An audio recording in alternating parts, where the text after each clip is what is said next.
Chapter 54. Safe in her room again, Scarlett fell on the bed, careless of her moire dress, bustle, and roses.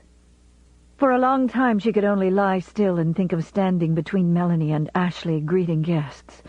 What a horror! She would face Sherman's army again rather than repeat that performance. After a time she rose from the bed and nervously paced the floor, shedding garments as she walked. Reaction from strain set in, and she began to shake. Hairpins slipped out of her fingers and tinkled to the floor, and when she tried to give her hair its customary 100 strokes, she banged the back of the brush hurtingly against her temple. A dozen times she tiptoed to the door to listen for noises downstairs, but the hall below lay like a black, silent pit. Rhett had sent her home alone in the carriage when the party was over, and she had thanked God for the reprieve. He had not come in yet. Thank God he hadn't come in. She couldn't face him tonight, shamed, frightened, shaking.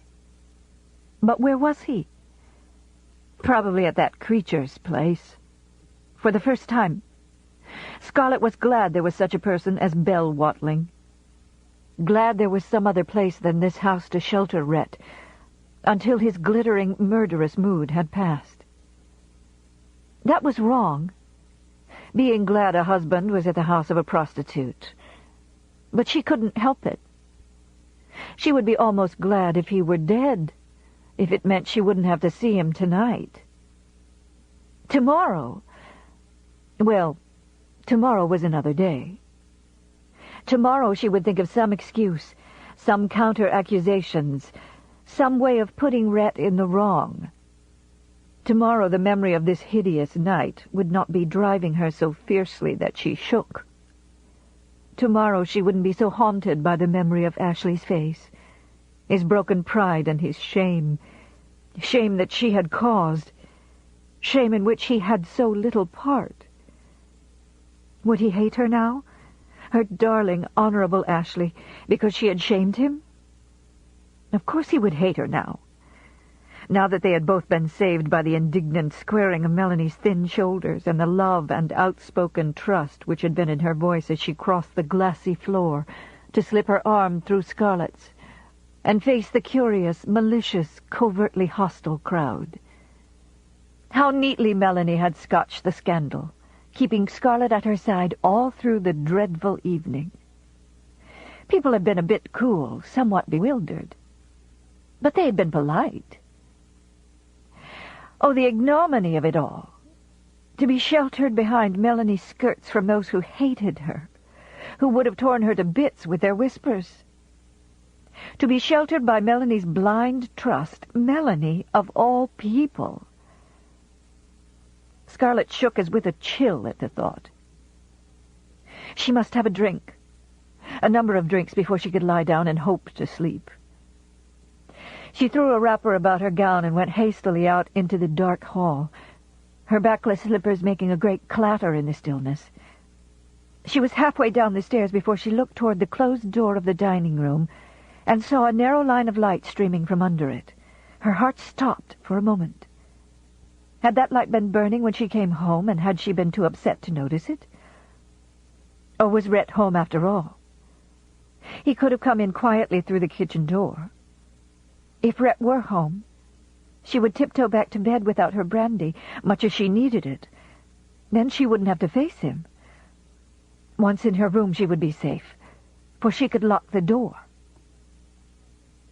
She was leaning over to pluck off her slippers, so she might hurry back in silence, when the dining-room door swung open abruptly and Rhett stood silhouetted against the dim candlelight behind him.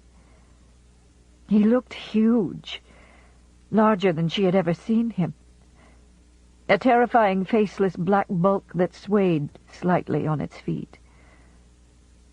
"Pray join me, Mrs. Butler," he said, and his voice was a little thick.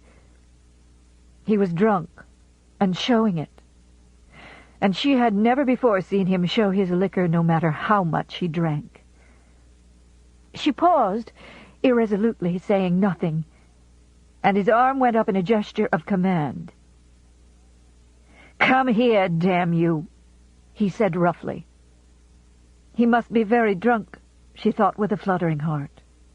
Usually the more he drank, the more polished became his manners. He sneered more. His words were apt to be more biting.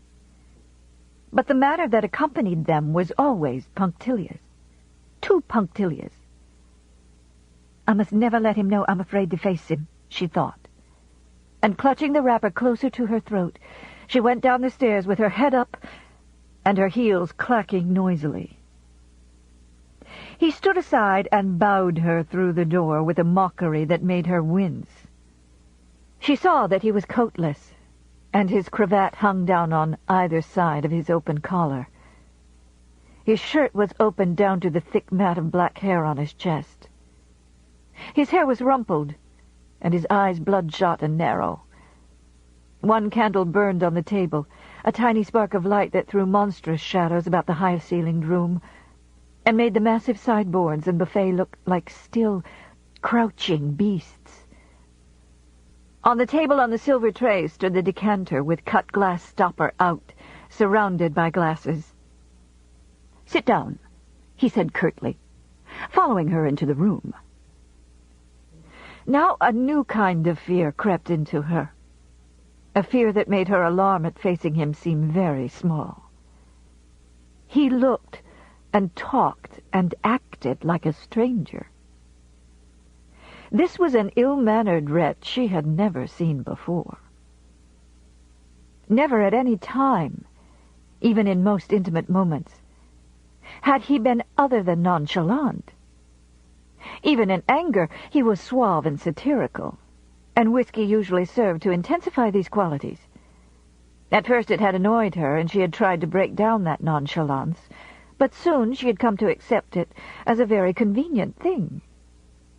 For years she had thought that nothing mattered very much to him, that he thought everything in life, including her, an ironic joke. But as she faced him across the table, she knew with a sinking feeling in her stomach that at last something was mattering to him, mattering very much.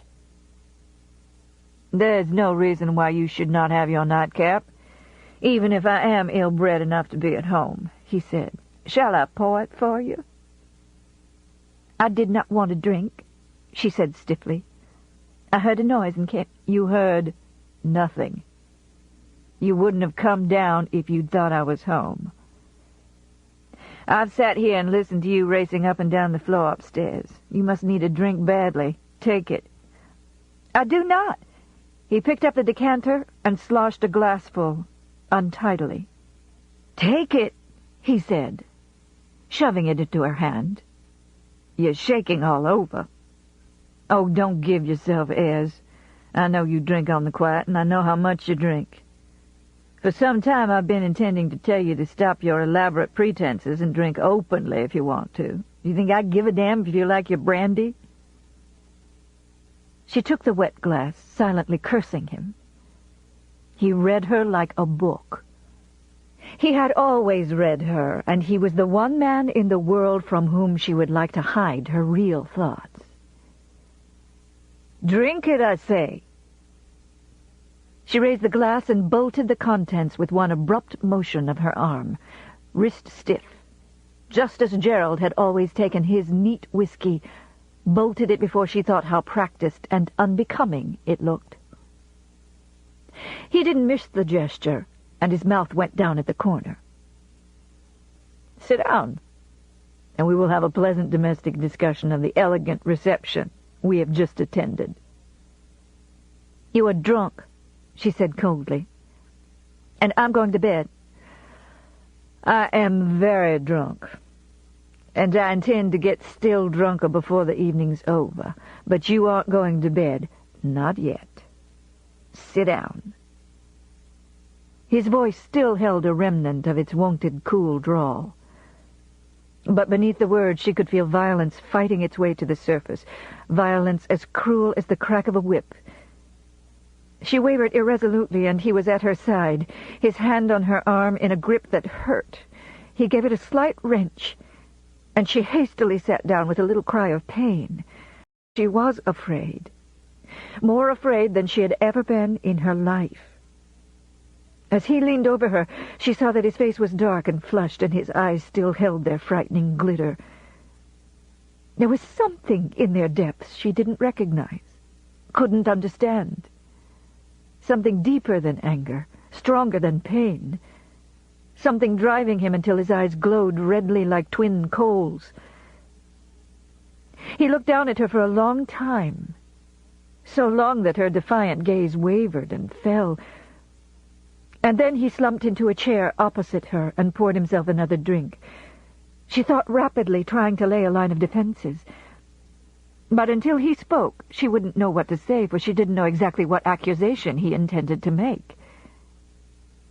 He drank slowly, watching her over the glass, and she tightened her nerves, trying to keep from trembling.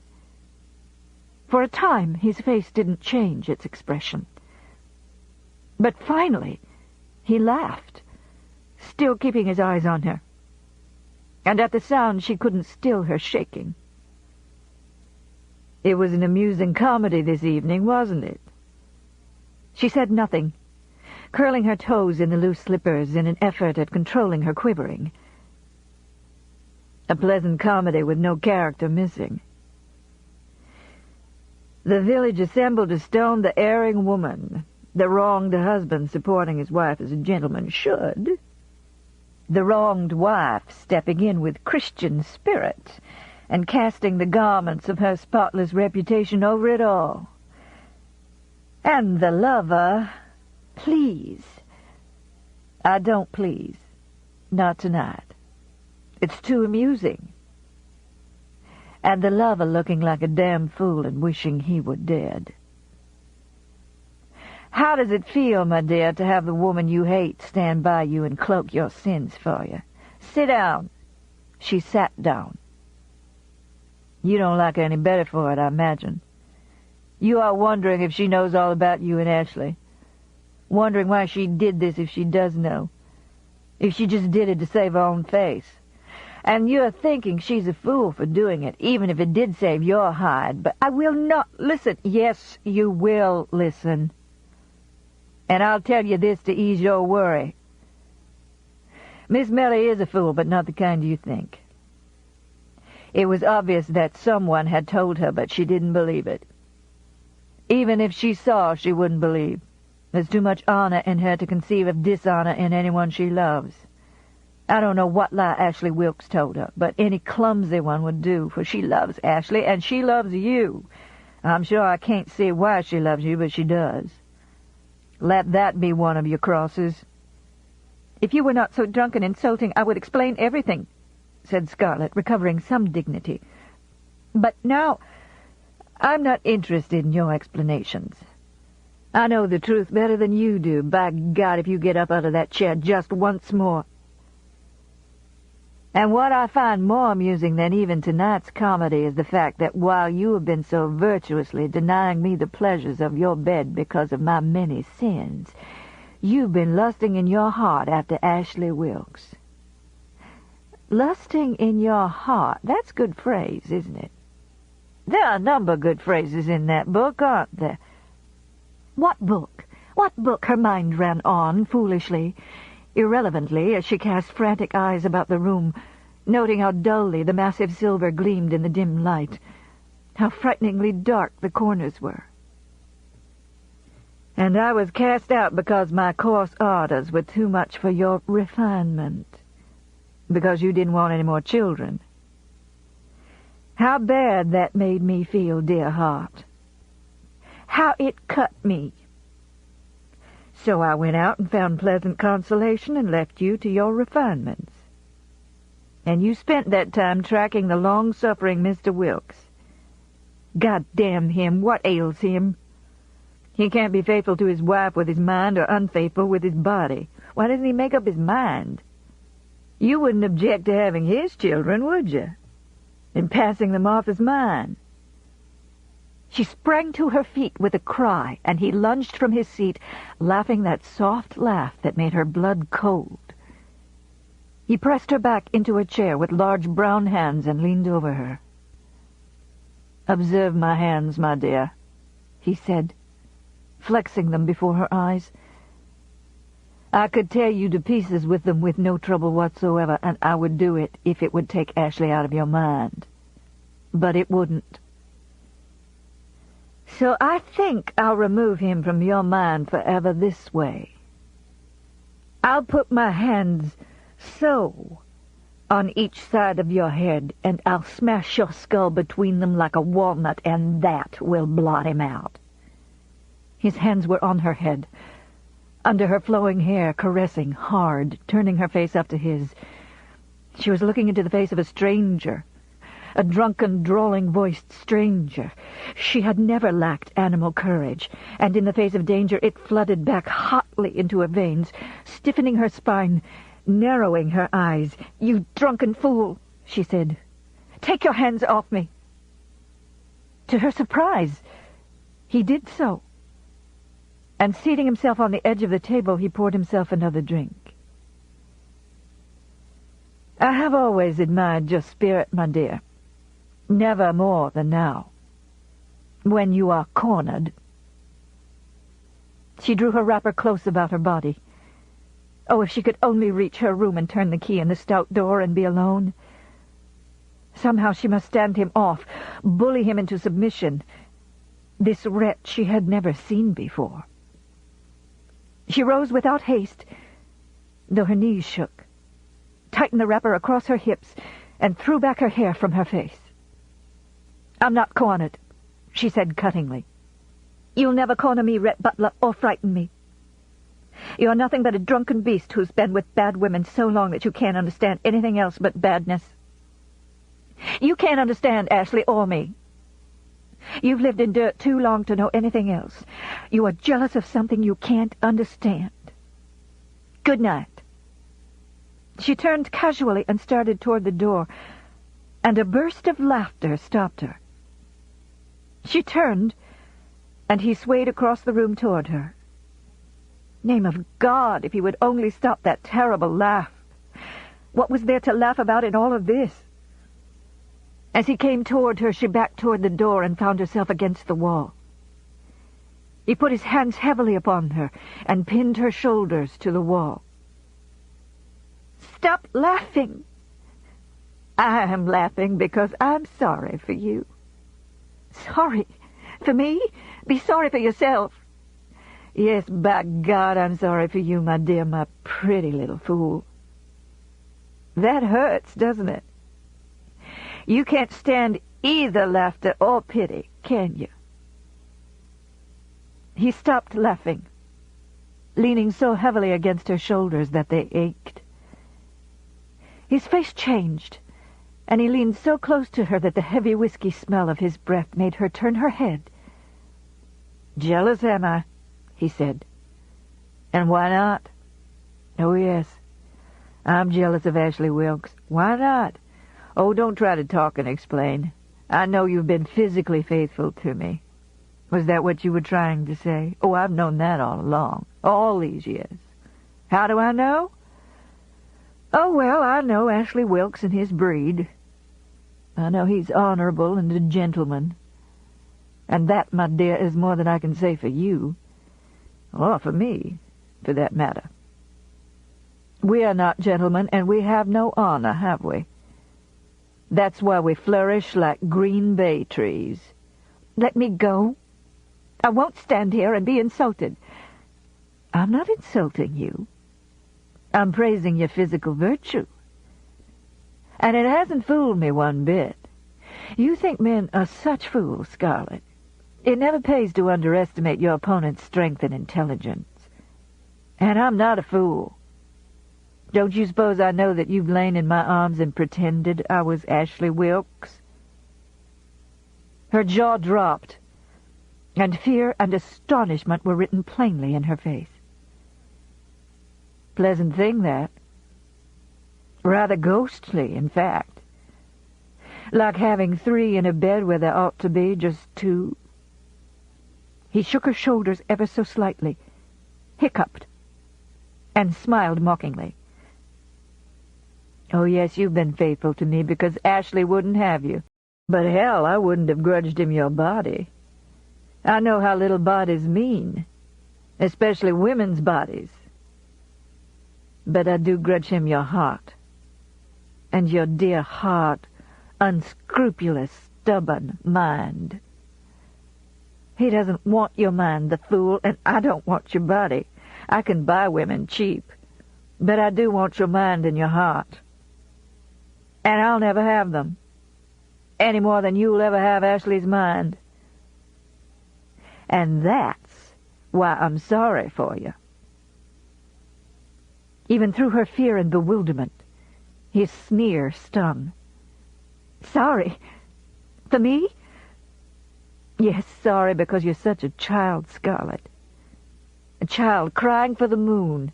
What would a child do with the moon if it got it? And what would you do with Ashley? Yes, I'm sorry for you. Sorry to see you throwing away happiness with both hands and reaching out for something that would never make you happy. I'm sorry because you're such a fool you don't know there can't ever be happiness except when like mates like. If I were dead, if Miss Melly were dead and you had your precious, honorable lover, do you think you'd be happy with him? Hell, no. You would never know him, never know what he was thinking about, never understand him any more than you understand music and poetry and books or anything that isn't dollars and cents. Whereas we, dear wife of my bosom, could have been perfectly happy if you had ever given us half a chance. For we are so much alike. We're both scoundrels, Scarlett, and nothing is beyond us when we want something. We could have been happy, for I loved you. And I know you, Scarlett, down to your bones, in a way that Ashley could never know you. And he would despise you if he did know. But no, you must go mooning all your life after a man you cannot understand. And I, my darling, will continue to moon after whores. And I dare say we'll do better than most couples. He released her abruptly and made a weaving way back toward the decanter. For a moment Scarlett stood rooted, thoughts tearing in and out of her mind so swiftly that she could seize none of them long enough to examine them. Rhett had said he loved her. Did he mean it? Or was he merely drunk? Or was this one of his horrible jokes? And Ashley, the moon, crying for the moon. She ran swiftly into the dark hall, fleeing as though demons were upon her. Oh, if she could only reach her room! She turned her ankle, and the slipper fell half off. As she stopped to kick it loose frantically, Rhett, running lightly as an Indian, was beside her in the dark. His breath was hot on her face, and his hands went round her roughly, under the wrapper, against her bare skin. You turned me out on the town while you chased him. By God, this is one night when there are only going to be two in my bed. He swung her off her feet into his arms and started up the stairs. Her head was crushed against his chest, and she heard the hard hammering of his heart beneath her ears. He hurt her, and she cried out, muffled, frightened. Up the stairs he went into the utter darkness, up, and she was wild with fear. He was a mad stranger, and this was a black darkness she didn't know, darker than death. He was like death, carrying her away in arms that hurt. She screamed, stifled against him, and he stopped suddenly on the landing and, turning her swiftly in his arms, bent over her and kissed her with a savagery and a completeness that wiped out everything from her mind but the dark into which she was sinking and the lips on hers. He was shaking, as though he stood in a strong wind, and his lips, traveling from her mouth downward to where the wrapper had fallen from her body, fell on her soft flesh. He was muttering things she didn't hear. His lips were evoking feelings never felt before. She was darkness, and he was darkness. And there had never been anything before this time, only darkness, and his lips upon her. She tried to speak, and his mouth was over hers again.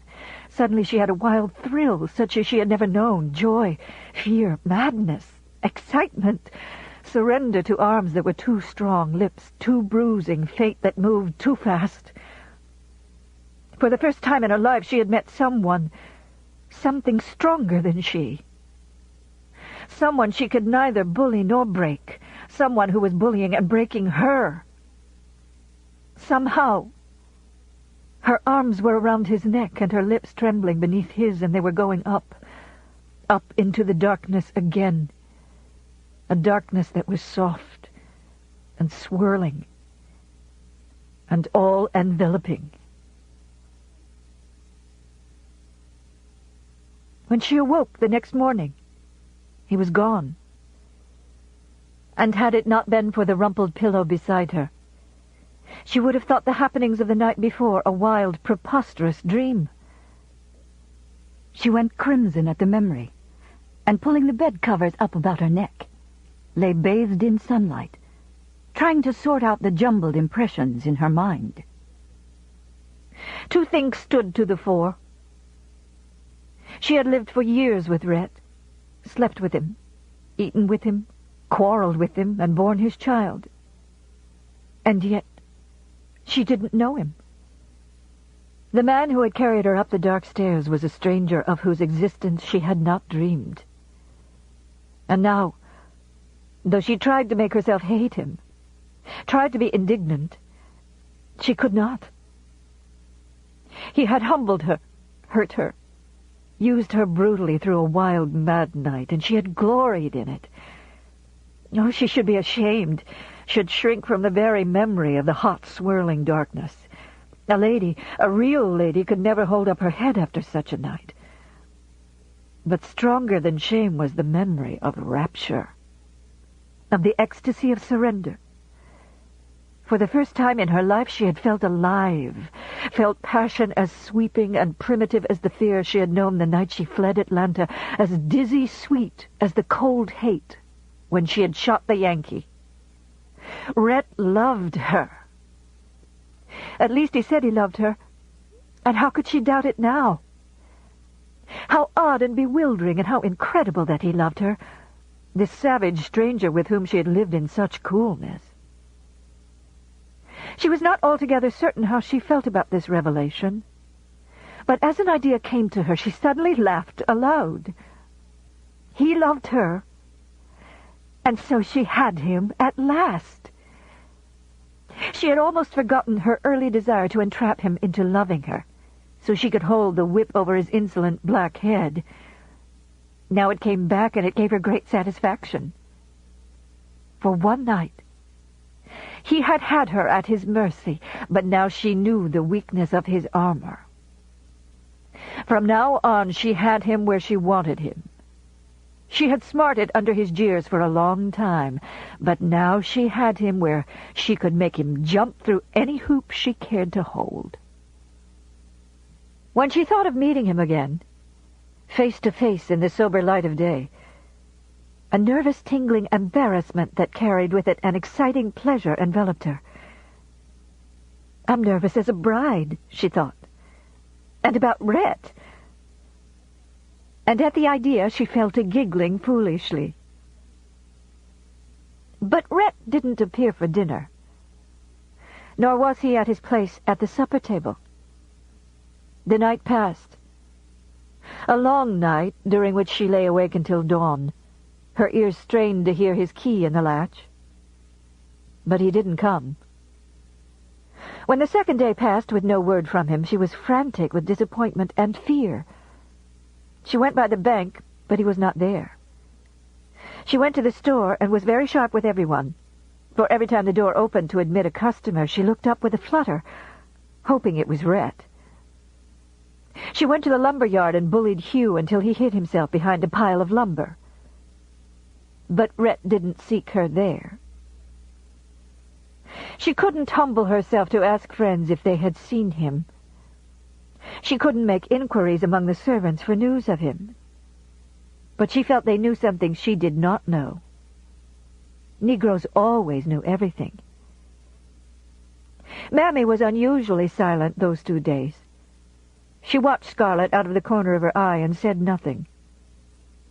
When the second night had passed, Scarlett made up her mind to go to the police. Perhaps he had had an accident. Perhaps his horse had thrown him and he was lying helpless in some ditch. Perhaps... oh, horrible thought! Perhaps he was dead. The next morning, when she had finished her breakfast and was in her room putting on her bonnet, she heard swift feet on the stairs. As she sank to the bed in weak thankfulness, Rhett entered the room. He was freshly barbered, shaved, and massaged, and he was sober, but his eyes were bloodshot and his face puffy from drink. He waved an airy hand at her and said, "Oh, hello." How could a man say, "Oh, hello," after being gone without explanation for 2 days? How could he be so nonchalant with the memory of such a night as they had spent? He couldn't unless... The terrible thought leaped into her mind. Unless such nights were the usual thing to him. For a moment she couldn't speak, and all the pretty gestures and smiles she had thought to use upon him were forgotten. He didn't even come to her to give her his usual offhand kiss, but stood looking at her, with a grin, a smoking cigar in his hand. Where have you been?"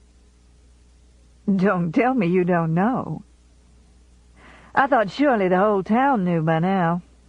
Perhaps they all do, except you. You know the old adage, the wife is always the last one to find out." "What do you mean?" "I thought that after the police called at Belle's night before last—" "Belle's? That woman? You have been with—" "Of course. Where else would I be? I hope you haven't worried about me." "You went from me to—" "Oh!" Come, Scarlett. Don't play the deceived wife. You must have known about Belle long ago."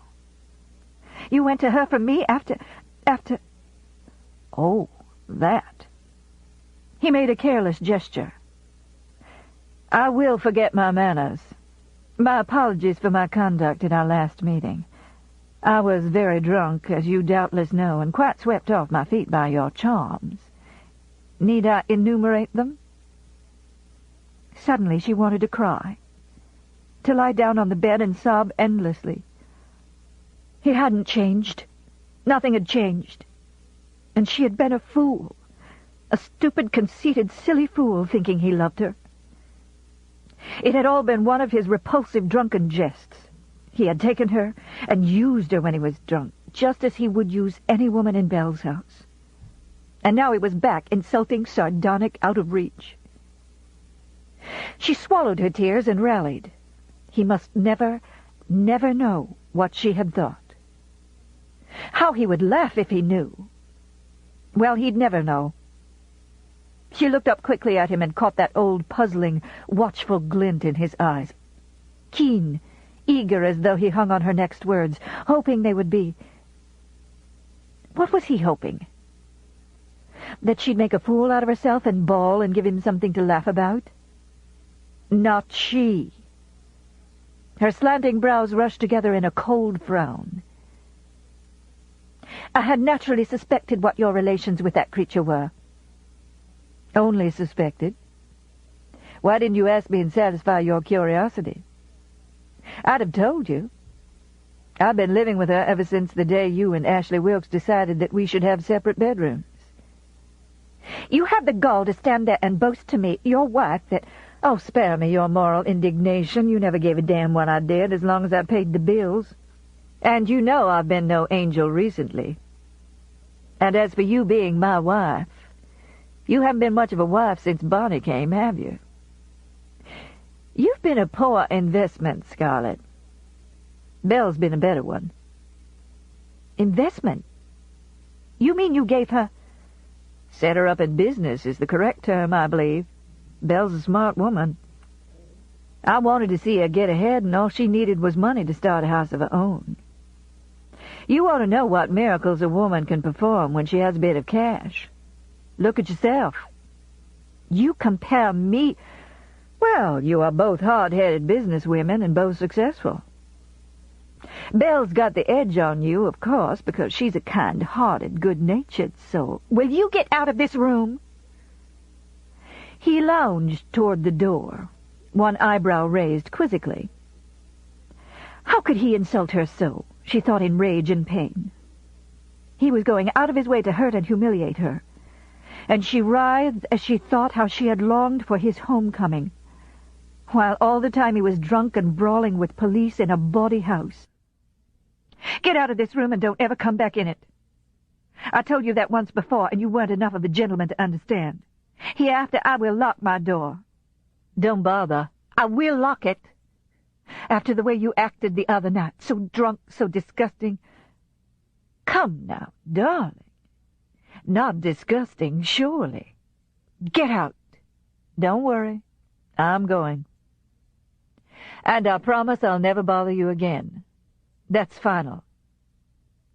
And I just thought I'd tell you that if my infamous conduct was too much for you to bear, I'll let you have a divorce. Just give me Bonnie and I won't contest it. I would not think of disgracing the family with a divorce. You'd disgrace it quick enough if Miss Melly was dead, wouldn't you? It makes my head spin to think how quickly you'd divorce me. Will you go? Yes, I'm going. That's what I came home to tell you. I'm going to Charleston and New Orleans and... Oh, well, a very extended trip. I'm leaving today. Oh! And I'm taking Bonnie with me. Get that foolish Prissy to pack her little duds. I'll take Prissy, too. You'll never take my child out of this house. My child, too, Mrs. Butler. Surely you do not mind me taking her to Charleston to see her grandmother. Her grandmother, my foot! You think I'll let you take that baby out of here when you'll be drunk every night and most likely taking it to houses like that Belle's? He threw down the cigar violently, and it smoked acridly on the carpet, the smell of scorching wool rising to their nostrils. In an instant he was across the floor and by her side, his face black with fury. If you were a man, I would break your neck for that. As it is, all I can say is for you to shut your goddamn mouth. Do you think I don't love Bonnie? That I would take her where... My daughter? Good God, you fool!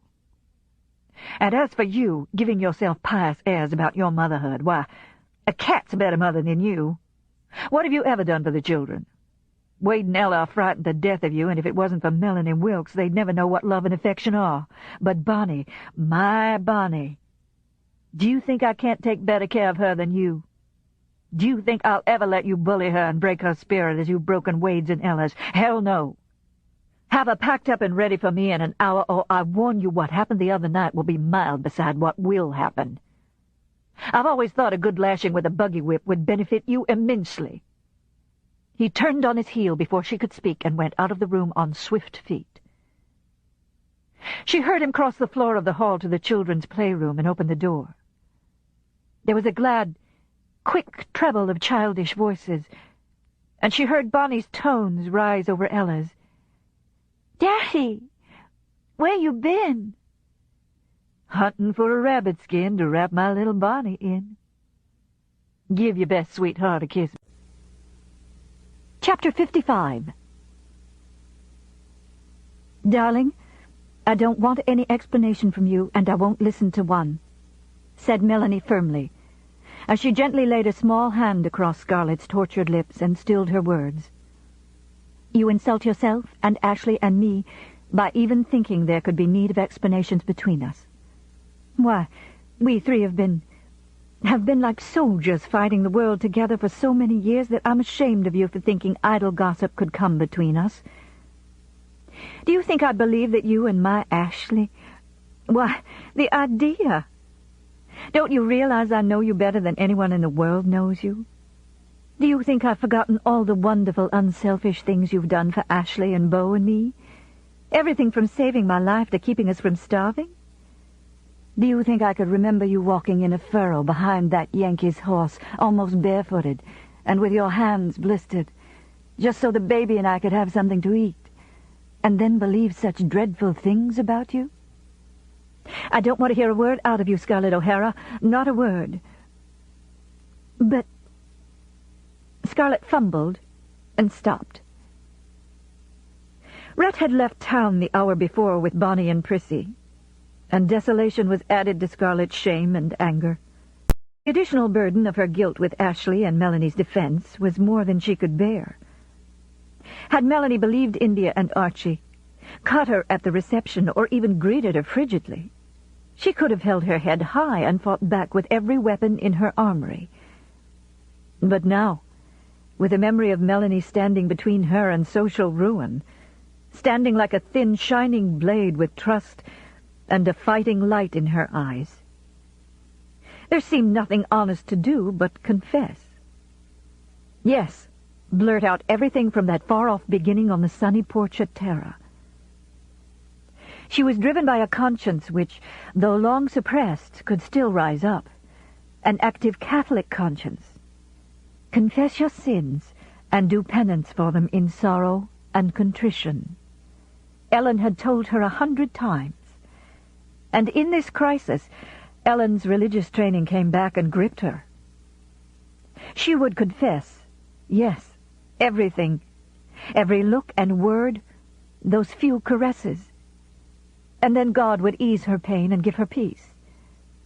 And for her penance, there would be the dreadful sight of Melanie's face changing from fond love and trust to incredulous horror and repulsion.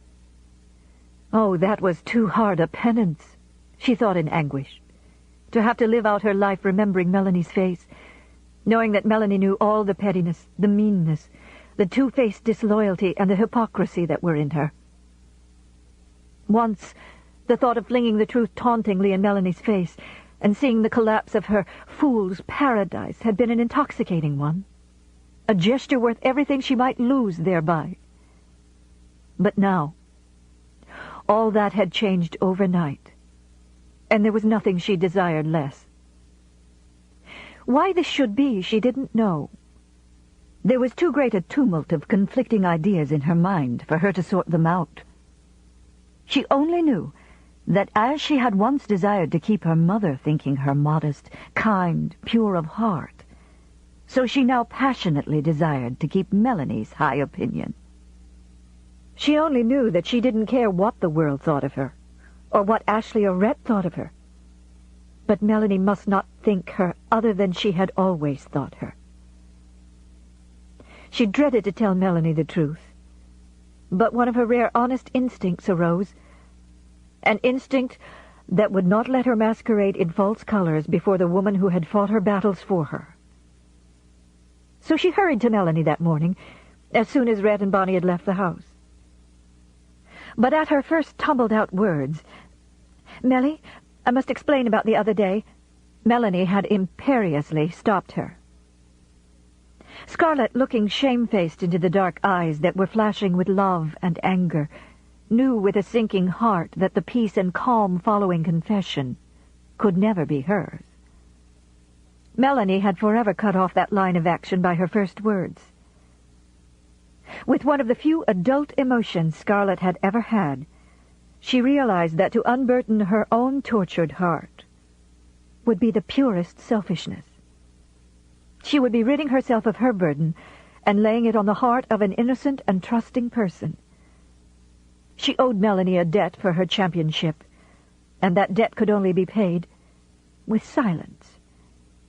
What cruel payment it would be to wreck Melanie's life with the unwelcome knowledge that her husband was unfaithful to her, and her beloved friend a party to it.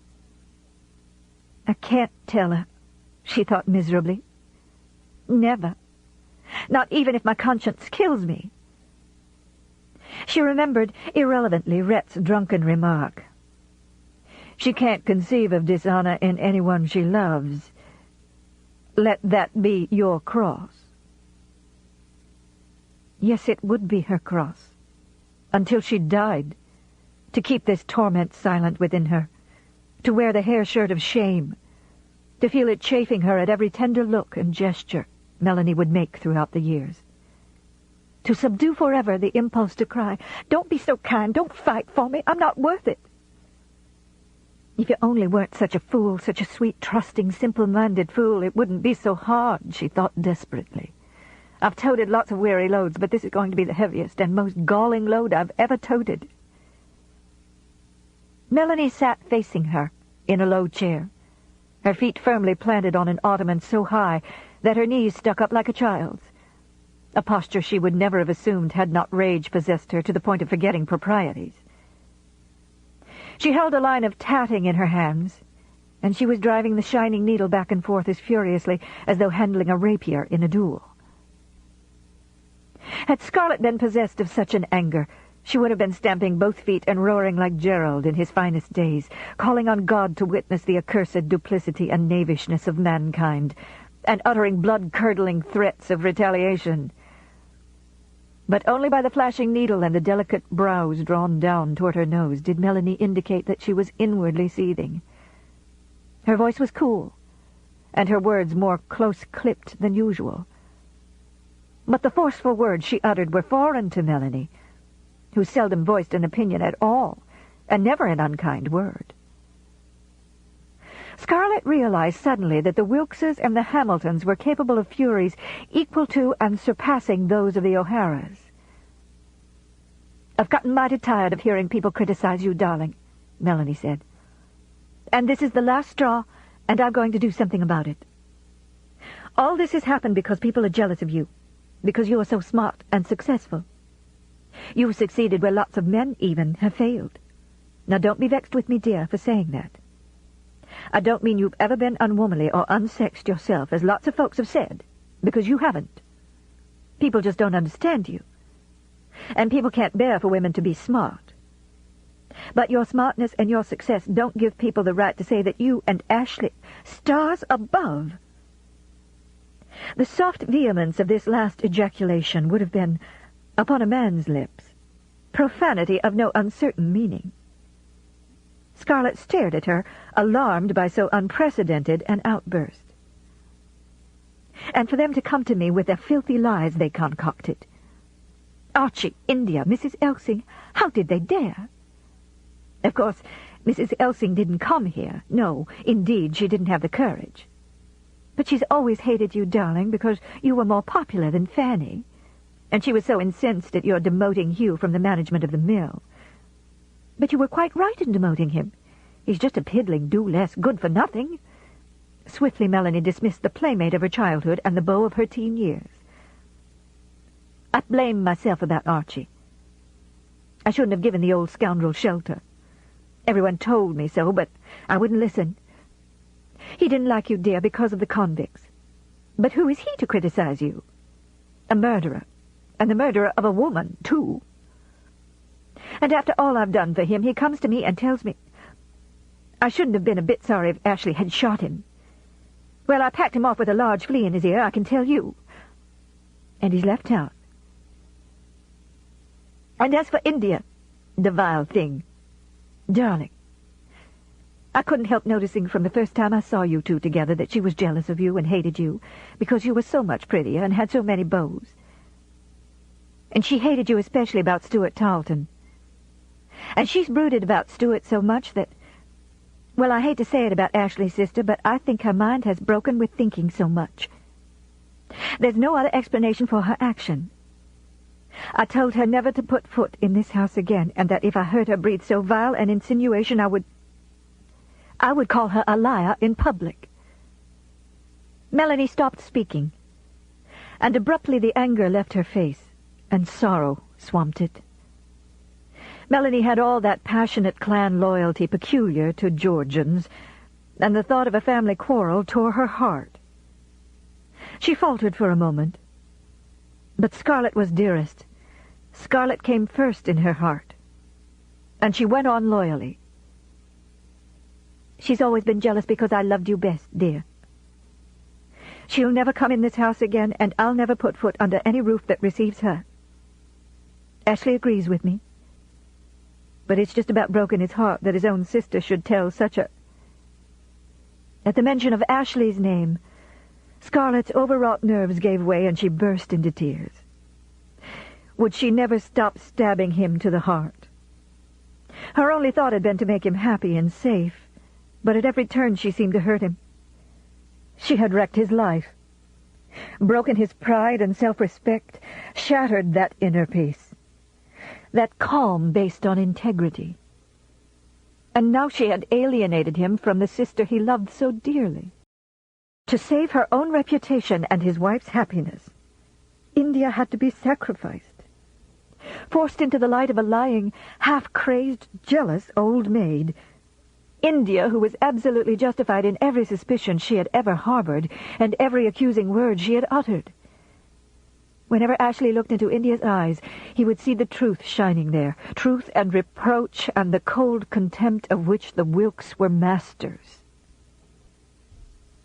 Knowing how Ashley valued honor above his life, Scarlett knew he must be writhing. He, like Scarlett, was forced to shelter behind Melanie's skirts.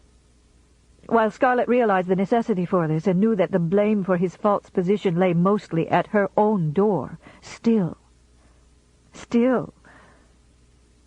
woman-like, she would have respected Ashley more had he shot Archie and admitted everything to Melanie and the world. She knew she was being unfair, but she was too miserable to care for such fine points. Some of Rhett's taunting words of contempt came back to her, and she wondered if indeed Ashley had played the manly part in this mess. And for the first time, some of the bright glow which had enveloped him since the first day she fell in love with him began to fade imperceptibly. The tarnish of shame and guilt that enveloped her spread to him as well. Resolutely she tried to fight off this thought, but it only made her cry harder. "Don't, don't," cried Melanie, dropping her tatting and flinging herself onto the sofa and drawing Scarlett's head down onto her shoulder. "I shouldn't have talked about it all and distressed you so. I know how dreadfully you must feel, and we'll never mention it again. No, not to each other or to anybody. It'll be as though it never happened, but," she added with quiet venom, "I'm going to show India and Mrs. Elsing what's what. They needn't think they can spread lies about my husband and my sister-in-law. I'm going to fix it so neither of them can hold up their heads in Atlanta. And anybody who believes them or receives them is my enemy." Scarlett, looking sorrowfully down the long vista of years to come, knew that she was the cause of a feud that would split the town and the family for generations. Melanie was as good as her word. She never again mentioned the subject to Scarlett or to Ashley, nor, for that matter, would she discuss it with anyone. She maintained an air of cool indifference that could speedily change to icy formality if anyone even dared hint about the matter. During the weeks that followed her surprise party, while Rhett was mysteriously absent and the town in a frenzied state of gossip, excitement, and partisanship, she gave no quarter to Scarlett's detractors, whether they were her old friends or her blood kin. She did not speak, she acted. She stuck by Scarlett's side like a cocklebur. She made Scarlett go to the store in the lumber yard as usual every morning, and she went with her. She insisted that Scarlett go driving in the afternoons, little though Scarlett wished to expose herself to the eager, curious gaze of her fellow townspeople. And Melanie sat in the carriage beside her. Melanie took her calling with her on formal afternoons, gently forcing her into parlors in which Scarlett had not sat for more than 2 years. And Melanie, with a fierce, "love me, love my dog" look on her face, made converse with astounded hostesses. She made Scarlett arrive early on these afternoons and remain until the last callers had gone, thereby depriving the ladies of the opportunity for enjoyable group discussion and speculation, a matter which caused some mild indignation. These calls were an especial torment to Scarlett, but she dared not refuse to go with Melanie. She hated to sit amid crowds of women who were secretly wondering if she had been actually taken in adultery. She hated the knowledge that these women would not have spoken to her, had it not been that they loved Melanie and didn't want to lose her friendship. But Scarlett knew that, having once received her, they could not cut her thereafter. It was characteristic of the regard in which Scarlett was held that few people based their defense or their criticism of her on her personal integrity. "I wouldn't put much beyond her," was the universal attitude. Scarlett had too many enemies to have many champions now. Her words and her actions rankled in too many hearts for many people to care whether this scandal hurt her or not. But everyone cared violently about hurting Melanie or India, and the storm revolved around them rather than Scarlett, centering upon the one question: did India lie? Those who espoused Melanie's side pointed triumphantly to the fact that Melanie was constantly with Scarlett these days. Would a woman of Melanie's high principles champion the cause of a guilty woman, especially a woman guilty with her own husband? No, indeed. India was just a cracked old maid who hated Scarlett and lied about her, and induced Archie and Mrs. Elsing to believe her lies. But questioned India's adherents. If Scarlett isn't guilty, where is Captain Butler? Why isn't he here at his wife's side, lending her the strength of his countenance? That was an unanswerable question. And as the weeks went by, and the rumor spread that Scarlett was pregnant, the pro-India group nodded with satisfaction. It couldn't be Captain Butler's baby, they said. For too long the fact of their estrangement had been public property. For too long the town had been scandalized by the separate bedrooms. So the gossip ran, tearing the town apart, tearing apart, too, the close-knit clan of Hamiltons, Wilkes, Burrs, Whitmans, and Winfields. Everyone in the family connection was forced to take sides. There was no neutral ground. Melanie with cool dignity, and India with acid bitterness saw to that. But no matter which side the relatives took, they all were resentful that Scarlett should have been the cause of the family breach. None of them thought her worth it. And no matter which side they took, the relatives heartily deplored the fact that India had taken it upon herself to wash the family dirty linen so publicly and involve Ashley in so degrading a scandal. But now that she had spoken, many rushed to her defense and took her side against Scarlett, even as others, loving Melanie, stood by her and Scarlett. Half of Atlanta was kin to, or claimed kin with, Melanie and India.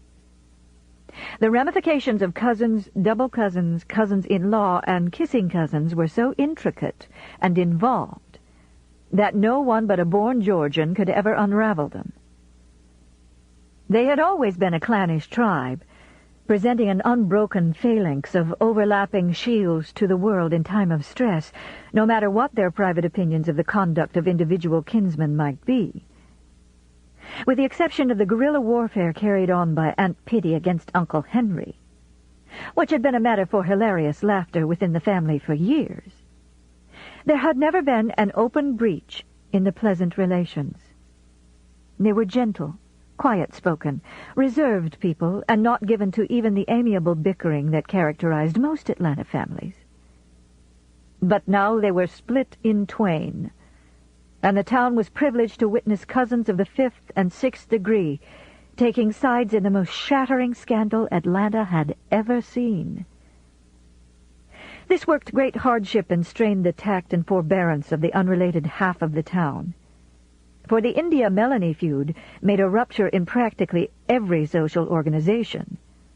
The Thalians, the sewing circle for the widows and orphans of the Confederacy, the Association for the Beautification of the Graves of Our Glorious Dead, the Saturday Night Musical Circle, the Ladies' Evening Cotillion Society, the Young Men's Library, were all involved.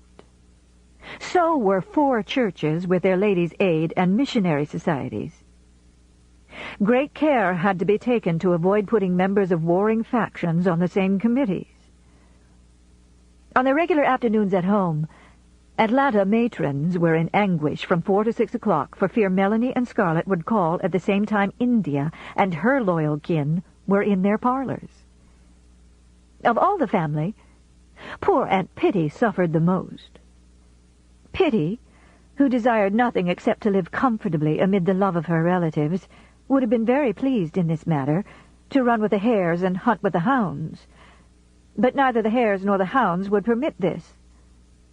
India lived with Aunt Pitty, and if Pitty sided with Melanie, as she wished to do, India would leave. And if India left her, what would poor Pitty do then? She couldn't live alone.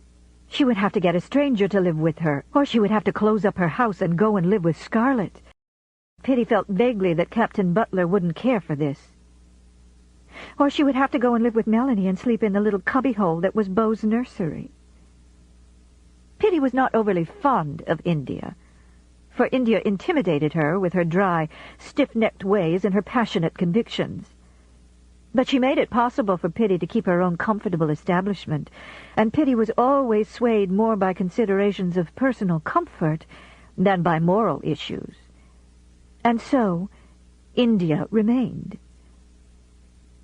But her presence in the house made Aunt Pitty a storm center, for both Scarlet and Melanie took that to mean that she sided with India. Scarlet curtly refused to contribute more money to Pitty's establishment as long as India was under the same roof. Ashley sent India money every week, and every week India proudly and silently returned it, much to the old lady's alarm and regret. Finances at the red brick house would have been in a deplorable state but for Uncle Henry's intervention, and it humiliated Pitty to take money from him. Pitty loved Melanie better than anyone in the world, except herself, and now Mellie acted like a cool, polite stranger. Though she practically lived in Pitty's backyard, she never once came through the hedge, and she used to run in and out a dozen times a day. Pitty called on her and wept and protested her love and devotion, but Melanie always refused to discuss matters and never returned the calls. Pitty knew very well what she owed Scarlet, almost her very existence. Certainly in those black days after the war, when Pitty was faced with the alternative of Brother Henry or starvation, Scarlet had kept her home for her, fed her, clothed her, and enabled her to hold up her head in Atlanta society. And since Scarlet had married and moved into her own home, she had been generosity itself. And that frightening, fascinating Captain Butler, frequently after he called with Scarlet, Pitty found brand-new purses stuffed with bills on her console table, or lace handkerchiefs knotted about gold pieces which had been slyly slipped into her sewing box. Rhett always vowed he knew nothing about them and accused her, in a very unrefined way, of having a secret admirer, usually the bewhiskered Grandpa Merriweather. Yes, Pitty owed love to Melanie, security to Scarlet. And what did she owe India? Nothing, except that India's presence kept her from having to break up her pleasant life and make decisions for herself.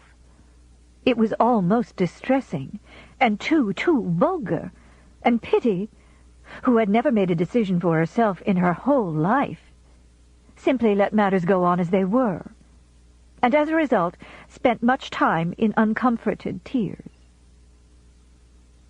In the end, some people believed wholeheartedly in Scarlet's innocence, not because of her own personal virtue, but because Melanie believed in it.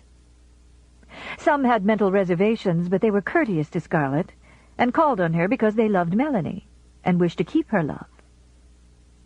India's adherents bowed coldly, and some few cut her openly. These last were embarrassing, infuriating, but Scarlet realized that, except for Melanie's championship and her quick action, the face of the whole town would have been set against her, and she would have been an outcast.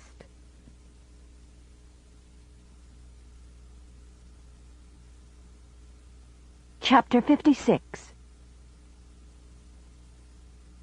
Rhett was gone for 3 months, and during that time Scarlet had no word from him. She didn't know where he was or how long he would be gone. Indeed, she had no idea if he would ever return. During this time, she went about her business with her head high and her heart sick. She didn't feel well physically, but Forced by Melanie, she went to the store every day and tried to keep up a superficial interest in the mills. But the store palled on her for the first time, and although the business was treble what it had been the year before, and the money rolling in, she could take no interest in it, and was sharp and cross with the clerks. Johnny Gallagher's mill was thriving and the lumber yard selling all his supply easily, but nothing Johnny did or said pleased her. Johnny, as Irish as she, finally erupted into rage at her naggings and threatened to quit. After a long tirade which ended with, "And the back of both me hands to you, ma'am, and the curse of Cromwell on you," she had to appease him with the most abject of apologies. She never went to Ashley's mill, nor did she go to the lumber yard office when she thought he would be there.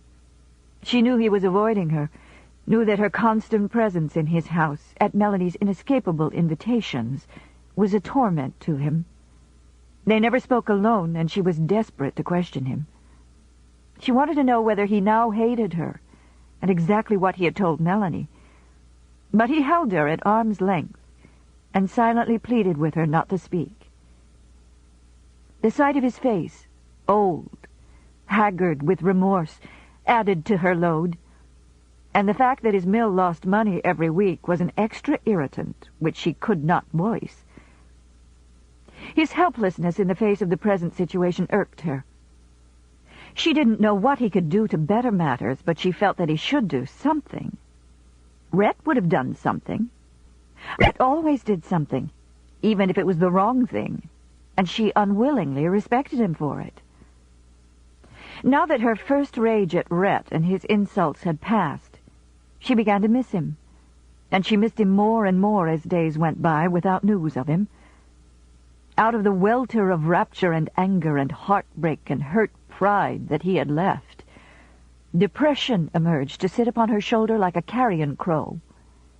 She missed him, missed his light, flippant touch in anecdotes that made her shout with laughter, his sardonic grin that reduced troubles to their proper proportions, missed even his jeers that stung her to angry retort. Most of all, she missed having him to tell things to. Rhett was so satisfactory in that respect. She could recount shamelessly and with pride how she had skinned people out of their eye teeth, and he would applaud. And if she even mentioned such things to other people, they were shocked. She was lonely without him, and Bonnie. She missed the child more than she had thought possible. Remembering the last harsh words Rhett had hurled at her about Wade and Ella, she tried to fill in some of her empty hours with them, but it was no use. Rhett's words and the children's reactions opened her eyes to a startling, a galling truth. During the babyhood of each child, she had been too busy, too worried with money matters, too sharp and easily vexed, to win their confidence or affection. And now, it was either too late, or she didn't have the patience or the wisdom to penetrate their small, secretive hearts. Ella. It annoyed Scarlett to realize that Ella was a silly child, but she undoubtedly was. She couldn't keep her little mind on one subject any longer than a bird could stay on one twig, and even when Scarlett tried to tell her stories, Ella went off at childish tangents, interrupting with questions about matters that had nothing to do with the story, and forgetting what she had asked long before Scarlett could get the explanation out of her mouth. And as for Wade, perhaps Rhett was right. Perhaps he was afraid of her. That was odd, and it hurt her. Why should her own boy, her only boy, be afraid of her? When she tried to draw him out and talk, he looked at her with Charles's soft brown eyes and squirmed and twisted his feet in embarrassment.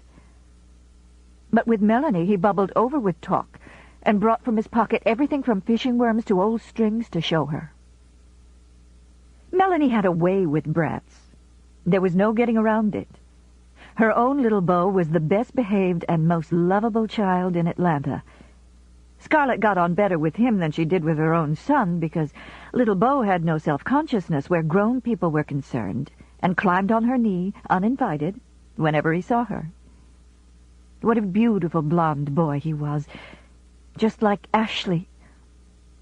Now, if only Wade were like Beau. Of course, the reason Melanie could do so much with him was that she had only one child, and she hadn't had to worry and work as Scarlett had. At least Scarlett tried to excuse herself that way, but honesty forced her to admit that Melanie loved children and would have welcomed a dozen. Over-brimming affection she had was poured out on Wade and the neighbors' broods. Scarlett would never forget the shock of the day she drove by Melanie's house to pick up Wade and heard, as she came up the front walk, the sound of her son's voice raised in a very fair imitation of the rebel yell. Wade, who was always as still as a mouse at home. And manfully seconding Wade's yell was the shrill piping of Beau. When she had walked into the sitting room, she had found the two charging at the sofa with wooden swords. They had hushed abashed as she entered, and Melanie had arisen, laughing and clutching at hairpins and flying curls, from where she was crouching behind the sofa. "It's Gettysburg," she explained. "And I'm the Yankees, and I've certainly gotten the worst of it. This is General Lee," pointing to Beau, "and this is General Pickett," putting an arm around Wade's shoulder. Yes, Melanie had a way with children that Scarlett could never fathom. "At least," she thought, "Bonnie loves me and likes to play with me." But honesty forced her to admit that Bonnie infinitely preferred Rhett to her. And perhaps she would never see Bonnie again. For all she knew, Rhett might be in Persia or Egypt and intending to stay there forever. When Dr. Meade told her she was pregnant, she was astounded, for she had been expecting a diagnosis of biliousness and overwrought nerves. Then her mind fled back to that wild night, and her face went crimson at the memory. So a child was coming from those moments of high rapture, even if the memory of the rapture was dimmed by what followed. And for the first time she was glad that she was going to have a child, if it were only a boy, a fine boy, not a spiritless little creature like Wade. How she would care for him. Now that she had the leisure to devote to a baby and the money to smooth his path, how happy she would be. She had an impulse to write to Rhett in care of his mother in Charleston and tell him. Good heavens, he must come home now. Suppose he stayed away till after the baby was born. She could never explain that. But if she wrote him, he'd think she wanted him to come home, and he would be amused. And he mustn't ever think she wanted him or needed him. She was very glad she had stifled this impulse when her first news of Rhett came in a letter from Aunt Pauline in Charleston, where it seemed Rhett was visiting his mother. What a relief to know he was still in the United States, even if Aunt Pauline's letter was infuriating. Rhett had brought Bonnie to see her and Aunt Eulalie, and the letter was full of praise. "Such a little beauty. When she grows up, she will certainly be a belle. But I suppose you know that any man who courts her will have a tussle with Captain Butler, for I never saw such a devoted father.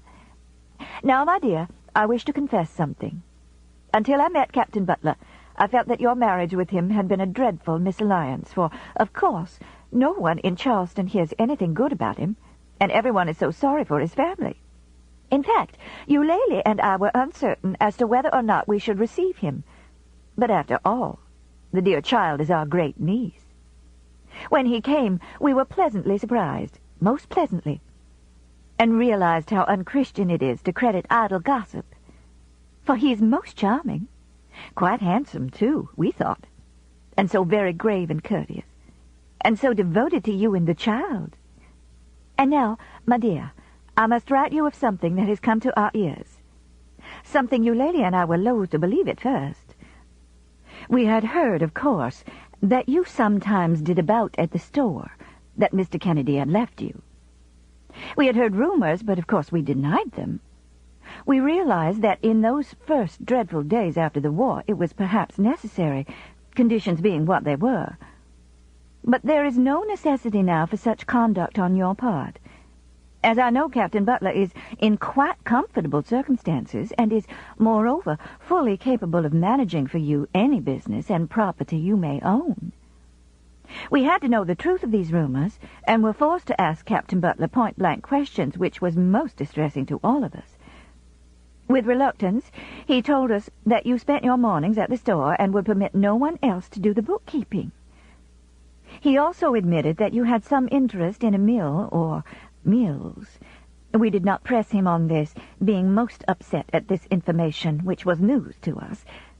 That necessitated your riding about alone, or attended by a ruffian who, Captain Butler assures us, is a murderer. We could see how this wrung his heart, and think he must be a most indulgent, in fact, a far too indulgent husband. Scarlet, this must stop.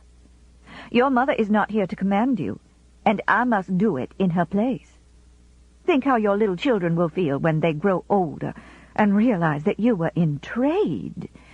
How mortified they will be to know that you exposed yourself to the insults of rude men and the dangers of careless gossip in attending to mills.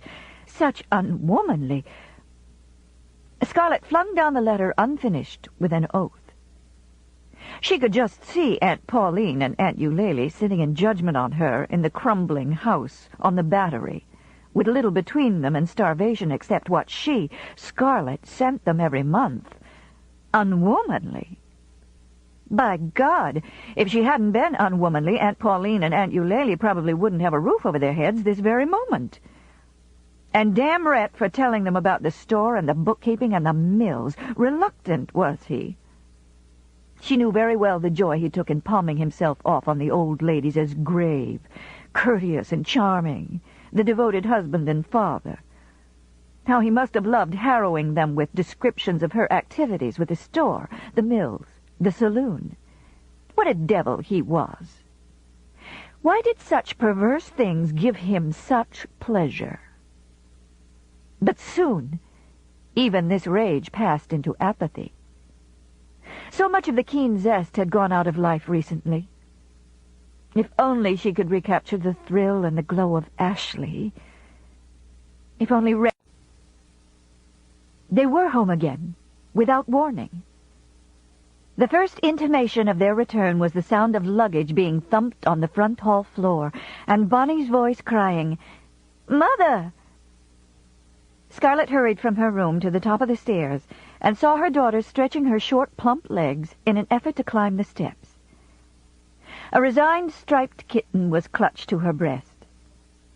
"Grandma gave him to me," she cried excitedly, holding the kitten out by the scruff.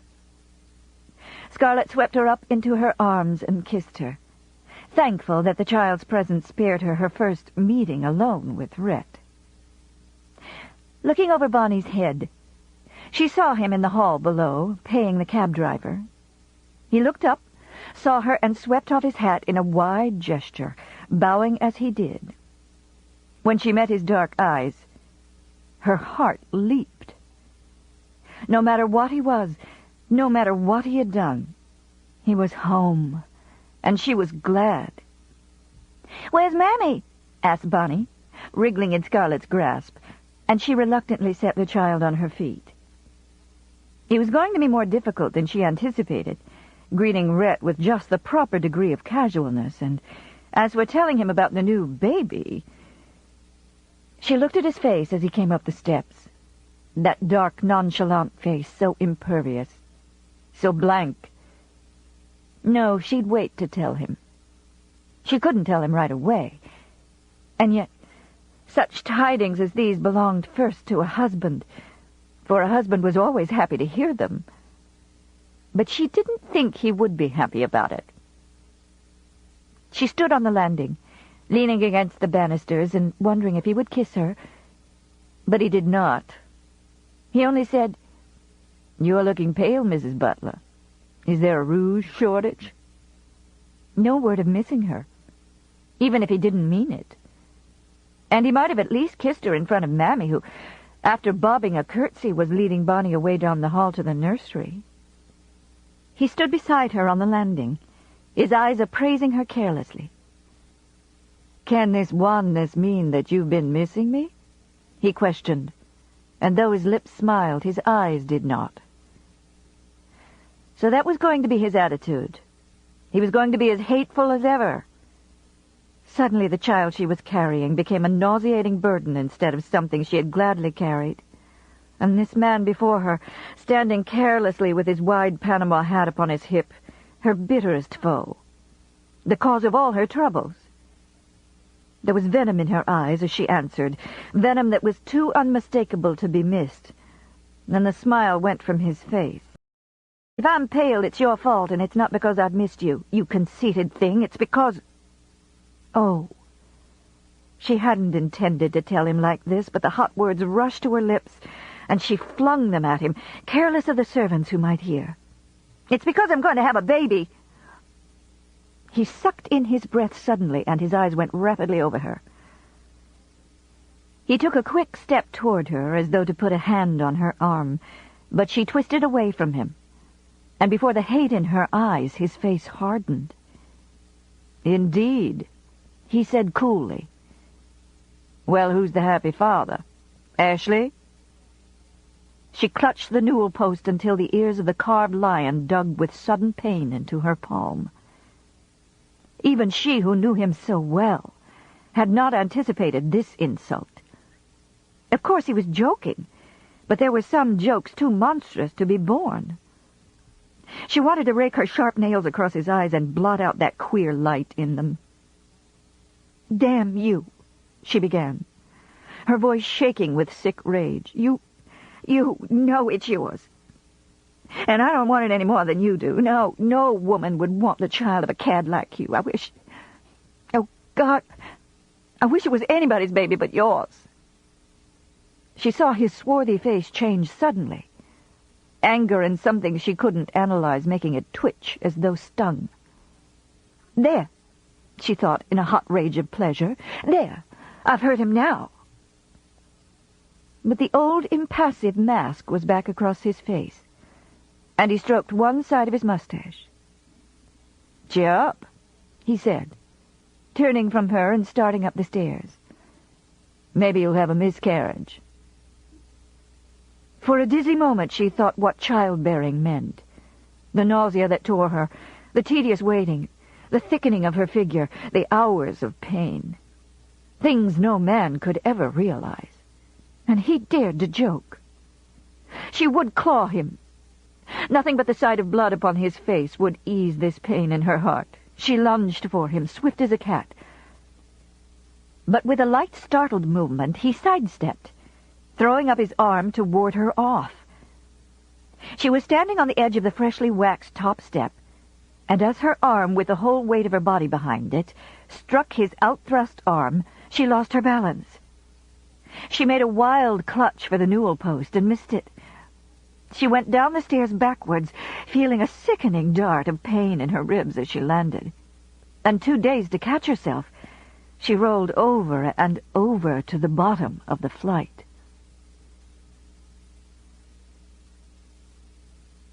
It was the first time Scarlett had ever been ill, except when she had her babies, and somehow those times didn't count. She hadn't been forlorn and frightened then, as she was now, weak and pain-racked and bewildered. She knew she was sicker than they dared tell her, feebly realized that she might die. The broken ribs stabbed when she breathed, her bruised face and head ached, and her whole body was given over to demons who plucked at her with hot pincers and sawed on her with dull knives, and left her, for short intervals, so drained of strength that she couldn't regain grip on herself before they returned. No, childbirth had not been like this. She had been able to eat hearty meals 2 hours after Wade and Ella and Bonnie had been born. But now the thought of anything but cool water brought on feeble nausea. How easy it was to have a child, and how painful not to have one. Strange.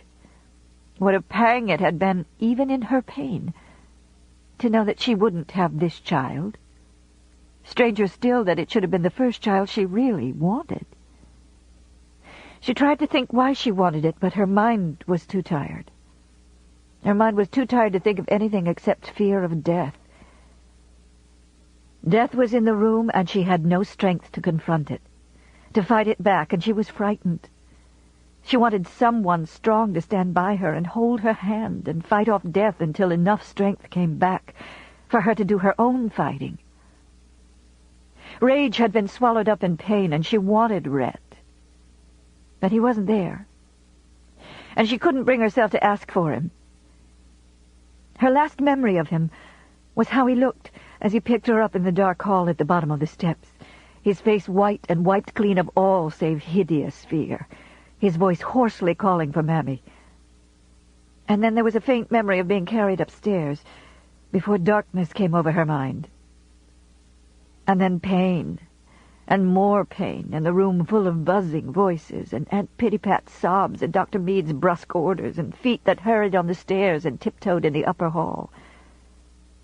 And then, like a blinding ray of lightning, the knowledge of death and fear that suddenly made her try to scream a name, and the scream was only a whisper. But that forlorn whisper brought instant response from somewhere in the darkness beside the bed, and the soft voice of the one she called made answer in lullaby tones. "I'm here, dear. I've been right here all the time."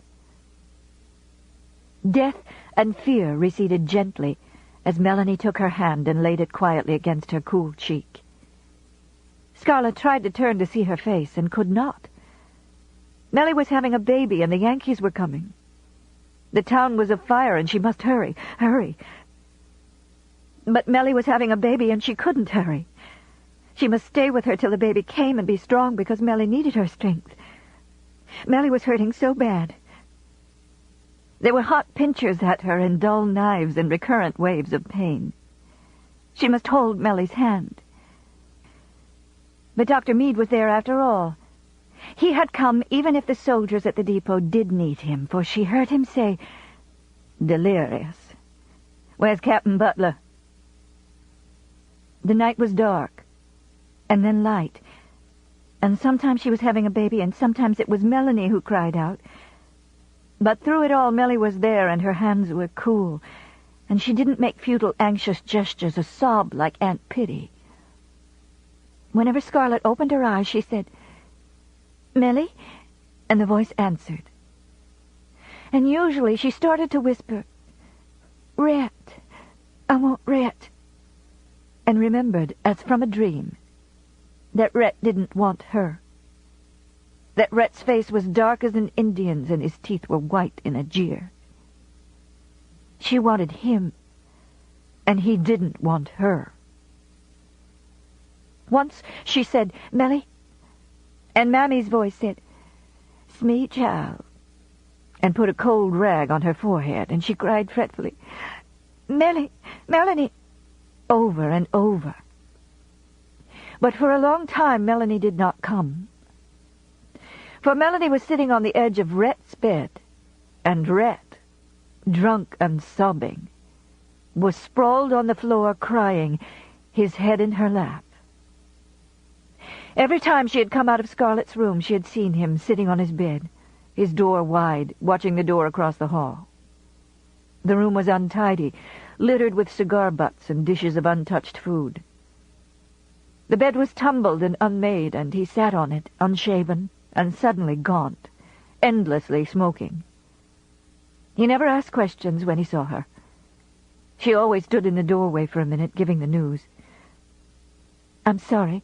She's worse," or, "No, she hasn't asked for you yet. You see, she's delirious," or, "You mustn't give up hope, Captain Butler. Let me fix you some hot coffee and something to eat. You'll make yourself ill." Her heart always ached with pity for him, although she was almost too tired and sleepy to feel anything. How could people say such mean things about him? Say he was heartless and wicked and unfaithful to Scarlett, when she could see him getting thin before her eyes, see the torment in his face.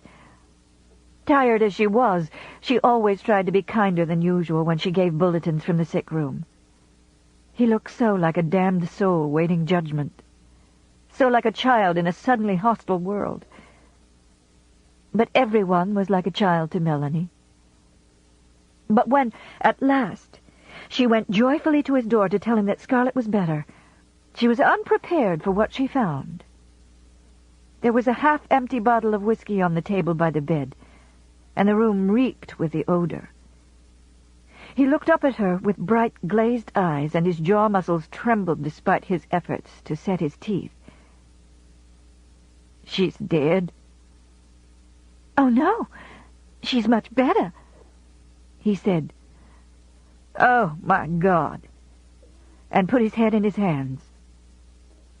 She saw his wide shoulders shake as with a nervous chill, and as she watched him pityingly, her pity changed to horror, for she saw that he was crying. Melanie had never seen a man cry, and of all men, Rhett.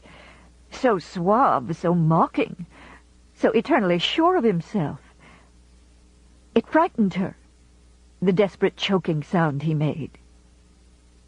She had a terrified thought that he was drunk, and Melanie was afraid of drunkenness. But when he raised his head, and she caught one glimpse of his eyes, she stepped swiftly into the room, closed the door softly behind her, and went to him. She had never seen a man cry, but she had comforted the tears of many children. When she put a soft hand on his shoulder, his arms went suddenly around her skirts.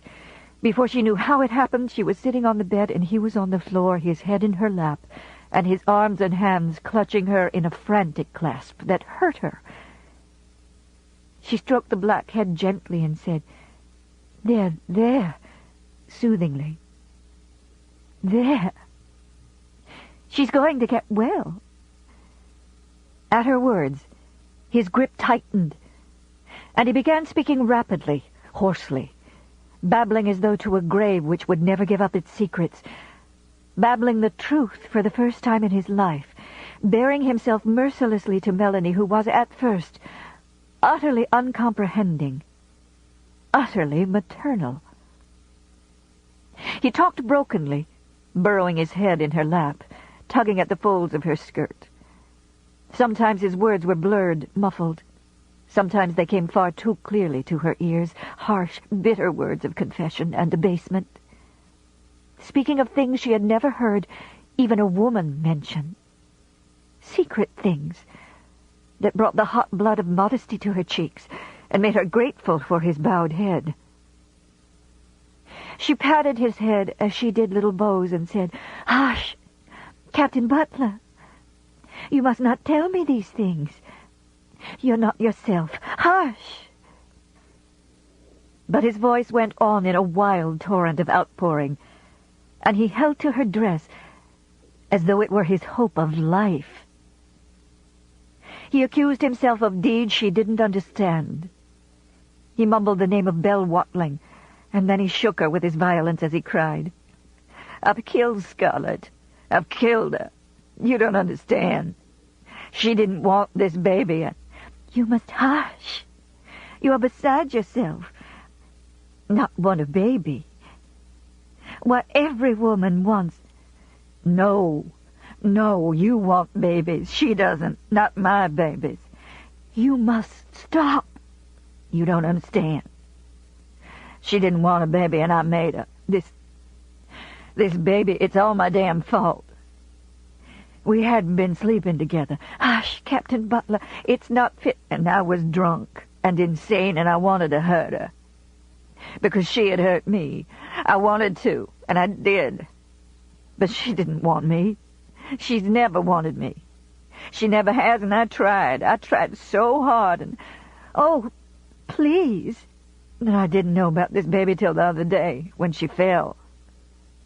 She didn't know where I was to write to me and tell me, but she wouldn't have written me if she had known. I tell you, I'd have come straight home, if I'd only known, whether she wanted me home or not.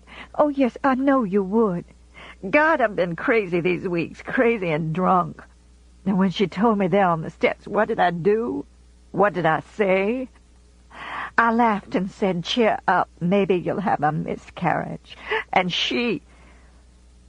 Melanie suddenly went white, and her eyes widened with horror as she looked down at the black, tormented head writhing in her lap. The afternoon sun streamed in through the open window, and suddenly she saw, as for the first time, how large and brown and strong his hands were. and how thickly the black hairs grew along the backs of them. Involuntarily, she recoiled from them. They seemed so predatory, so ruthless, and yet twined in her skirt, so broken, so helpless.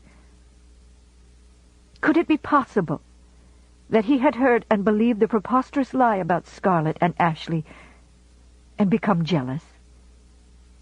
True, he had left town immediately after the scandal broke, but no, it couldn't be that. Captain Butler was always going off abruptly on journeys. He couldn't have believed the gossip. He was too sensible. If that had been the cause of the trouble, wouldn't he have tried to shoot Ashley? Or at least demanded an explanation? No, it couldn't be that. It was only that he was drunk and sick from strain, and his mind was running wild like a man delirious, babbling wild fantasies. Men couldn't stand strains as well as women. Something had upset him. Perhaps he had had a small quarrel with Scarlett and magnified it. Perhaps some of the awful things he had said were true. But all of them couldn't be true. Oh, not that last, certainly. No man could say such a thing to a woman he loved as passionately as this man loved Scarlett. Melanie had never seen evil, never seen cruelty. And now that she looked on them for the first time, she found them too inconceivable to believe. He was drunk and sick sick children must be humored. There, she said crooningly. Hush now. I understand. He raised his head violently and looked up at her with bloodshot eyes, fiercely throwing off her hands. No, by God, you don't understand. You can't understand. You're too good to understand. You don't believe me, but it's all true, and I'm a dog. Do you know why I did it? I was mad, crazy with jealousy. She never cared for me, and I thought I could make her care, but she never cared. She doesn't love me. She never has. She loves... His passionate, drunken gaze met hers, and he stopped, mouth open, as though for the first time he realized to whom he was speaking. Her face was white and strained, but her eyes were steady and sweet, and full of pity and unbelief. There was a luminous serenity in them, and the innocence in the soft brown depths struck him like a blow in the face, clearing some of the alcohol out of his brain, halting his mad, careering words in mid-flight. He trailed off into a mumble, his eyes dropping away from hers, his lids batting rapidly as he fought back to sanity. I'm a cad, he muttered, dropping his head tiredly back into her lap. But not that big a cad. And if I did tell you, you wouldn't believe me, would you? You're too good to believe me. I never before knew anybody who was really good. You wouldn't believe me, would you? No. I wouldn't believe you, said Melanie soothingly, beginning to stroke his hair again. She's going to get well. There, Captain Butler. Don't cry. She's going to get well.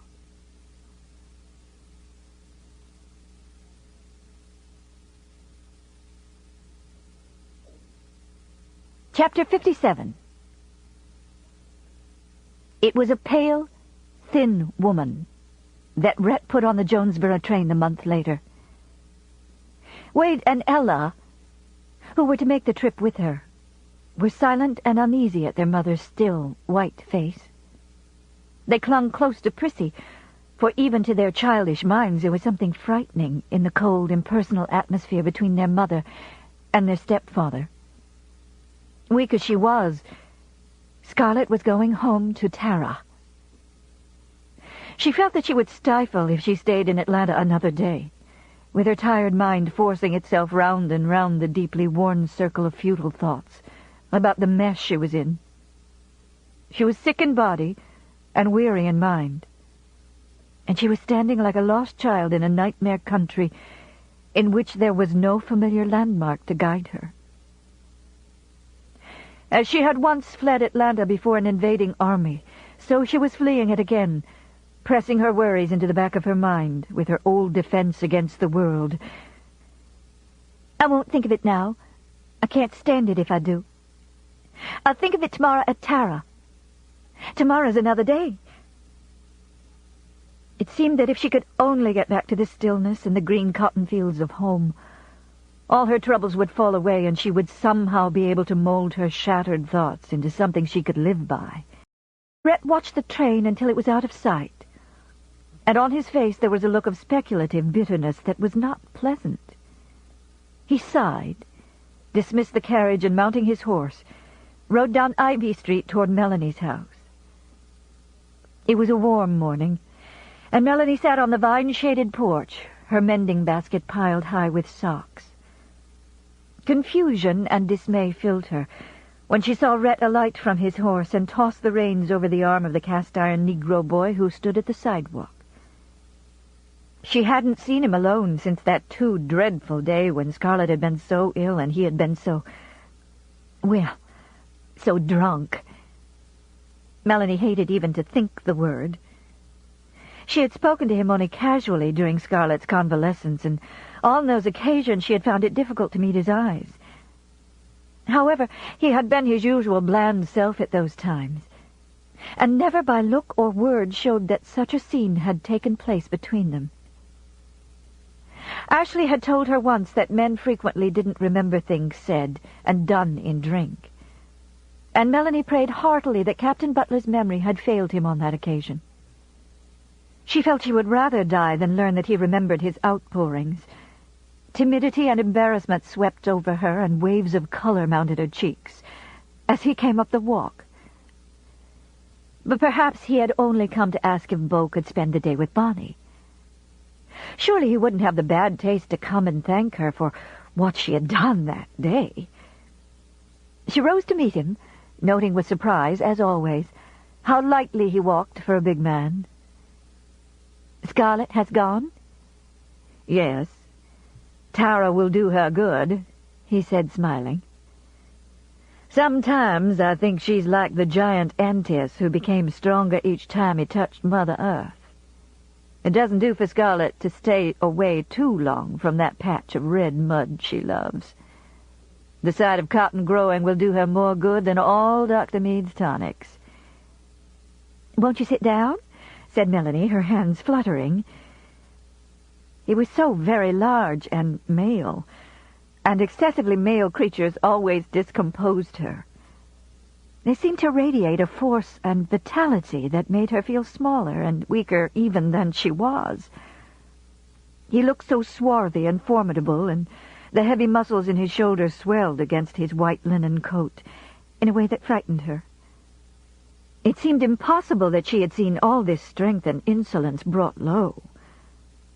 And she had held that black head in her lap. Oh, dear, she thought in distress, and blushed again. Miss Melly, he said gently, does my presence annoy you? Would you rather I went away? Pray, be frank. Oh, she thought, he does remember.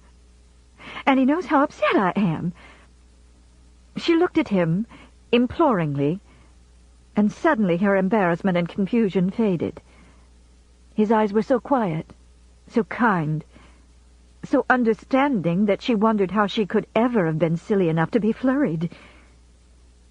His face looked tired, and she thought with surprise, more than a little sad. How could she have even thought he'd be ill-bred enough to bring up subjects both would rather forget? Poor thing. He's been so worried about Scarlett, she thought. And managing a smile, she said, Do sit down, Captain Butler. He sat down heavily and watched her as she picked up her darning. Miss Melly, I've come to ask a very great favor of you, and... He smiled and his mouth twisted down. To enlist your aid in a deception from which I know you will shrink. Deception? Yes. Really, I've come to talk business to you." "Oh, dear. Then it's Mr. Wilkes you'd better see. I'm such a goose about business. I'm not smart like Scarlett." "I'm afraid Scarlett is too smart for her own good," he said. "And that is exactly what I want to talk to you about. You know how ill she's been. When she gets back from Terra, she will start again hammer and tongs with the store and those mills, which I wish devoutly would explode some night. I fear for her health, Miss Millie." "Yes, she does far too much. You must make her stop and take care of herself." He laughed. "You know how headstrong she is. I never even try to argue with her. She's just like a willful child. She won't let me help her. She won't let anyone help her. I've tried to get her to sell her share in the mills, but she won't. And now, Miss Millie, I come to the business matter. I know Scarlett would sell the remainder of her interest in the mills to Mr. Wilkes, but to no one else. And I want Mr. Wilkes to buy her out." "Oh, dear me, that would be nice, but—" Melanie stopped and bit her lip. She couldn't mention money matters to an outsider. Somehow, despite what he made from the mill, she and Ashley never seemed to have enough money. It worried her that they saved so little. She didn't know where the money went. Ashley gave her enough to run the house on, but when it came to extra expenses, they were often pinched. Of course, her doctor bills were so much, and then the books and furniture Ashley ordered from New York did run into money. And they had fed and clothed any number of waifs who slept in their cellar. And Ashley never felt like refusing a loan to any man who'd been in the Confederate Army. And— "Miss Millie, I want to lend you the money," said Rhett. "That's so kind of you. But we might never repay it." "I don't want it repaid. Don't be angry with me, Miss Millie. Please hear me through. It will repay me enough to know that Scarlett will not be exhausting herself driving miles to the mills every day. The store will be enough to keep her busy and happy. Don't you see?" "Well, yes," said Melanie uncertainly. "You want your boy to have a pony, don't you? And want him to go to the university and to Harvard and to Europe on a grand tour?" "Oh, of course," cried Melanie, her face lighting up, as always, at the mention of Beau. "I want him to have everything, but, well, everyone is so poor these days that—" "Mr. Wilkes could make a pile of money out of the mills some day," said Rhett. "And I'd like to see Beau have all the advantages he deserves." "Oh, Captain Butler, what a crafty wretch you are!" she cried, smiling, appealing to a mother's pride. "I can read you like a book." "I hope not," said Rhett. And for the first time there was a gleam in his eye. "Now will you let me lend you the money?" "But where does the deception come in?" "We must be conspirators and deceive both Scarlett and Mr. Wilkes." "Oh, dear, I couldn't." "If Scarlett knew I had plotted behind her back, even for her own good, well, you know her temper. And I'm afraid Mr. Wilkes would refuse any loan I offered him. So neither of them must know where the money comes from." "Oh, but I'm sure Mr. Wilkes wouldn't refuse if he understood the matter. He's so fond of Scarlett." "Yes, I'm sure he is," said Rhett smoothly. "But just the same, he would refuse. You know how proud all the Wilkes are." "Oh, dear," cried Melanie miserably. "I wish— Really, Captain Butler, I couldn't deceive my husband."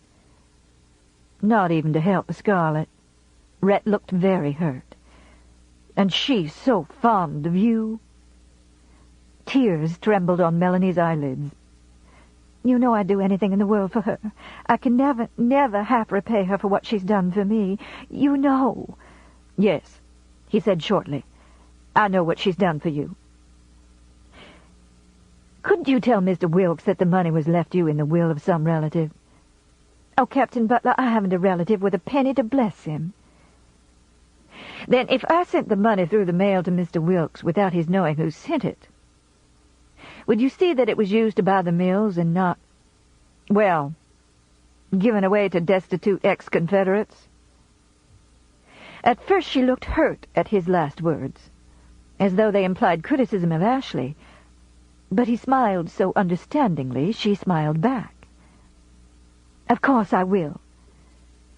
So it's settled? It's to be our secret?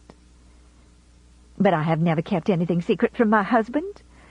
I'm sure of that, Miss Melly. As she looked at him, she thought how right she had always been about him, and how wrong so many other people were. People had said he was brutal and sneering and bad-mannered and even dishonest, though many of the nicest people were now admitting they had been wrong. Well, she had known from the very beginning that he was a fine man.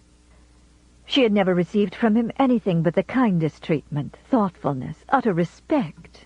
And what understanding! And then how he loved Scarlett. How sweet of him to take this roundabout way of sparing Scarlett one of the loads she carried. In an impulsive rush of feeling, she said, "Scarlett's lucky to have a husband who's so nice to her." You think so? I'm afraid she wouldn't agree with you if she could hear you. Besides, I want to be nice to you too, Miss Millie. I'm giving you more than I'm giving Scarlett. Me? She questioned, puzzled. Oh, you mean for Beau. He picked up his hat and rose.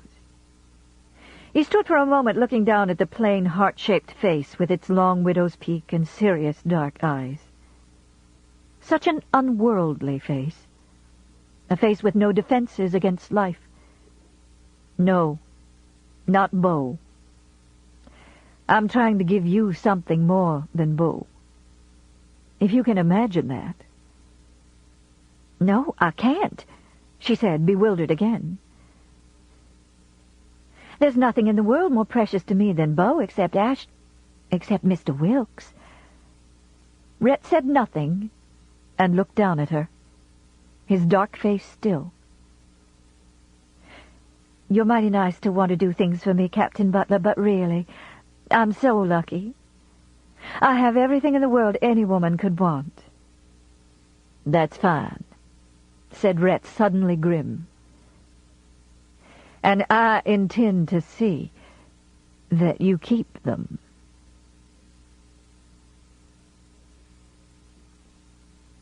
When Scarlett came back from Tara, the unhealthy pallor had gone from her face, and her cheeks were rounded and faintly pink.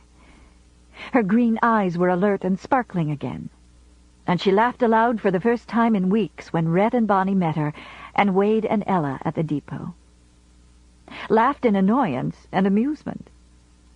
Rhett had 2 straggling turkey feathers in the brim of his hat, and Bonnie, dressed in a sadly torn dress that was her Sunday frock, had diagonal lines of indigo blue on her cheeks, and a peacock feather half as long as she was in her curls.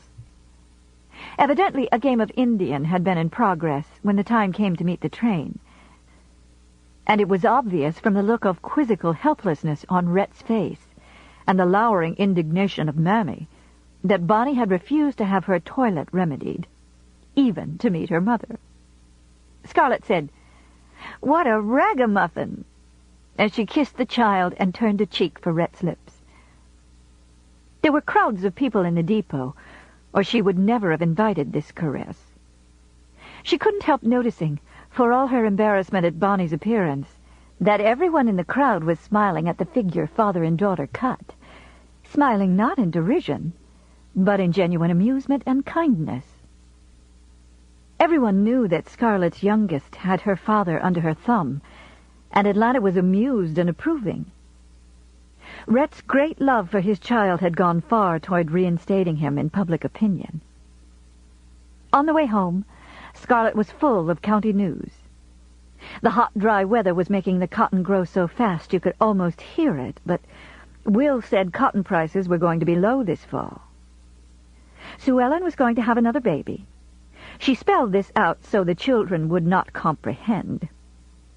And Ellen had shown unwonted spirit in biting Sue Ellen's oldest girl.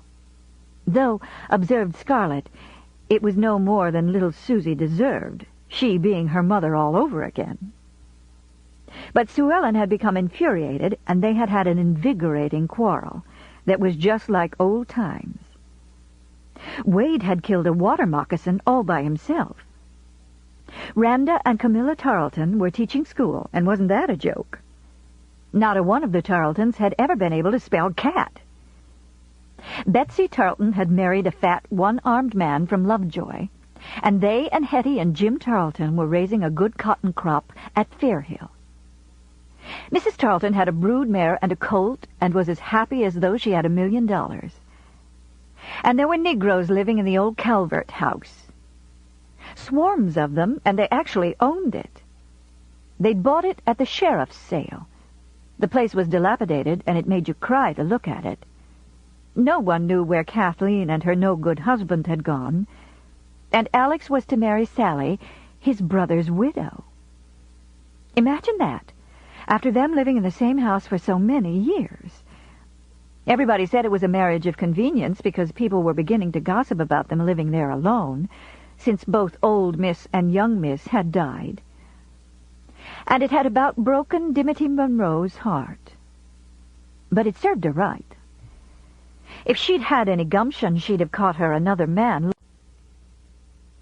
Scarlet chattered on cheerfully, but there were many things about the county which she suppressed.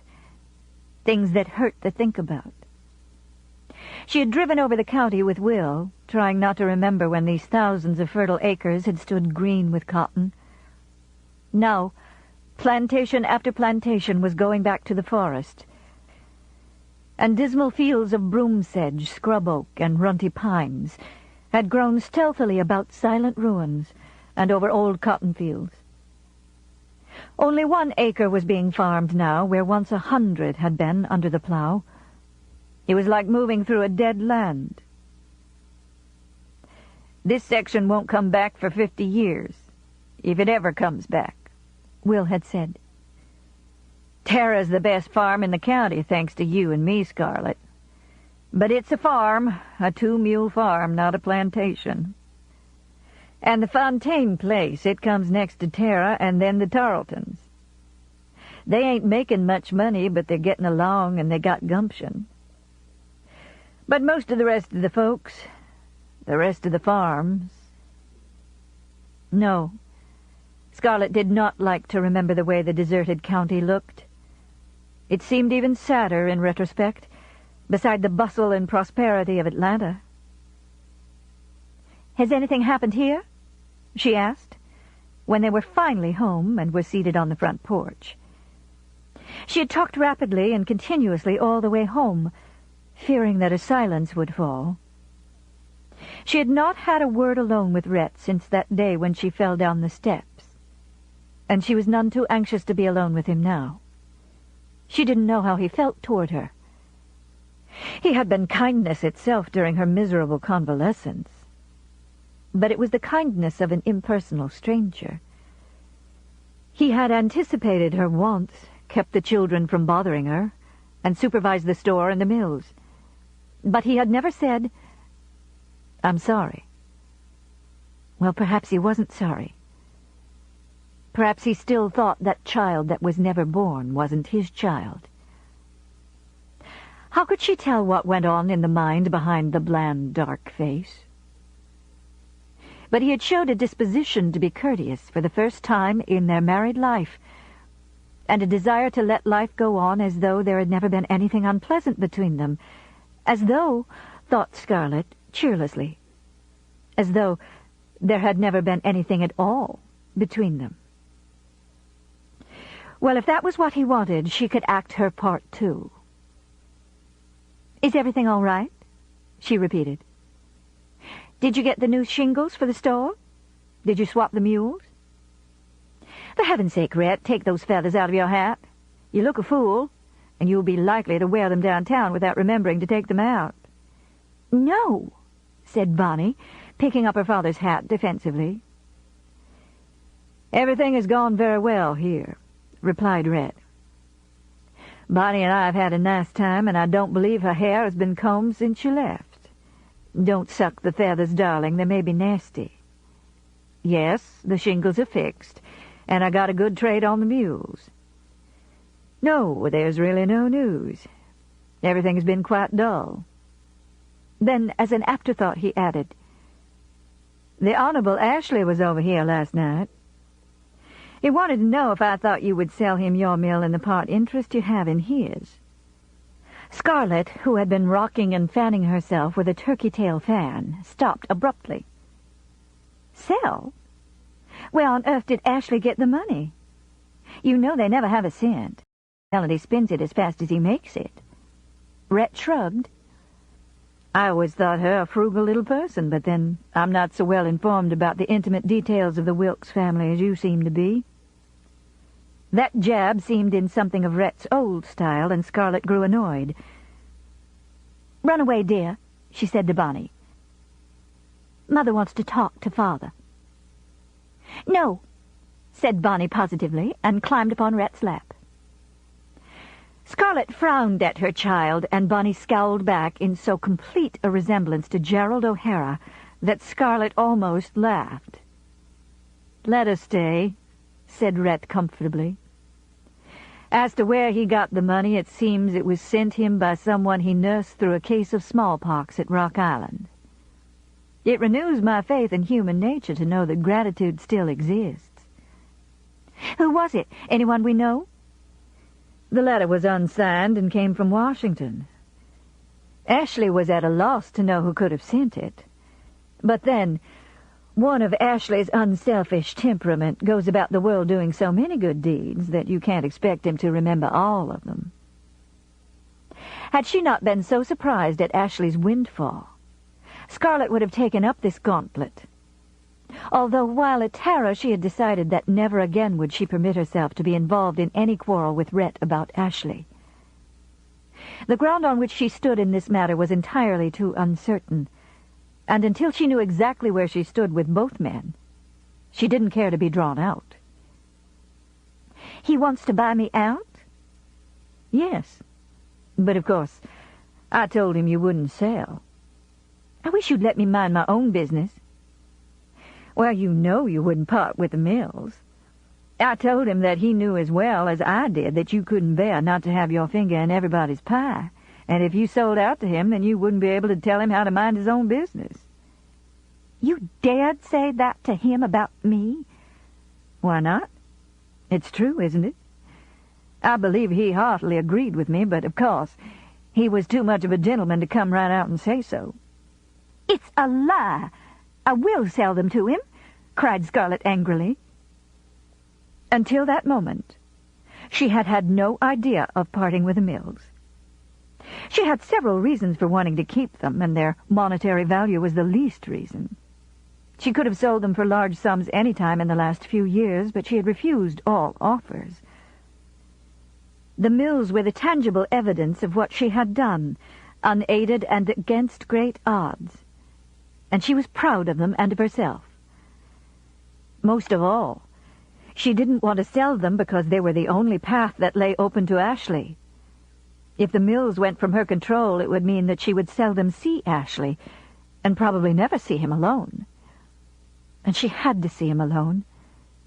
She couldn't go on this way any longer, wondering what his feelings toward her were now, wondering if all his love had died in shame since the dreadful night of Melanie's party.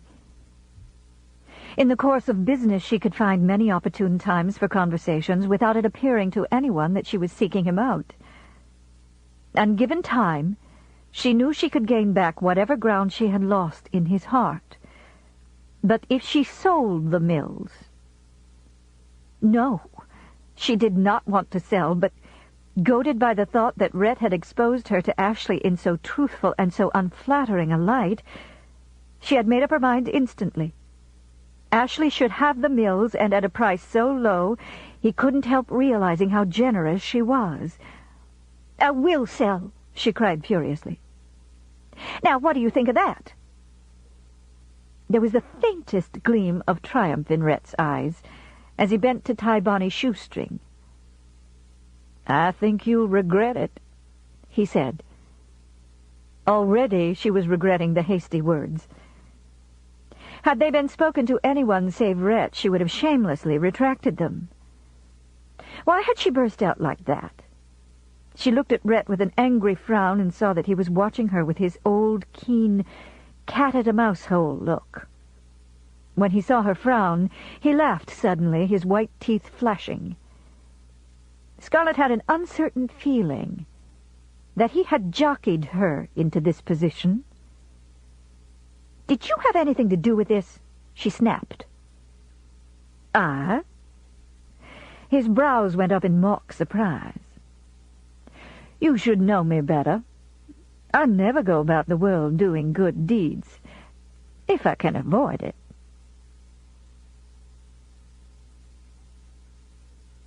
That night she sold the mills and all her interest in them to Ashley. She didn't lose thereby, for Ashley refused to take advantage of her first low offer, and met the highest bid that she had ever had for them. When she had signed the papers and the mills were irrevocably gone, and Melanie was passing small glasses of wine to Ashley and Rhett to celebrate the transaction, Scarlett felt bereft, as though she had sold one of her children. The mills had been her darlings, her pride, the fruit of her small, grasping hands. She had started with one little mill in those black days when Atlanta was barely struggling up from ruin and ashes, and want was staring her in the face. She had fought and schemed and nursed them through the dark times when Yankee confiscation loomed, when money was tight and smart men going to the wall. And now when Atlanta was covering its scars and buildings were going up everywhere, and newcomers flocking to the town every day, she had 2 fine mills, 2 lumber yards, a dozen mule teams, and convict labor to operate the business at low cost. Bidding farewell to them was like closing a door forever on a part of her life, a bitter, harsh part, but one which she recalled with a nostalgic satisfaction. She had built up this business, and now she had sold it, and she was oppressed with the certainty that, without her at the helm, Ashley would lose it all, everything that she had worked to build. Ashley trusted everyone, and still hardly knew a 2x4 from a 6x8. And now she would never be able to give him the benefit of her advice, all because Rhett had told him that she liked to boss everything. Oh, damn Rhett, she thought. And as she watched him, the conviction grew that he was at the bottom of all this. Just how and why, she didn't know. He was talking to Ashley, and his words brought her up sharply. "I suppose you'll turn the convicts back right away," he said. Turn the convicts back? Why should there be any idea of turning them back? Rhett knew perfectly well that the large profits from the mills grew out of the cheap convict labor. And why did Rhett speak with such certainty about what Ashley's future actions would be? What did he know of him? "Yes, they'll go back immediately," replied Ashley, and he avoided Scarlett's dumbfounded gaze. "Have you lost your mind?" she cried. "You lose all the money on the lease, and what kind of labor can you get anyway?" "I'll use free darkies," said Ashley. "Free darkies? Fiddle-de-dee. You know what their wages will cost, and besides, you'll have the Yankees on your neck every minute to see if you're giving them chicken 3 times a day and tucking them to sleep under eider-down quilts. And if you give a lazy darky a couple of licks to speed him up, you'll hear the Yankees scream from here to Dalton, and you'll end up in jail. Why, convicts are the only—" Melanie looked down into her lap at her twisted hands. Ashley looked unhappy but obdurate. For a moment he was silent.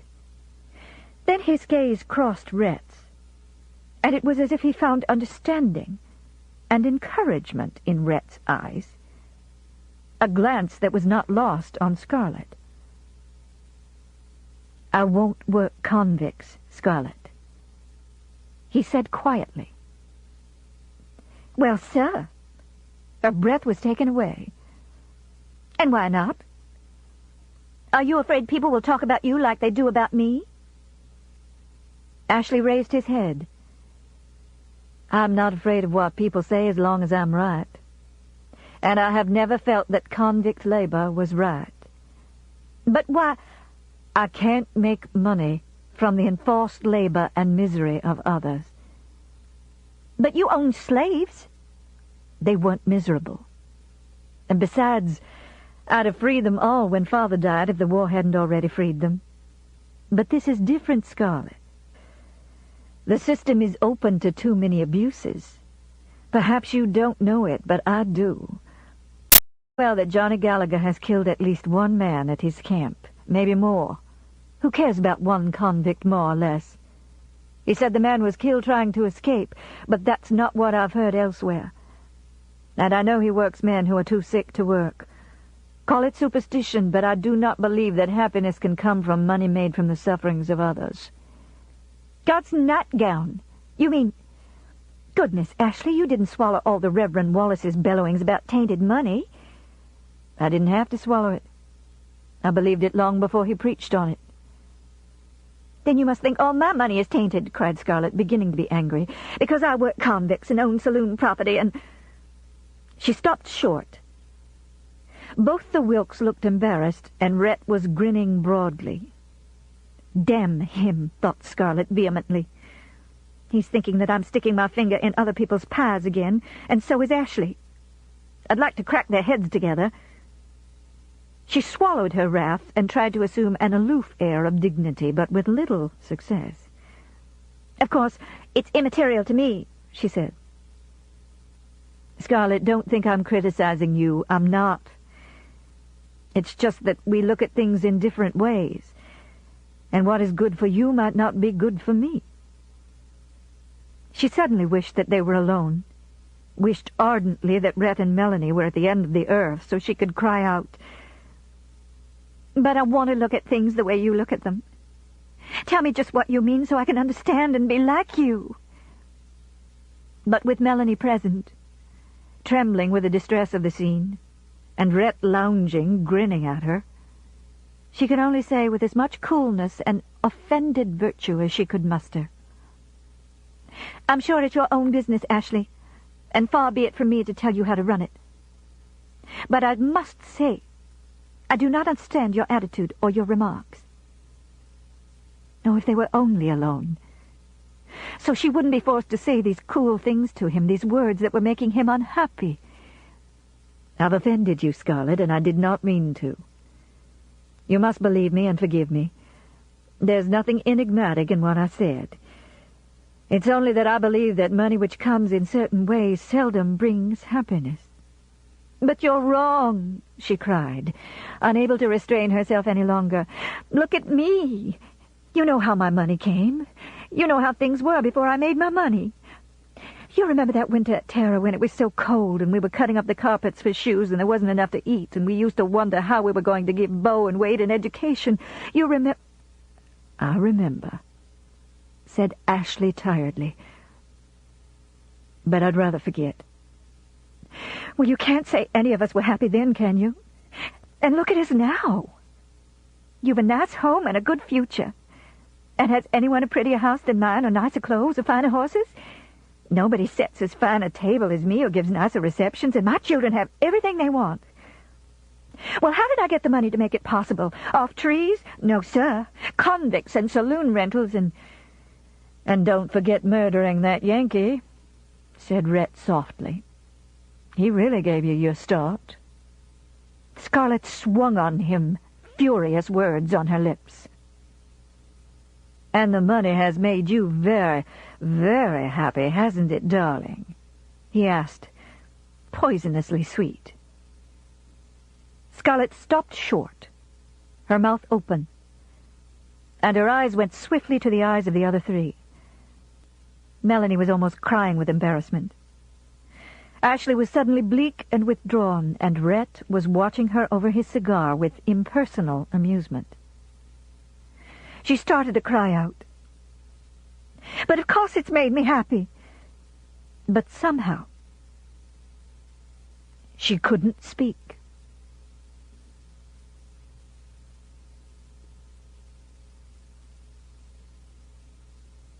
Chapter 58.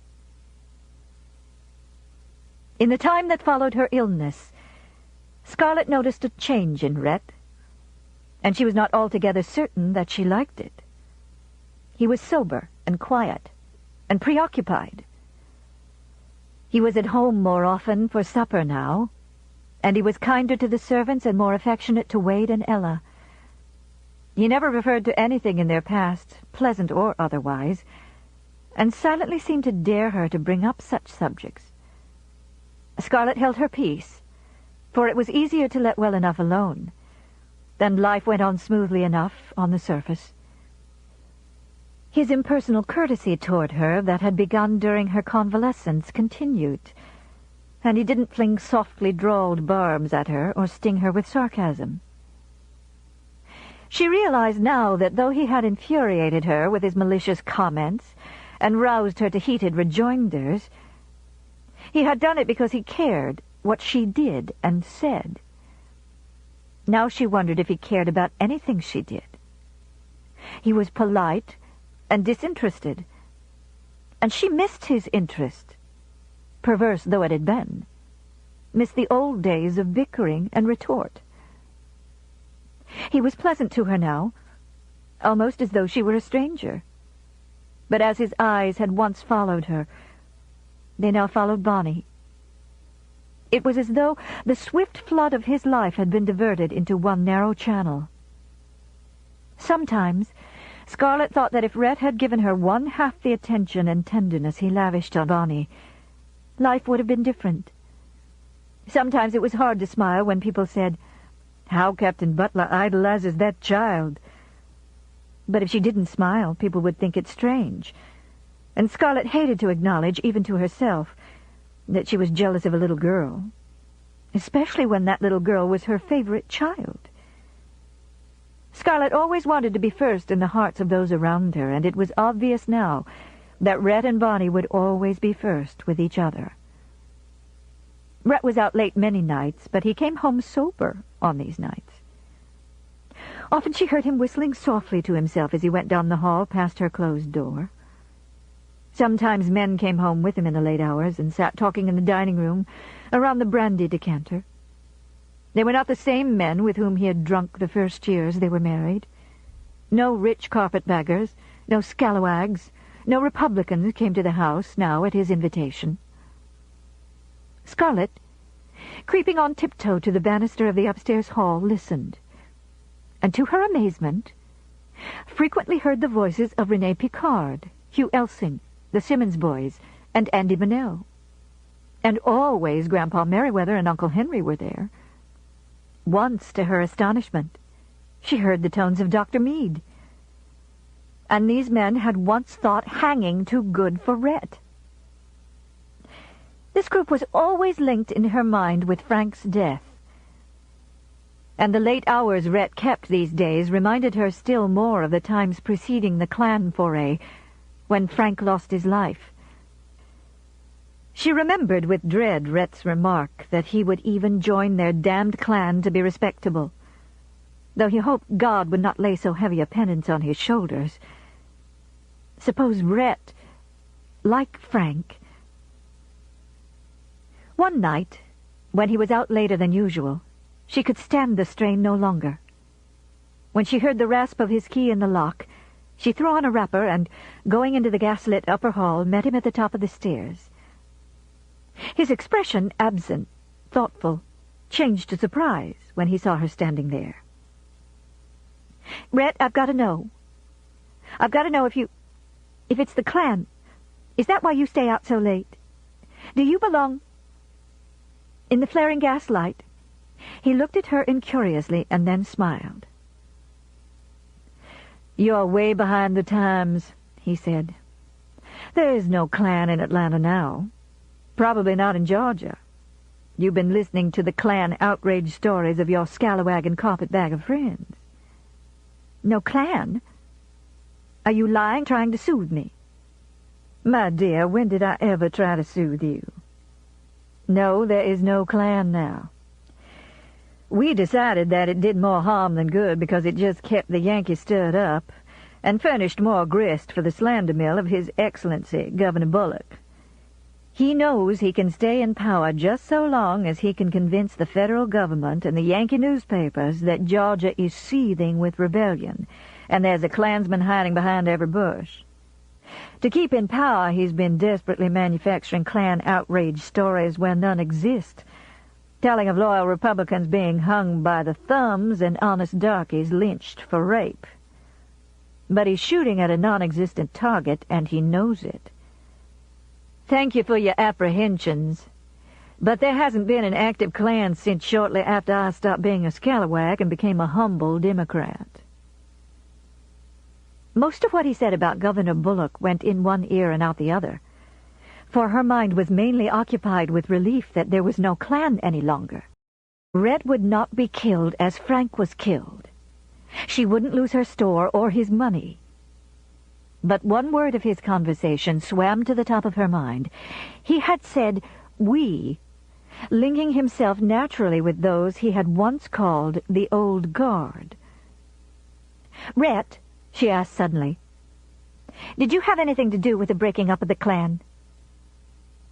He gave her a long look, and his eyes began to dance. "My love, I did. Ashley Wilkes and I are mainly responsible." "Ashley? And you?" "Yes, platitudinously but truly. Politics makes strange bedfellows. Neither Ashley nor I care much for each other's bedfellows, but Ashley never believed in the Klan because he's against violence of any sort. And I never believed in it because it's damned foolishness and not the way to get what we want. It's the one way to keep the Yankees on our necks till kingdom come. And between Ashley and me, we convinced the hotheads that watching, waiting, and working would get us further than nightshirts and fiery crosses." "You don't mean the boys actually took your advice when you—" "When I was a speculator? A scalawag? A consorter with Yankees? You forget, Mrs. Butler, that I am now a Democrat in good standing, devoted to my last drop of blood to recovering our beloved state from the hands of her ravishers. My advice was good advice, and they took it. My advice in other political matters is equally good. We have a Democratic majority in the legislature now, haven't we? And soon, my love, we will have some of our good Republican friends behind the bars. They are a bit too rapacious these days, a bit too open." "You'd help put them in jail?" "Why, they were your friends. They let you in on that railroad bond business that you made thousands out of." Rhett grinned suddenly, his old mocking grin. "Oh, I bear them no ill will. But I'm on the other side now, and if I can assist in any way in putting them where they belong, I'll do it. And how that will redound to my credit. I know just enough about the inside of some of these deals to be very valuable when the legislature starts digging into them, and that won't be far off, from the way things look now. They're going to investigate the governor, too, and they'll put him in jail if they can. Better tell your good friends, the Gellerts and the Hundens, to be ready to leave town on a minute's notice, because if they can nab the governor, they'll nab them, too." For too many years Scarlett had seen the Republicans, backed up by the force of the Yankee army, in power in Georgia, to believe Rhett's light words. The governor was too strongly entrenched for any legislature to do anything to him, much less put him in jail. "How you do run on," she observed. "If he isn't put in jail, at least he won't be re-elected. We're going to have a Democratic governor next time for a change." "And I suppose you'll have something to do with it?" she questioned sarcastically. "My pet, I will. I'm having something to do with it now. That's why I stay out so late at nights. I'm working harder than I ever worked with a shovel in the gold rush, trying to help get the election organized. And I know this will hurt you, Mrs. Butler, but I'm contributing plenty of money to the organization, too. Do you remember telling me years ago in Frank's store that it was dishonest for me to keep the Confederate gold? At last I've come to agree with you, and the Confederate gold is being spent to get the Confederates back into power. You're pouring money down a rat hole. What? You call the Democratic Party a rat hole? His eyes mocked her, and then were quiet, expressionless. It doesn't matter a damn to me who wins this election. What does matter is that everyone knows I've worked for it and that I've spent money on it. And that'll be remembered in Bonnie's favor in years to come. I was almost afraid from your pious talk that you'd had a change of heart. But I see you've got no more sincerity about the Democrats than about anything else. Not a change of heart at all. Merely a change of hide. You might possibly sponge the spots off a leopard, but he'd remain a leopard just the same. Bonnie, awakened by the sound of voices in the hall, called sleepily but imperiously, "Daddy!" And Rhett started past Scarlet. "Rhett, wait a minute. There's something else I want to tell you. You must stop taking Bonnie around with you in the afternoons to political meetings. It just doesn't look well. The idea of a little girl at such places. And it makes you look so silly. I never dreamed that you took her until Uncle Henry mentioned it, as though he thought I knew, and—" He swung round on her, and his face was hard. "How can you read wrong in a little girl sitting on her father's lap while he talks to friends? You may think it looks silly, but it isn't silly. People will remember for years that Bonnie sat on my lap while I helped run the Republicans out of this state. People will remember for years." The hardness went out of his face, and a malicious light danced in his eyes. "Did you know that when people ask her who she loves best, she says, 'Daddy and the Democrats'? And who she hates most, she says, 'The scallywags'? People, thank God, remember things like that." Scarlet's voice rose furiously. "And I suppose you'd tell her I'm a scalawag." "Daddy!" said the small voice, indignant now. And Rhett, still laughing, went down the hall to his daughter. That October, Governor Bullock resigned his office and fled from Georgia. Misuse of public funds, waste and corruption had reached such proportions during his administration that the edifice was toppling of its own weight. Even his own party was split. So great had public indignation become. The Democrats had a majority in the legislature now, and that meant just one thing. Knowing that he was going to be investigated and fearing impeachment, Bullock did not wait. He hastily and secretly decamped, arranging that his resignation would not become public until he was safely in the North. When it was announced a week after his flight, Atlanta was wild with excitement and joy. People thronged the streets, men laughing and shaking hands in congratulation, ladies kissing each other and crying. Everybody gave parties in celebration, and the fire department was kept busy fighting the flames that spread from the bonfires of jubilant small boys. Almost out of the woods. Reconstruction's almost over. To be sure, the acting governor was a Republican too, but the election was coming up in December, and there was no doubt in anyone's mind as to what the result would be. And when the election came, despite the frantic efforts of the Republicans, Georgia once more had a Democratic governor. There was joy then, excitement too, but of a different sort from that which seized the town when Bullock took to his heels. This was a more sober, heartfelt joy, a deep-souled feeling of thanksgiving, and the churches were filled as ministers reverently thanked God for the deliverance of the state. There was pride, too, mingled with the elation and joy, pride that Georgia was back in the hands of her own people again. In spite of all the administration in Washington could do, in spite of the Army, the carpetbaggers, the scalawags, and the native Republicans. 7 times Congress had passed crushing acts against the state to keep it a conquered province. 3 times the Army had set aside civil law. The Negroes had frolicked through the legislature. Grasping aliens had mismanaged the government. Private individuals had enriched themselves from public funds.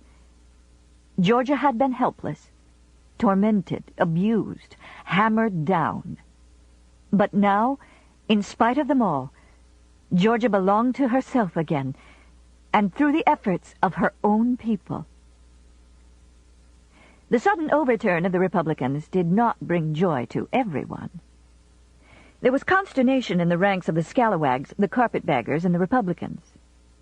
The Gellerts and the Hundens, evidently apprised of Bullock's departure before his resignation became public, left town abruptly, disappearing into that oblivion from which they had come. The other carpetbaggers and scalawags who remained were uncertain, frightened, and they hovered together for comfort, wondering what the legislative investigation would bring to light concerning their own private affairs. They were not insolent now. They were stunned, bewildered, afraid. And the ladies who called on Scarlett said over and over, "But who would have thought it would turn out this way? We thought the governor was too powerful. We thought he was here to stay. We thought—" Scarlett was equally bewildered by the turn of events, despite Rhett's warning as to the direction it would take. It was not that she was sorry Bullock had gone and the Democrats were back again.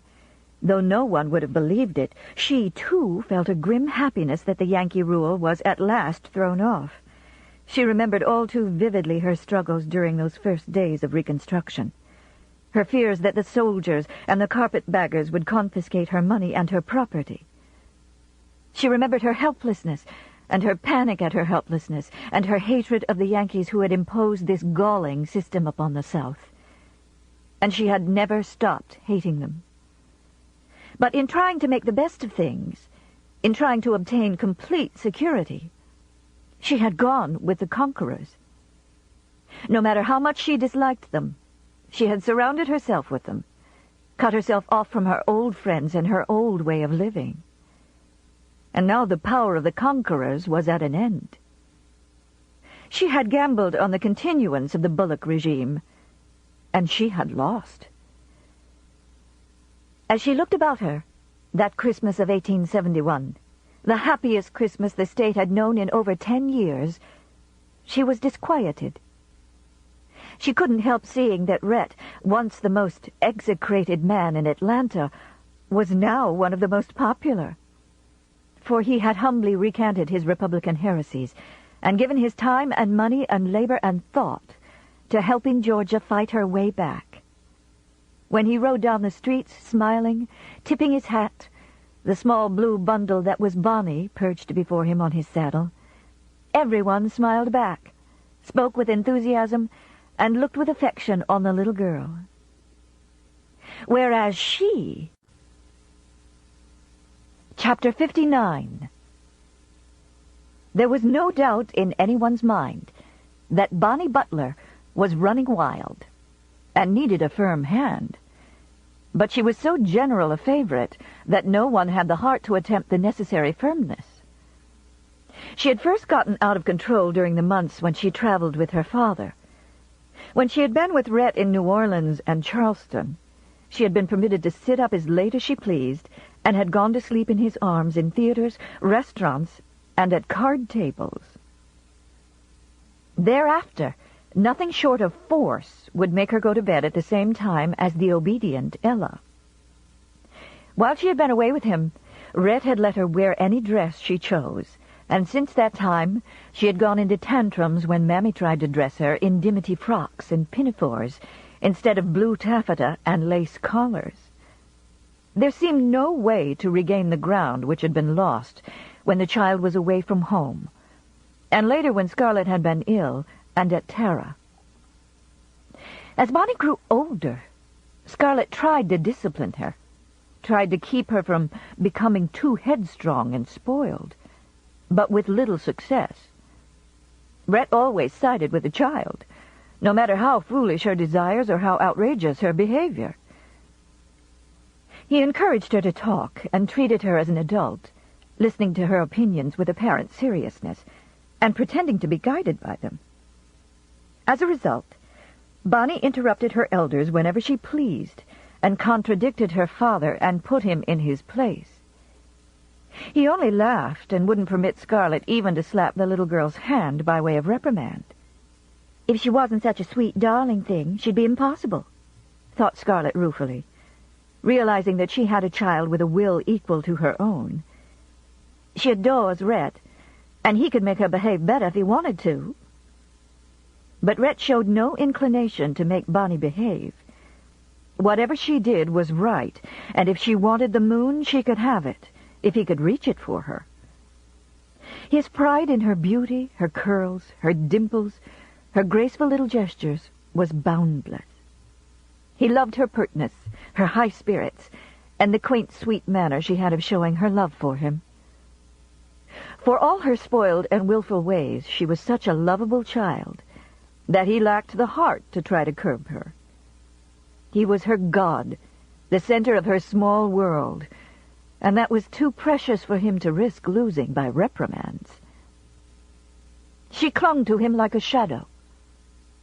She woke him earlier than he cared to wake, sat beside him at the table, eating alternately from his plate and her own, rode in front of him on his horse, and permitted no one but Rhett to undress her and put her to sleep in the small bed beside his. It amused and touched Scarlet to see the iron hand with which her small child ruled her father. Who would have thought that Rhett, of all people, would take fatherhood so seriously? But sometimes a dart of jealousy went through Scarlet, because Bonnie, at the age of 4, understood Rhett better than she had ever understood him, and could manage him better than she had ever managed him. When Bonnie was 4 years old, Mammy began to grumble about the impropriety of a girl-child riding a straddle in front of her pa with a dress flying up. Rhett lent an attentive ear to this remark, as he did to all Mammy's remarks about the proper raising of little girls. The result was a small brown and white Shetland pony with a long silky mane and tail, and a tiny side saddle with silver trimmings. Ostensibly, the pony was for all 3 children, and Rhett bought a saddle for Wade, too. But Wade infinitely preferred his St. Bernard dog, and Ella was afraid of all animals. So the pony became Bonnie's own and was named Mr. Butler. The only flaw in Bonnie's possessive joy was that she couldn't still ride astride like her father. But after he had explained how much more difficult it was to ride on a side saddle, she was content and learned rapidly. Rhett's pride in her good seat and her good hands was enormous. "Wait till she's old enough to hunt," he boasted. "There'll be no one like her on any field. I'll take her to Virginia then. That's where the real hunting is. And Kentucky, where they appreciate good riders." When it came to making her riding habit, as usual, she had her choice of colors, and as usual, chose blue. "But, my darling, not that blue velvet. The blue velvet is for a party dress for me," laughed Scarlet. "A nice black broadcloth is what little girls wear." Seeing the small black brows coming together, "For heaven's sake, Rhett, tell her how unsuitable it would be and how dirty it will get." "Oh, let her have the blue velvet. If it gets dirty, we'll make another one," said Rhett easily. So Bonnie had her blue velvet habit, with a skirt that trailed down the pony's side, and a black hat with a red plume in it, because Aunt Mellie's stories of Jeb Stuart's plume had appealed to her imagination. On the days that were bright and clear, the two could be seen riding down Peachtree Street, Rhett reining in his big black horse to keep pace with the fat pony's gait.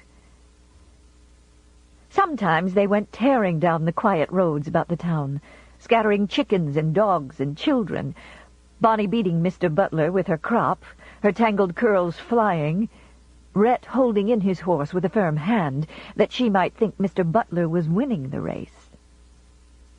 When he had assured himself of her seat, her hands, her utter fearlessness, Rhett decided that the time had come for her to learn to make the low jumps that were within the reach of Mr. Butler's short legs.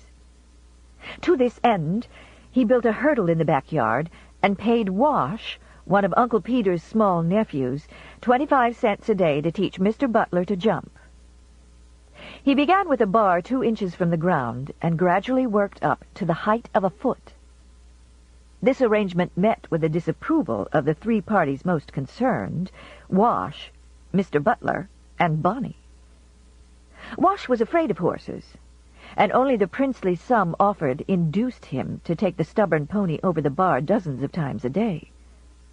Mr. Butler, who bore with equanimity, having his tail pulled by his small mistress and his hooves examined constantly, felt that the creator of ponies had not intended him to put his fat body over the bar. Bonnie, who couldn't bear to see anyone else upon her pony, danced with impatience while Mr. Butler was learning his lessons. When Rhett finally decided that the pony knew his business well enough to trust Bonnie upon him, the child's excitement was boundless. She made her first jump with flying colors, and thereafter, riding abroad with her father held no charms for her. Scarlet couldn't help laughing at the pride and enthusiasm of father and daughter. She thought, however, that once the novelty had passed, Bonnie would turn to other things, and the neighborhood would have some peace. But this sport did not pall. There was a bare track worn from the arbor at the far end of the backyard to the hurdle, and all morning long the yard resounded with excited yells. Grandpa Merriweather, who had made the overland trip in 1849, said that the yells sounded just like an Apache after a successful scalping. After the first week, Bonnie begged for a higher bar, a bar that was 1.5 feet from the ground. "When you are 6 years old," said Rhett, "then you'll be big enough for a higher jump, and I'll buy you a bigger horse. Mr. Butler's legs aren't long enough." "They are, too. I jumped at Mellie's rose bushes, and they are enormously high." "No, you must wait," said Rhett, firm for once. But the firmness gradually faded away before her incessant importunings and tantrums. "Oh, all right," he said, with a laugh one morning, and moved the narrow white crossbar higher. "If you fall off, don't cry and blame me." "Mother!" screamed Bonnie, turning her head up toward Scarlet's bedroom. "Mother, watch me! Daddy says I can." Scarlet, who was combing her hair, came to the window and smiled down at the tiny, excited figure, so absurd in the soiled blue habit. "I must really get her another habit," she thought, "though heaven only knows how I'll make her give up that dirty one." "Mother, watch!" "I'm watching, dear," said Scarlet, smiling.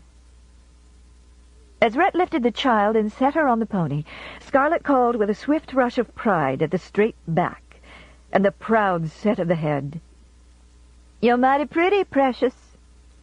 "So are you," said Bonnie generously, and hammering a heel into Mr. Butler's ribs, she galloped down the yard toward the arbor.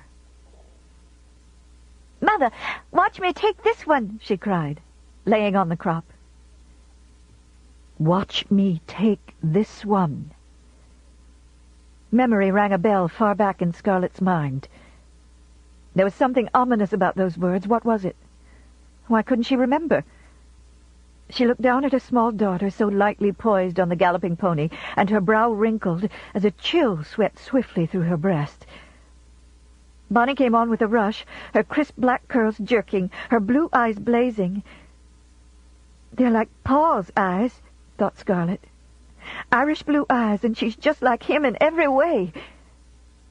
And as she thought of Gerald, the memory for which she had been fumbling came to her swiftly, came with the heart-stopping clarity of summer lightning, throwing for an instant a whole countryside into unnatural brightness. She could hear an Irish voice singing, heard the hard, rapid pounding of hooves coming up the pasture hill at Tara, hear a reckless voice, so like the voice of her child. "Ellen, watch me take this one." "No," she cried. "No! "Oh, Bonnie, stop!" Even as she leaned from the window, there was a fearful sound of splintering wood, a hoarse cry from Rhett, a melee of blue velvet, and flying hooves on the ground. Then Mr. Butler scrambled to his feet and trotted off with an empty saddle.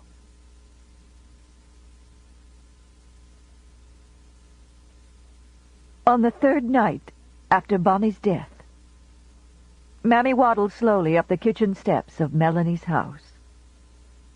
She was dressed in black, from her huge men's shoes slashed to permit freedom for her toes, to her black head rag. Her blurred old eyes were bloodshot and red-rimmed, and misery cried out in every line of her mountainous figure. Her face was puckered in the sad bewilderment of an old ape, but there was determination in her jaw. She spoke a few soft words to Dilsey, who nodded kindly, as though an unspoken armistice existed in their old feud. Dilsey put down the supper dishes she was holding and went quietly through the pantry toward the dining room. In a minute, Melanie was in the kitchen, her table napkin in her hand, anxiety in her face. "Miss Scarlet isn't—" "Miss Scarlet's bearing up, same as always," said Mammy heavily. "I didn't tend to disturb your supper, Miss Melly. I can wait till you're through to tell you what I got on my mind." "Supper can wait," said Melanie. "Dilsey, serve the rest of the supper. Mammy, come with me."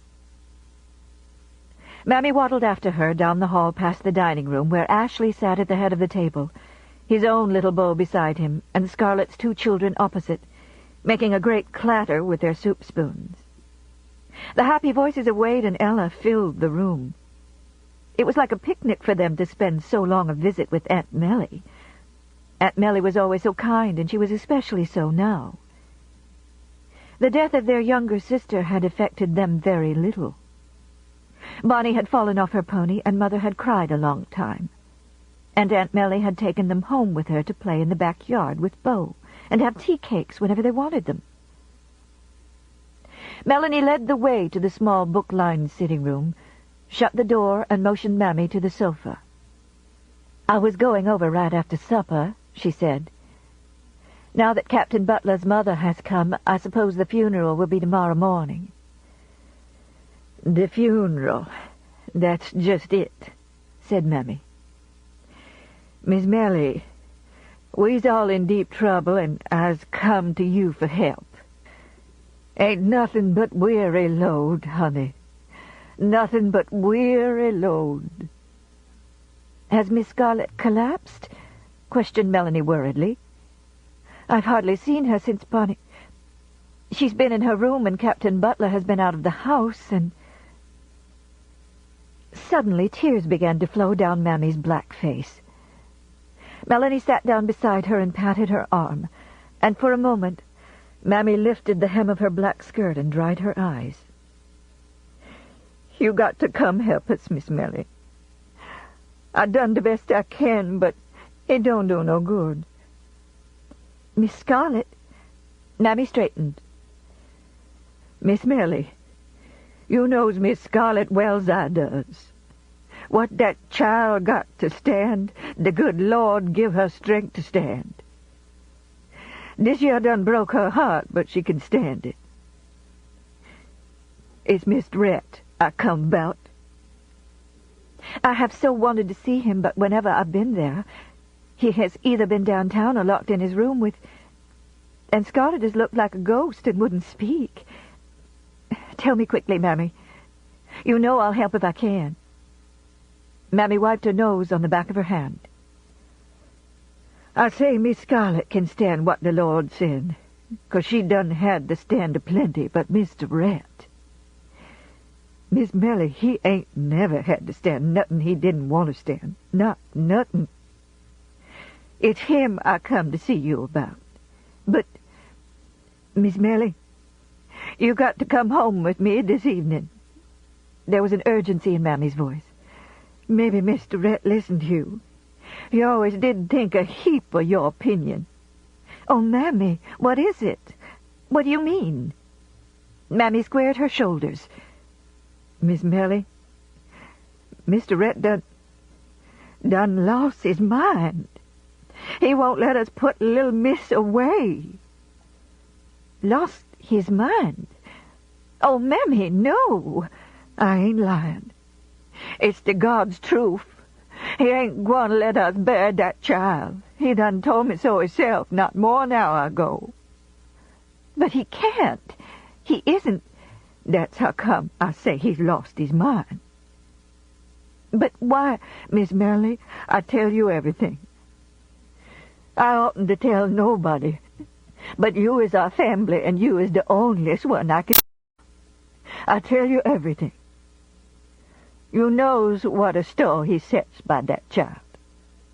I ain't never seen no man, black or white, set such a store by any child. Look like he go plumb crazy when Dr. Meade say her neck broke. He grab his gun and he run right out and shoot that pony, and for God, I think he gwine shoot himself.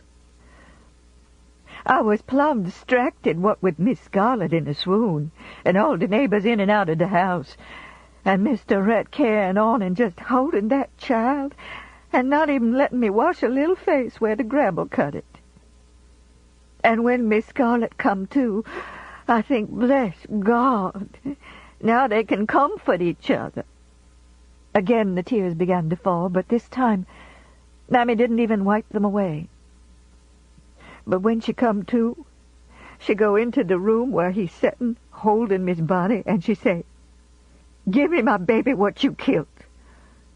Oh, no, she couldn't. Yes'm, that what she say. She say you killed her. And I felt so sorry for Mr. Rhett. I bust out crying, 'cause he looked like a whoop hound. And I say, "Give that child to its mammy. I ain't going to have no such goings-on over my little miss." And I take the child away from him and take her into the room and wash her face. And I hear them talking, and it like to turn my blood cold, what they say. Miss Scarlett was calling him a murderer for letting her try to jump that high, and him saying Miss Scarlett hadn't never cared nothing about Miss Bonnie nor none of her children. "Stop, Mammy. Don't tell me any more. It isn't right for you to tell me this," cried Melanie, her mind shrinking away from the picture Mammy's words evoked. "I knows I got no business telling you, but my heart too full to know just what not to say." Then he took her to the undertaker's himself, and he bring her back, and he put her in her bed in his room. And when Miss Scarlett say she belong in the parlor in the coffin, I thought Mr. Rhett gwine to hit her. And he say right cold like, "She belong in my room." And he turned to me and he say, "Mammy, you see that she stay right here till I gets back." Then he light out of the house on the horse, and he was gone till about sundown. When he come tearing home, I seen that he'd been drinking and drinking heavy, but he was carrying it well's usual. He fling into the house, and not even speak to Miss Scarlett or Miss Pitty or any of the ladies as was calling, but he fly up the steps and throw open the door of his room, and then he yelled for me. When I comes running as fast as I can, he was standing by the bed, and it was so dark in the room I couldn't scarcely see him, 'cause the shutters was done drawed. And he say to me, right fierce-like, "Open them shutters. It's dark in here." And I flinged them open, and he look at me, and, for God, Miss Melly, my knees about give way, 'cause he looked so strange. Then he said, bring lots of lights, and keep them burning, and don't draw no shades or no shutters. Don't you know Miss Bonnie's afraid of the dark?" Melanie's horror-struck eyes met Mammy's, and Mammy nodded ominously. "That's what he say. Miss Bonnie's afraid of the dark." Mammy shivered. When I gets him a dozen candles, he said, "Git." And then he locked the door. And there he sat with little Miss, and he didn't open the door for Miss Scarlett even when she beat and hollered to him. And that's the way it's been for 2 days. He won't say nothing about the funeral. And in the morning he lock the door and get on his horse and go off to town. Then he come back at sundown drunk and lock himself in again. And he ain't ate nothing nor slept none. And now his ma, old Miss Butler, she come from Charleston for the funeral, and Miss Sue Ellen and Mr. Will, they come from Tara. But Mr. Rhett won't talk to none of them. Oh, Miss Millie, it's been awful. And it's going to be worse, and folks going to talk something scandalous. And then this evening, Mammy paused and again wiped her nose on her hand. This evening, Miss Scarlett catch him in the upstairs hall when he come in. And she go in the room with him and she say, the funeral set for tomorrow morning. And he say, do that, and I kills you tomorrow. Oh, he must have lost his mind. Yes'm. And then they talks kind of low, and I don't hear all what they say, except he say again about Miss Bonnie being scared of the dark, and the grave powerful dark. And after a while, Miss Scarlett said, you was a fine one to talk on so, after killing her to please your pride. And he say, ain't you got no mercy? And she say, no, and I ain't got no child neither. And I'm wore out with the way you been acting since Bonnie was killed. You was a scandal to the town. You been drunk all the time, and if you don't think I knows where you been spending your days, you was a fool. I know you been down to that creature's house, that Belle Watling. Oh, Mammy, no. Yes'm, that what she said. And Miss Millie, it's the truth. Niggers knows a heap of things quicker than white folks. And I knowed that's where he'd been, but I ain't said nothing about it. And he don't deny it. He say, yes'm, that's where I been, and you needn't take on, 'cause you don't give a damn. A bawdy house is a haven of refuge after this house of hell. And Bellie's got one of the world's kindest hearts. She don't throw it up to me that I done killed my child. Oh, cried Melanie, stricken to the heart. Her own life was so pleasant, so sheltered, so wrapped about with people who loved her, so full of kindness, that what Mammy told her was almost beyond comprehension or belief. Yet there crawled into her mind a memory, a picture which she hastily put from her, as she would put from her the thought of another's nudity. Rhett had spoken of Belle Watling the day he cried with his head on her knees. But he loved Scarlett. She could not have been mistaken that day. And of course Scarlett loved him. What had come between them? How could a husband and a wife cut each other to pieces with such sharp knives? Mammy took up her story heavily. After a while, Miss Scarlett come out of the room, white as a sheet, but a jaw set. And she see me standing there, and she say, the funeral tomorrow, Mammy. And she passed by me like a ghost. Then my heart turned over, 'cause what Miss Scarlett say, she mean. And what Mr. Rhett say, he mean too. And he say he kill her if she do that. I was plumb distracted, Miss Millie, 'cause I done had something on my conscience all the time, and it weighing me down. Miss Millie, it was me, a scared little miss in the dark. Oh, but Mammy, it doesn't matter. Not now. Yas'm, it do. That was the whole trouble. And it come to me I better tell Mr. Rhett, even if it kill me, 'cause it on my conscience. So I slip in the door real quick, before he can lock it, and I say, Mr. Rhett, I's come to confess. And he swing around on me like a crazy man and say, get. And for God, I ain't never been so scared. But I say, please, sir, Mr. Rhett, let me tell you, it's about to kill me. It was me, a scared little miss of the dark. And then, Miss Millie, I put my head down and waited for him to hit me. But he didn't say nothing. And I said, I didn't mean no harm. But, Mr. Rhett, that child didn't have no caution, and she wasn't scared of nothing. And she was always getting out of bed after everybody's asleep and running round the house barefoot, and it worried me, 'cause I afraid she hurt herself. So I tells her there's ghosts and bugaboos in the dark. And then, Miss Merle, you know what he done? His face got right gentle-like, and he come to me and put his hand on my arm. That's the first time he ever done that. And he said, she was so brave, wasn't she? 'Cept for the dog, she wasn't scared of nothing. And when I bust out crying, he said, now, Mammy, and he pat me. Mammy, don't you carry on so. I's glad you told me. I knows you love Miss Bonnie, and 'cause you love her, it don't matter. It's what the heart is that matter. Well, that kind of cheered me up. And I ventured to say, Mr. Rhett, sir, what about the funeral? Then he turned on me like a wild man, and his eyes glitter, and he say, good God, I thought you understand even if nobody else didn't.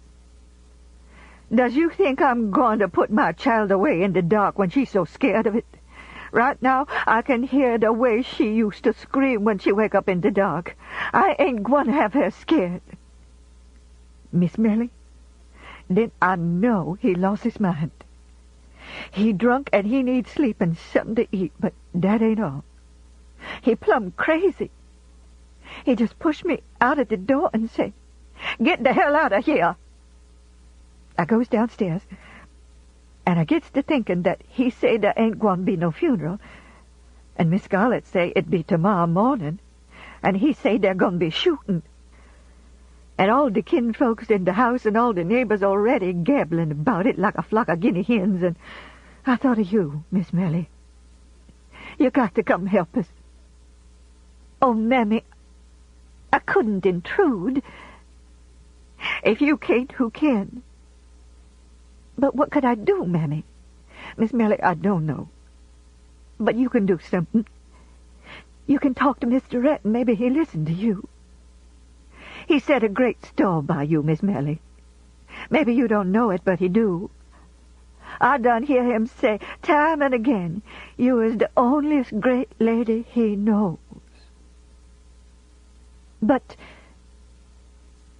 Melanie rose to her feet, confused, her heart quailing at the thought of confronting Rhett. The thought of arguing with a man as grief-crazed as the one Mammy depicted made her go cold. The thought of entering that brightly lighted room where lay the little girl she loved so much wrung her heart. What could she do? What could she say to Rhett that would ease his grief and bring him back to reason? For a moment she stood irresolute, and through the closed door came the sound of her boy's treble laughter. Like a cold knife in her heart came the thought of him dead. Suppose her beau were lying upstairs, his little body cold and still, his merry laughter hushed. "Oh!" she cried aloud in fright, and in her mind she clutched him close to her heart. She knew how Rhett felt. If Beau were dead, how could she put him away, alone with the wind and rain and the darkness? "Oh, poor Captain Butler!" she cried. "I'll go to him now, right away." She sped back to the dining room and said a few soft words to Ashley, and surprised her little boy by hugging him close to her and kissing his blonde curls passionately. She left the house without a hat, her dinner napkin still clutched in her hand, and the pace she set was hard for Mammy's old legs. Once in Scarlett's front hall, she bowed briefly to the gathering in the library, to the frightened Miss Pittypat, the stately old Mrs. Butler, Will, and Sue Ellen. She went up the stairs swiftly, with Mammy panting behind her. For a moment, she paused before Scarlett's closed door, but Mammy hissed, "Norm, don't do that." Down the hall Melly went, more slowly now, and stopped in front of Rhett's room. She stood irresolutely for a moment, as though she longed to take flight. Then, bracing herself like a small soldier going into battle, she knocked on the door and called softly, "Please, let me in, Captain Butler. It's Mrs. Wilkes. I want to see Bonnie." The door opened quickly, and Mammy, shrinking back into the shadows of the hall, saw Rhett huge and dark against the blazing background of candles. He was swaying on his feet, and Mammy could smell the whiskey on his breath. He looked down at Melly for a moment, and then, taking her by the arm, he pulled her into the room and shut the door. Mammy edged herself stealthily to a chair beside the door and sank into it wearily, her shapeless body overflowing it. She sat still, weeping silently and praying. Now and then she lifted the hem of her dress and wiped her eyes. Strain her ears as hard as she might, she could hear no words from the room. Only a low, broken humming sound. After an interminable period, the door cracked open, and Melly's face, white and strained, appeared. "Bring me a pot of coffee quickly, and some sandwiches." When the devil drove, Mammy could be as swift as a lithe black 16-year-old, and her curiosity to get into Rhett's room made her work faster.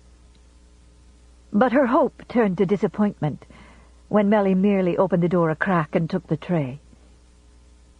For a long time Mammy strained her sharp ears, but she could distinguish nothing except the clatter of silver on china and the muffled soft tones of Melanie's voice. Then she heard the creaking of the bed as a heavy body fell upon it, and soon after, the sound of boots dropping to the floor. After an interval, Melanie appeared in the doorway, but strive though she might, Mammy couldn't see past her into the room. Melanie looked tired, and there were tears glistening on her lashes, but her face was serene again. "Go tell Miss Scarlett that Captain Butler is quite willing for the funeral to take place tomorrow morning," she whispered.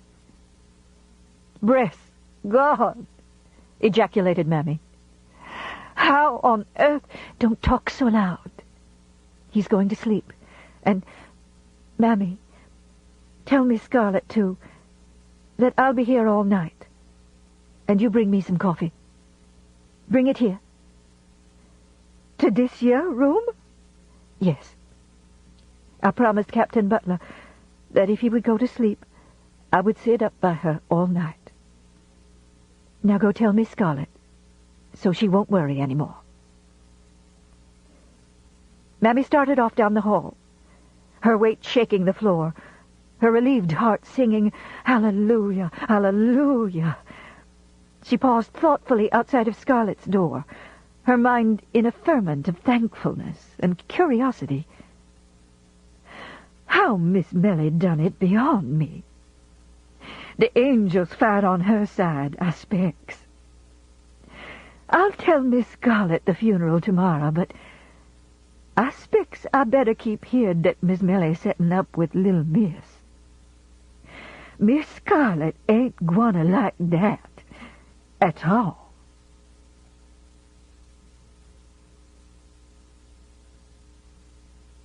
Chapter 60. Something was wrong with the world.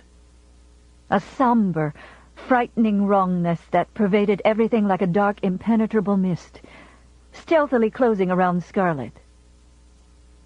This wrongness went even deeper than Bonnie's death. For now the first unbearable anguish was fading into resigned acceptance of her loss.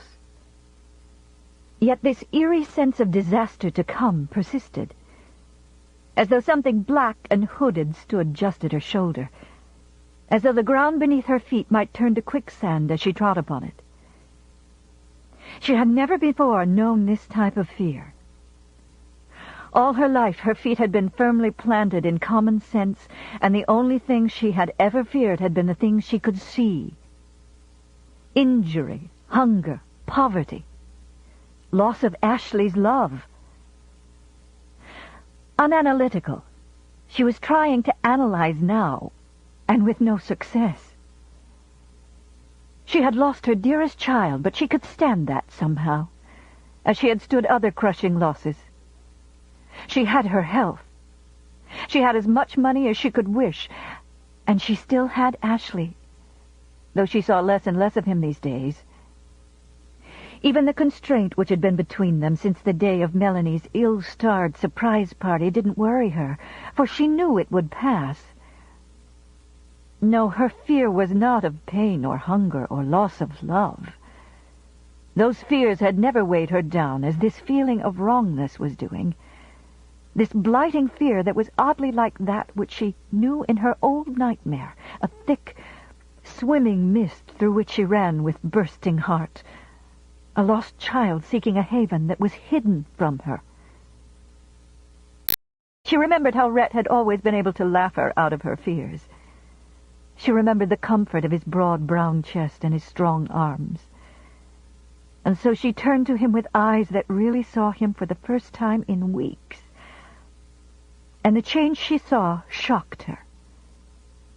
This man was not going to laugh, nor was he going to comfort her. For some time after Bonnie's death, she had been too angry with him, too preoccupied with her own grief to do more than speak politely in front of the servants. She had been too busy remembering the swift running patter of Bonnie's feet and her bubbling laugh to think that he, too, might be remembering and with pain even greater than her own. Throughout these weeks, they had met and spoken as courteously as strangers meeting in the impersonal walls of a hotel, sharing the same roof. Now that she was frightened and lonely, she would have broken through this barrier if she could. But she found that he was holding her at arm's length, as though he wished to have no words with her that went beneath the surface.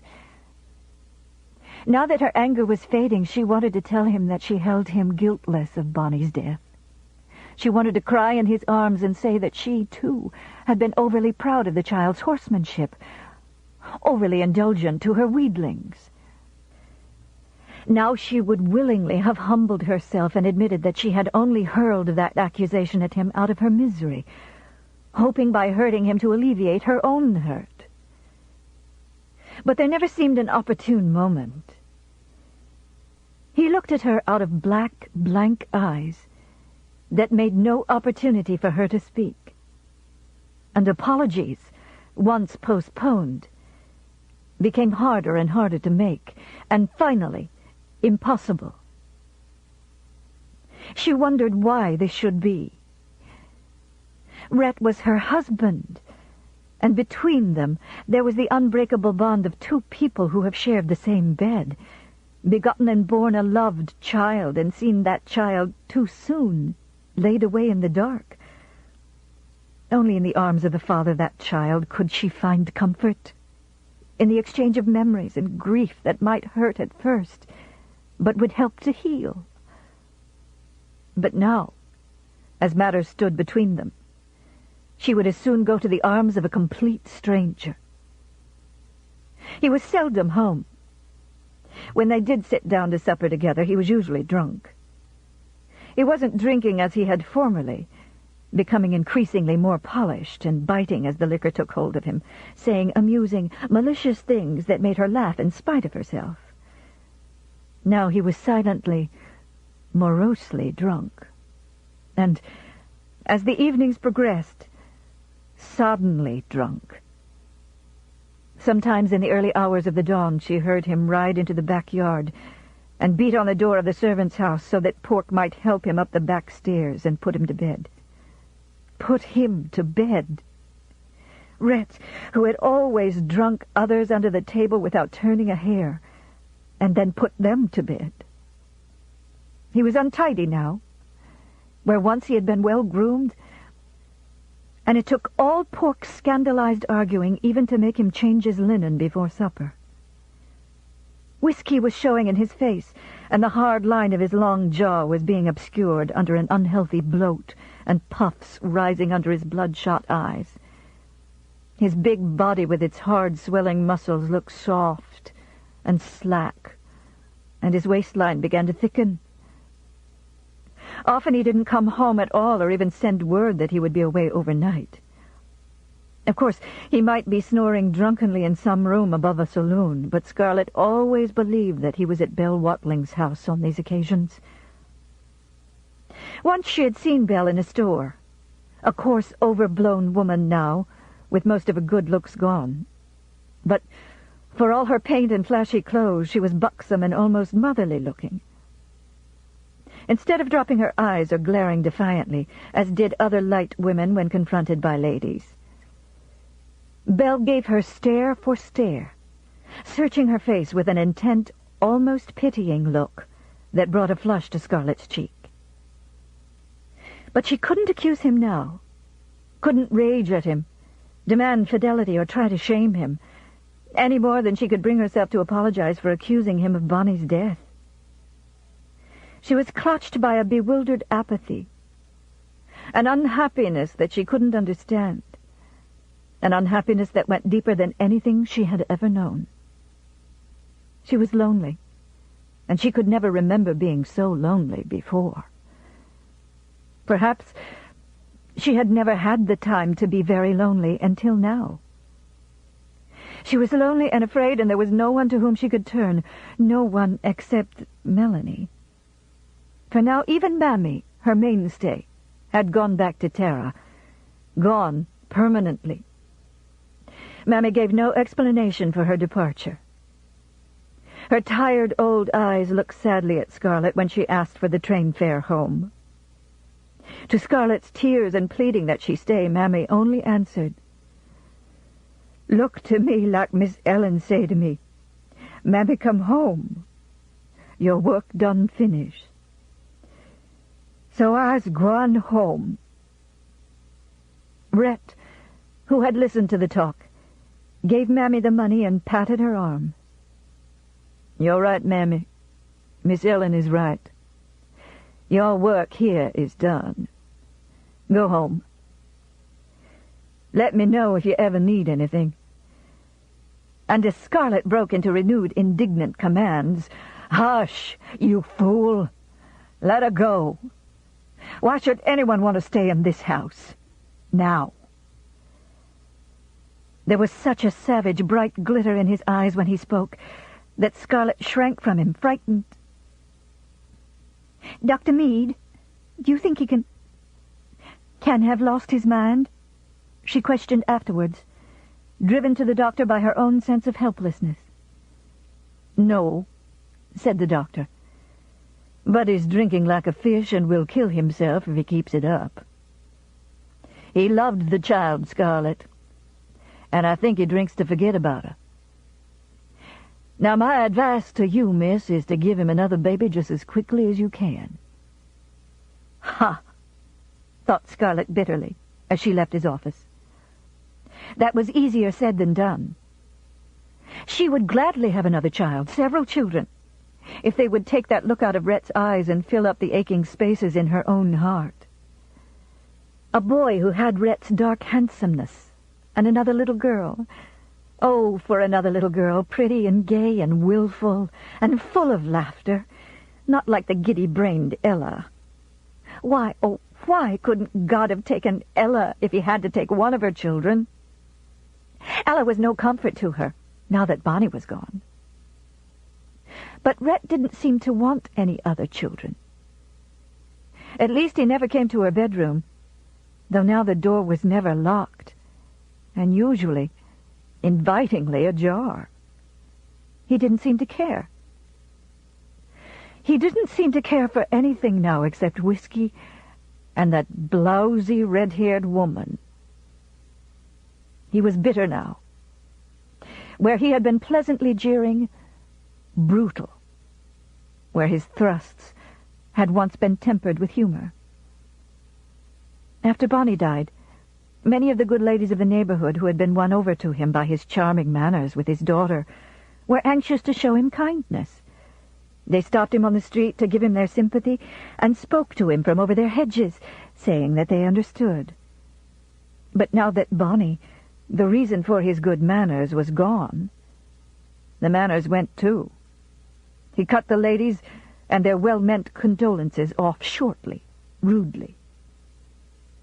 But oddly enough, the ladies weren't offended. They understood, or thought they understood.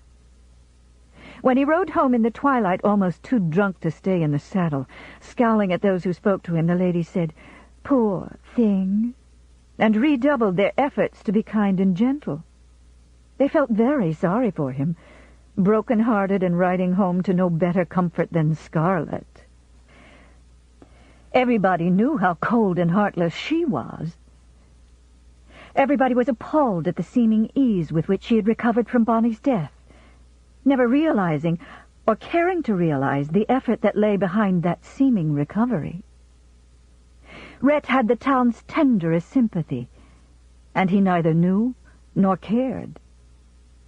Scarlet had the town's dislike, and for once she would have welcomed the sympathy of old friends. Now, none of her old friends came to the house, except Aunt Pitty, Melanie, and Ashley.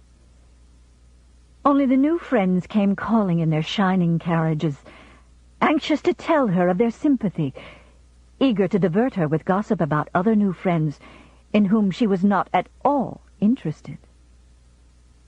All these new people, strangers, every one, they didn't know her. They would never know her. They had no realization of what her life had been before she reached her present safe eminence in her mansion on Peachtree Street. They didn't care to talk about what their lives had been before they attained stiff brocades and victorias with fine teams of horses. They didn't know of her struggles, her privations, all the things that made this great house and pretty clothes and silver and receptions worth having. They didn't know. They didn't care. These people from God knows where, who seemed to live always on the surface of things, who had no common memories of war and hunger and fighting, who had no common roots going down into the same red earth. Now, in her loneliness, she would have liked to while away the afternoons with Maybelle or Fanny, or Mrs. Elsing, or Mrs. Whiting, or even that redoubtable old warrior, Mrs. Merriweather, or Mrs. Bunnell, or any of her old friends and neighbors. For they knew. They had known war and terror and fire, had seen dear ones dead before their time. They had hungered and been ragged, had lived with a wolf at the door, and they had rebuilt fortune from ruin. It would be a comfort to sit with Maybelle, remembering that Maybelle had buried a baby, dead in the mad flight before Sherman. There would be solace in Fanny's presence, knowing that she and Fanny both had lost husbands in the black days of martial law. It would be grim fun to laugh with Mrs. Elsing, recalling the old lady's face as she flogged her horse through 5 Points the day Atlanta fell, her loot from the commissary jouncing from her carriage. It would be pleasant to match stories with Mrs. Merriweather, now secure on the proceeds of her bakery. Pleasant to say, "Do you remember how bad things were right after the surrender? Do you remember when we didn't know where our next pair of shoes was coming from? And look at us now." Yes, it would be pleasant. Now she understood why, when two ex-Confederates met, they talked of the war with so much relish, with pride, with nostalgia. Those had been days that tried their hearts, but they had come through them. They were veterans. She was a veteran too, but she had no cronies with whom she could refight old battles. Oh, to be with her own kind of people again. Those people who had been through the same things and knew how they hurt, and yet how great a part of you they were. But somehow, these people had slipped away. She realized that it was her own fault. She had never cared until now. Now that Bonnie was dead, and she was lonely and afraid. and she saw across her shining dinner table a swarthy, sodden stranger, disintegrating under her eyes.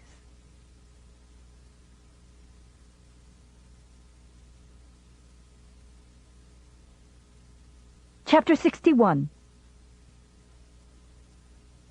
Scarlett was in Marietta when Rhett's urgent telegram came.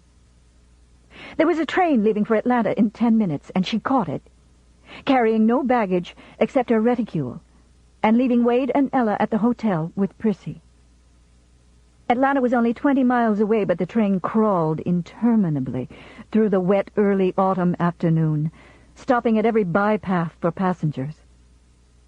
Panic-stricken at Rhett's message, mad for speed, Scarlett almost screamed at every halt.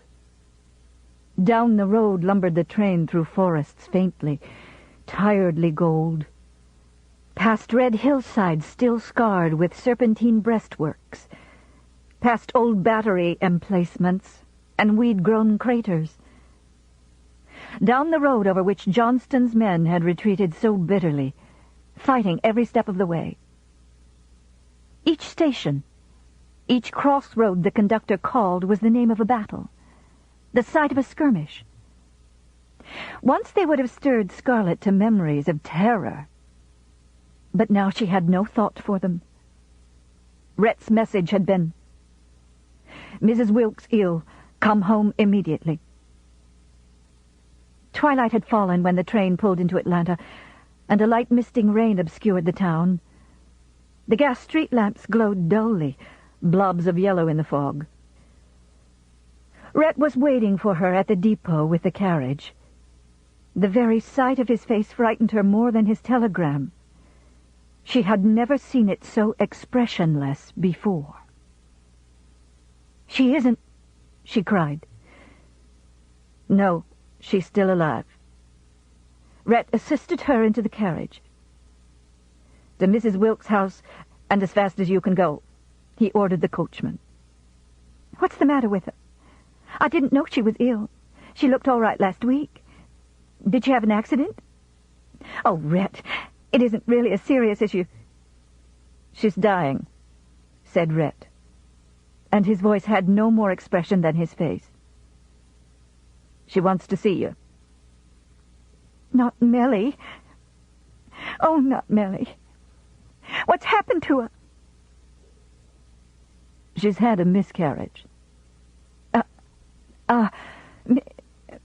But Rhett, she—" Scarlett floundered. This information on top of the horror of his announcement took her breath away. "You did not know she was going to have a baby?" She couldn't even shake her head. "Ah, well, I suppose not. I don't think she told anyone. She wanted it to be a surprise. But I knew." "You knew? But surely she didn't tell you." "She didn't have to tell me. I knew. She's been so happy these last 2 months, I knew it couldn't mean anything else." "But Rhett, the doctor said it would kill her to have another baby." "It has killed her," said Rhett. And to the coachman, "For God's sake, can't you drive faster?" "But Rhett, she can't be dying. I didn't, and I—" "She hasn't your strength. She never had any strength. She's never had anything but heart." The carriage rocked to a standstill in front of the flat little house, and Rhett handed her out, trembling, frightened. A sudden feeling of loneliness upon her, she clasped his arm. "You're coming in, Rhett?" "No," he said, and got back into the carriage. She flew up the front steps, across the porch, and threw open the door. There, in the yellow lamplight, were Ashley, Aunt Pitty, and India. Scarlett thought, "What's India doing here? Melanie told her never to set foot in this house again." The three rose at the sight of her, Aunt Pitty biting her trembling lips to still them, India staring at her, grief-stricken and without hate. Ashley looked dull as a sleepwalker, and as he came to her and put his hand upon her arm, he spoke like a sleepwalker. "She asked for you," he said. "She asked for you." "Can I see her now?" She turned toward the closed door of Melanie's room. "No. Dr. Mead is in there now. I'm glad you've come, Scarlett." "I came as quickly as I could." Scarlett shed her bonnet and her cloak. "The train... She isn't really... Tell me she's better. Isn't she, Ashley? Speak to me. Don't look like that. She isn't really..." "She kept asking for you," said Ashley, and looked her in the eyes, and in his eyes she saw the answer to a question. For a moment her heart stood still, and then a queer fear, stronger than anxiety, stronger than grief, began to beat in her breast. "It can't be true," she thought vehemently, trying to push back the fear.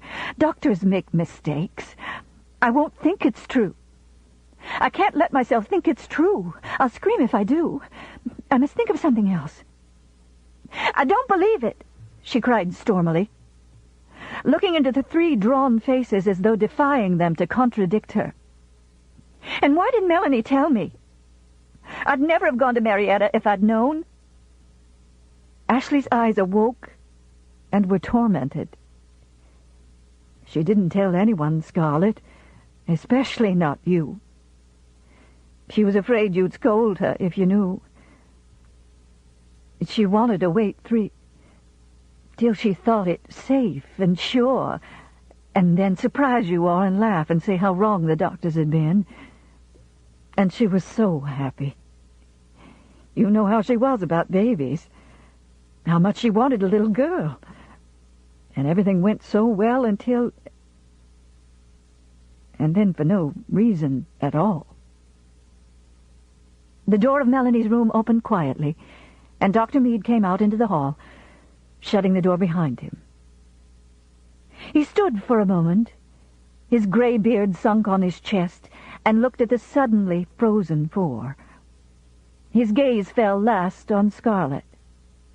As he came toward her, she saw that there was grief in his eyes, and also dislike and contempt that flooded her frightened heart with guilt.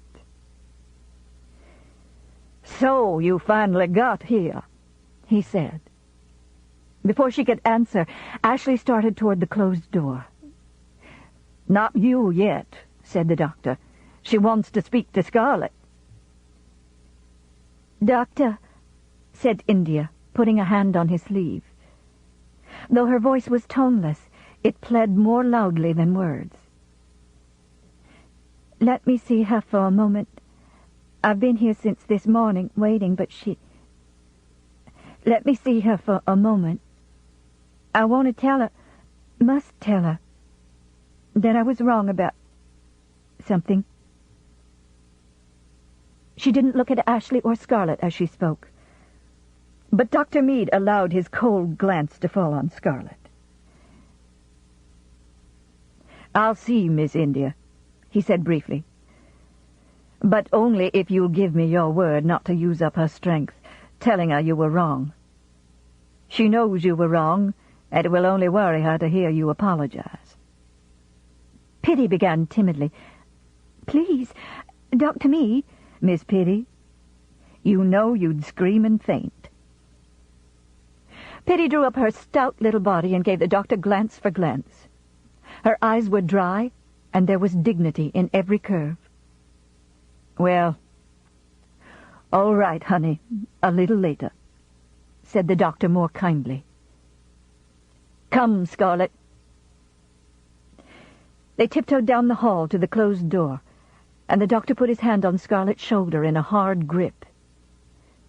"Now, miss," he whispered briefly, "no hysterics and no deathbed confessions from you, or before God I will wring your neck. Don't give me any of your innocent stares. You know what I mean. Miss Melly is going to die easily, and you aren't going to ease your own conscience by telling her anything about Ashley. I've never harmed a woman yet, but if you say anything now, you'll answer to me." He opened the door before she could answer, pushed her into the room, and closed the door behind her. The little room, cheaply furnished in black walnut, was in semi-darkness, the lamp shaded with a newspaper. It was as small and prim a room as a schoolgirl's. The narrow little low-backed bed, the plain net curtains looped back, the clean faded rag rugs on the floor were so different from the lavishness of Scarlett's own bedroom with its towering carved furniture, pink brocade draperies, and rose-strewn carpet. Melanie lay in the bed, her figure under the counterpane shrunken and flat, like a little girl's. 2 black braids fell on either side of her face, and her closed eyes were sunken in twin purple circles. At the sight of her, Scarlett stood transfixed, leaning against the door. Despite the gloom of the room, she could see that Melanie's face was of a waxy yellow color. It was drained of life's blood, and there was a pinched look about the nose. Until that moment, Scarlett had hoped Dr. Meade was mistaken, but now she knew. In the hospitals during the war, she had seen too many faces wearing this pinched look, not to know what it inevitably presaged. Melanie was dying. But for a moment Scarlett's mind refused to take it in. Melanie could not die. It was impossible for her to die. God wouldn't let her die when she, Scarlett, needed her so much. Never before had it occurred to her that she needed Melanie. But now, the truth surged in down to the deepest recesses of her soul. She had relied on Melanie, even as she had relied upon herself. And she had never known it. Now Melanie was dying, and Scarlett knew she couldn't get along without her. Now, as she tiptoed across the room toward the quiet figure, panic clutching at her heart, she knew that Melanie had been her sword and her shield, her comfort and her strength. I must hold her. I can't let her get away, she thought, and sank beside the bed with a rustle of skirts. Hastily she grasped the limp hand lying on the coverlet and was frightened anew by its chill. "It's me, Melly," she said. Melanie's eyes opened a slit, and then, as if having satisfied herself that it was really Scarlett, she closed them again. After a pause, she drew a breath and whispered, "Promise me." "Oh, anything." "Bo, look after him." Scarlett could only nod, a strangled feeling in her throat, and she gently pressed the hand she held by way of assent. "I give him to you." There was the faintest trace of a smile. "I gave him to you once before, remember? Before he was born."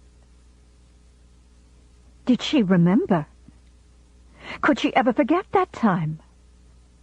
Almost as clearly as if that dreadful day had returned, she could feel the stifling heat of the September noon, remember her terror of the Yankees, hear the tramp of the retreating troops, recall Melanie's voice begging her to take the baby should she die. Remember, too, how she hated Melanie that day and hoped that she would die. "I've killed her," she thought, in superstitious agony. "I wish so often she would die, and God heard me and is punishing me." "Oh, Melly, don't talk like that. You know you'll pull through this." "No." "Promise." Scarlett gulped. "You know I promise. I'll treat him like he was my own boy." "College?" asked Melanie's faint, flat voice. Oh, yes. The university and Harvard and Europe and anything he wants and a pony and music lessons. Oh, please, Millie, do try. Do make an effort. The silence fell again, and in Melanie's face there were signs of a struggle to gather strength to speak again. "Ashley," she said. "Ashley and you." Her voice faltered into stillness. At the mention of Ashley's name, Scarlett's heart stood still, cold as granite within her. Melanie had known all the time. Scarlett dropped her head on the coverlet, and a sob that wouldn't rise caught her throat with a cruel hand. Melanie knew. Scarlett was beyond shame now, beyond any feeling save a wild remorse that she had hurt this gentle creature throughout the long years. Melanie had known, and yet she had remained her loyal friend. Oh, if she could only live those years over again, she would never even let her eyes meet those of Ashley. "Oh, God," she prayed rapidly, "do please let her live. I'll make it up to her. I'll be so good to her.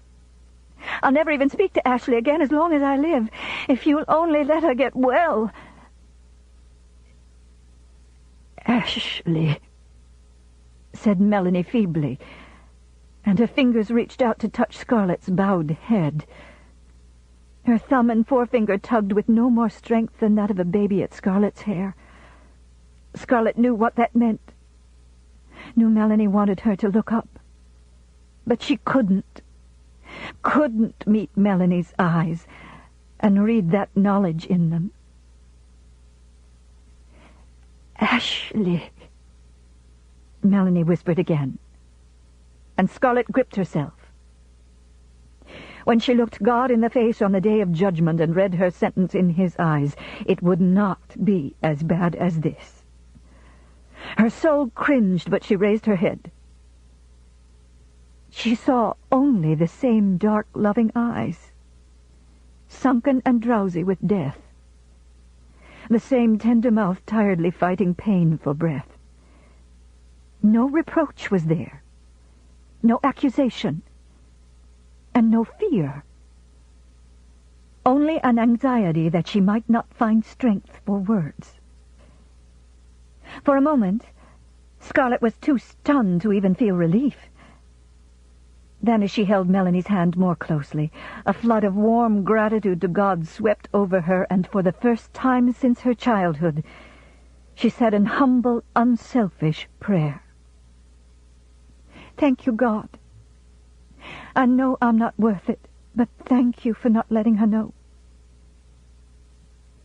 "What about Ashley, Mellie?" "You'll look after him?" "Oh, yes. He catches cold so easily." There was a pause. "Look after his business. You understand?" "Yes, I understand. I will." She made a great effort. "Ashley isn't practical." Only death could have forced that disloyalty from Melanie. "Look after him, Scarlett, but don't ever let him know." "I'll look after him and the business, too, and I'll never let him know. I just kind of suggest things to him." Melanie managed a small smile, but it was a triumphant one as her eyes met Scarlett's again. Their glance sealed the bargain that the protection of Ashley Wilkes from a too harsh world was passing from one woman to another, and that Ashley's masculine pride should never be humbled by this knowledge. Now the struggle went out of the tired face as though with Scarlett's promise, ease had come to her. You're so smart, so brave. You've always been so good to me." At these words, the sob came freely to Scarlett's throat, and she clapped her hand over her mouth. Now she was going to bawl like a child and cry out, "I've been a devil. I've wronged you so. I never did anything for you. It was all for Ashley." She rose to her feet abruptly, sinking her teeth into her thumb to regain her control. Rhett's words came back to her again. "She loves you. Let that be your cross." Well, the cross was heavier now. It was bad enough that she had tried by every art to take Ashley from her. But now it was worse that Melanie, who had trusted her blindly through life, was laying the same love and trust on her in death. No, she could not speak. She could not even say again, make an effort to live. She must let her go easily, without a struggle, without tears, without sorrow. The door opened slightly, and Dr. Meade stood on the threshold, beckoning imperiously. Scarlett bent over the bed, choking back her tears, and taking Melanie's hand, laid it against her cheek. "Good night," she said, and her voice was steadier than she thought it possibly could be. "Promise me," came the whisper, very softly now. "Anything, darling. Captain Butler, be kind to him. He loves you so." "Rhett?" thought Scarlett, bewildered, and the words meant nothing to her. "Yes, indeed," she said automatically, and, pressing a light kiss on the hand, laid it back on the bed. "Tell the ladies to come in immediately," whispered the doctor, as she passed through the door. Through blurred eyes she saw India and Pitty follow the doctor into the room, holding their skirts close to their sides to keep them from rustling. The door closed behind them, and the house was still. Ashley was nowhere to be seen. Scarlett leaned her head against the wall, like a naughty child in a corner, and rubbed her aching throat. Behind that door, Melanie was going, and with her, the strength upon which she had relied unknowingly for so many years. Why, oh, why had she not realized before this how much she loved and needed Melanie? But who would have thought of small, plain Melanie as a tower of strength? Melanie, who was shy to tears before strangers, timid about raising her voice in an opinion of her own, fearful of the disapproval of old ladies. Melanie, who lacked the courage to say boo to a goose. And yet...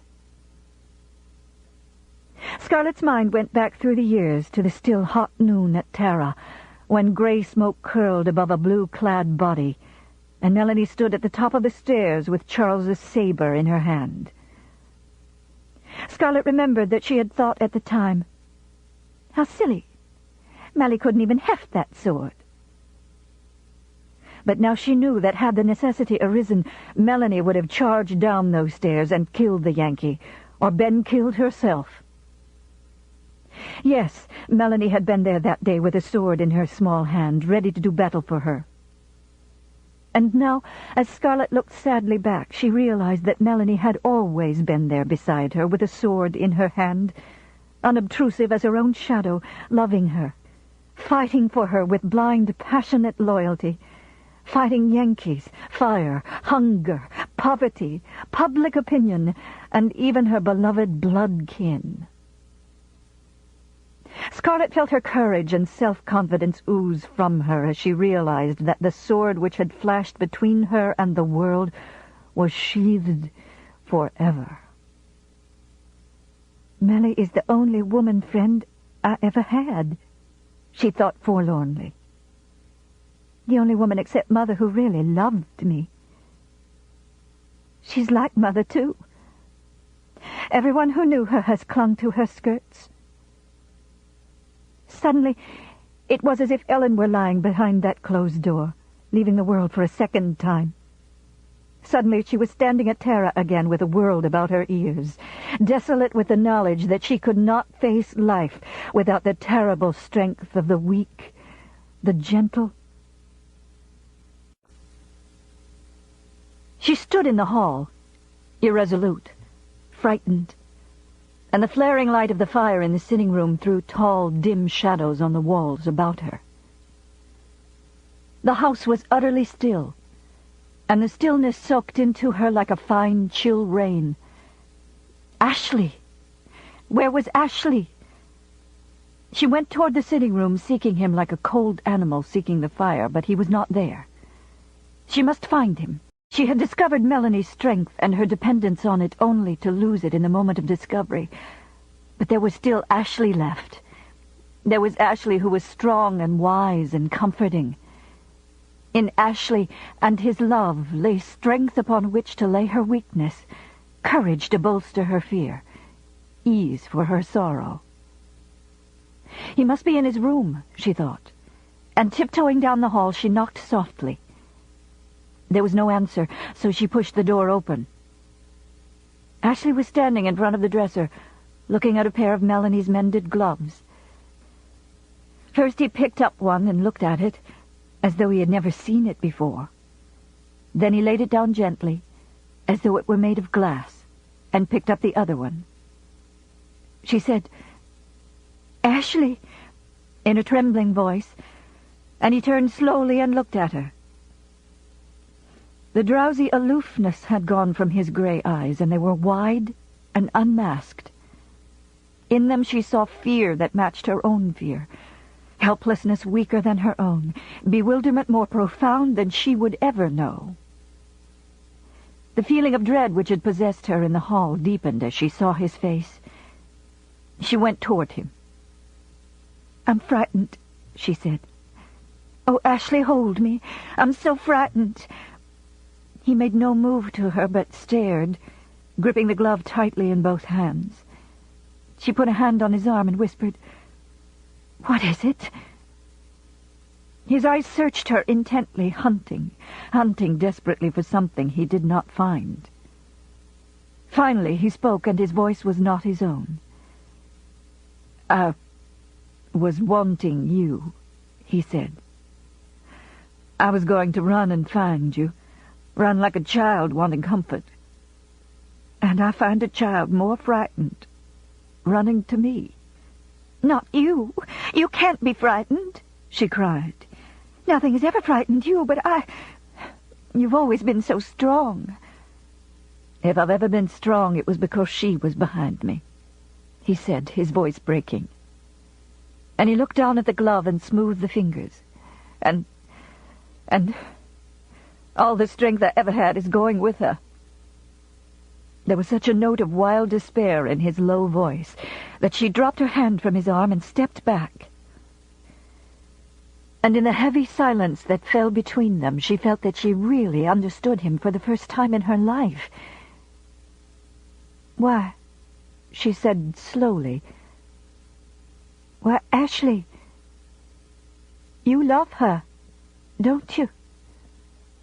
He spoke as with an effort. "She is the only dream I ever had that lived and breathed and did not die in the face of reality." Dreams, she thought, an old irritation stirring. Always dreams with him, never common sense. With a heart that was heavy and a little bitter, she said, "You've been such a fool, Ashley. Why couldn't you see that she was worth 1,000,000 of me? Scarlett, please. If you only knew what I've gone through since the doctor—" "What you've gone through! Don't you think that Oh, Ashley, you should have known years ago that you loved her and not me. Why didn't you? Everything would have been so different, so... Oh, you should have realized and not kept me dangling with all your talk about honor and sacrifice. If you'd told me years ago, I'd have... It would have killed me, but I could have stood it somehow. But you wait till now, till Mellie's dying to find it out, and now it's too late to do anything. Oh, Ashley, men are supposed to know such things, not women. You should have seen so clearly that you loved her all the time and only wanted me like Rhett wants that Watling woman. He winced at her words, but his eyes still met hers, imploring silence, comfort. Every line of his face admitted the truth of her words. The very droop of his shoulders showed that his own self-castigation was more cruel than any she could give. He stood silent before her, clutching the glove as though it were an understanding hand, and in the stillness that followed her words, her indignation fell away and pity, tinged with contempt, took its place. Her conscience smote her. She was kicking a beaten and defenseless man, and she had promised Melanie that she would look after him. And just as soon as I promised her, I said mean, hurting things to him. And there's no need for me to say them, or for anyone to say them.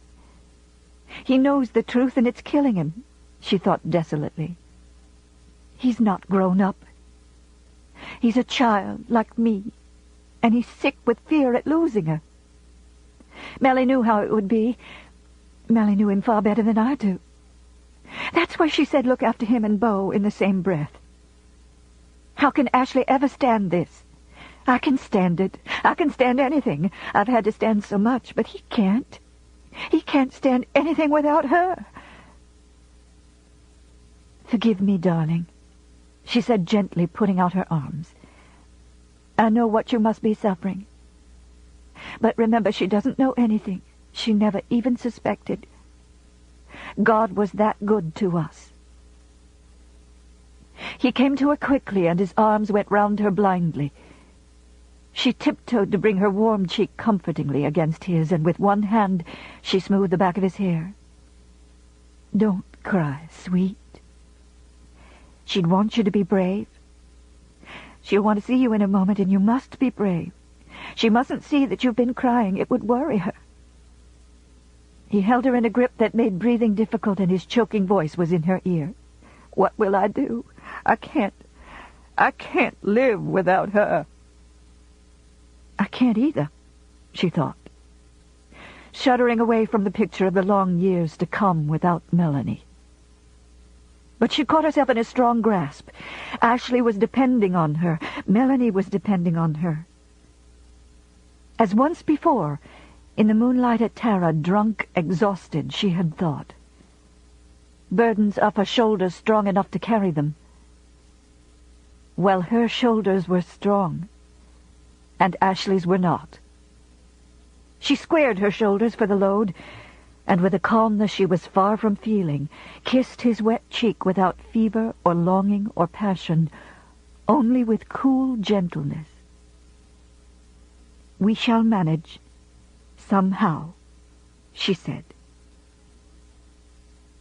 A door opened with sudden violence into the hall, and Dr. Meade called with sharp urgency, Ashley, quick! My God, she's gone, thought Scarlett. And Ashley didn't get to tell her goodbye, but maybe... Hurry! She cried aloud, giving him a push, for he stood staring like one stunned. Hurry! She pulled open the door and motioned him through. Galvanized by her words, he ran into the hall, the glove still clasped closely in his hand. She heard his rapid steps for a moment, and then the closing of a door. She said, My God, again, and walking slowly to the bed, sat down upon it and dropped her head in her hands. She was suddenly tired, more tired than she had ever been in all her life. With the sound of the closing door, the strain under which she had been laboring, the strain which had given her strength, suddenly snapped. She felt exhausted in body and drained of emotions. Now she felt no sorrow or remorse, no fear or amazement. She was tired, and her mind ticked away dully, mechanically, as the clock on the mantel. Out of the dullness, one thought arose. Ashley did not love her, and had never really loved her. And the knowledge did not hurt. It should hurt. She should be desolate, broken-hearted, ready to scream at fate. She had relied upon his love for so long. It had upheld her through so many dark places. Yet there the truth was. He didn't love her, and she didn't care. She didn't care because she didn't love him. She didn't love him, and so nothing he could do or say could hurt her. She lay down on the bed and put her head on the pillow tiredly. Useless to try to combat the idea, useless to say to herself, "But I do love him. I've loved him for years. Love can't change to apathy in a minute." But it could change, and it had changed. He never really existed at all, except in my imagination, she thought wearily. I love something I made up, something that's just as dead as Melly is. I made a pretty suit of clothes and fell in love with it. And when Ashley came riding along so handsome, so different, I put that suit on him and made him wear it, whether it fitted him or not. And I wouldn't see what he really was. I kept on loving the pretty clothes, and not him at all. Now she could look back down the long years and see herself in green-flowered dimity, standing in the sunshine at Tara, thrilled by the young horseman with his blonde hair shining like a silver helmet. She could see so clearly now that he was only a childish fancy, no more important really than her spoiled desire for the aquamarine earbob she had coaxed out of Gerald. For once she owned the earbobs, they had lost their value, as everything except money lost its value once it was hers. And so he, too, would have become cheap if in those first far-away days she had ever had the satisfaction of refusing to marry him. If she had ever had him at her mercy, seen him grow passionate, importunate, jealous, sulking, pleading like the other boys. The wild infatuation which had possessed her would have passed, blowing away as lightly as mist before sunshine and light wind when she met a new man. What a fool I've been, she thought bitterly. And now I've got to pay for it. What I've wished for so often has happened. I've wished Melly was dead so I could have him. And now she's dead, and I've got him, and I don't want him. His damned honor will make him ask me if I want to divorce Rhett and marry him. Marry him? I wouldn't have him on a silver platter. But just the same, I've got him round my neck for the rest of my life. As long as I live, I'll have to look after him and see that he doesn't starve and that people don't hurt his feelings. He'll be just another child clinging to my skirts. I've lost my lover, and I've got another child. And if I hadn't promised Melly, I wouldn't care if I never saw him again.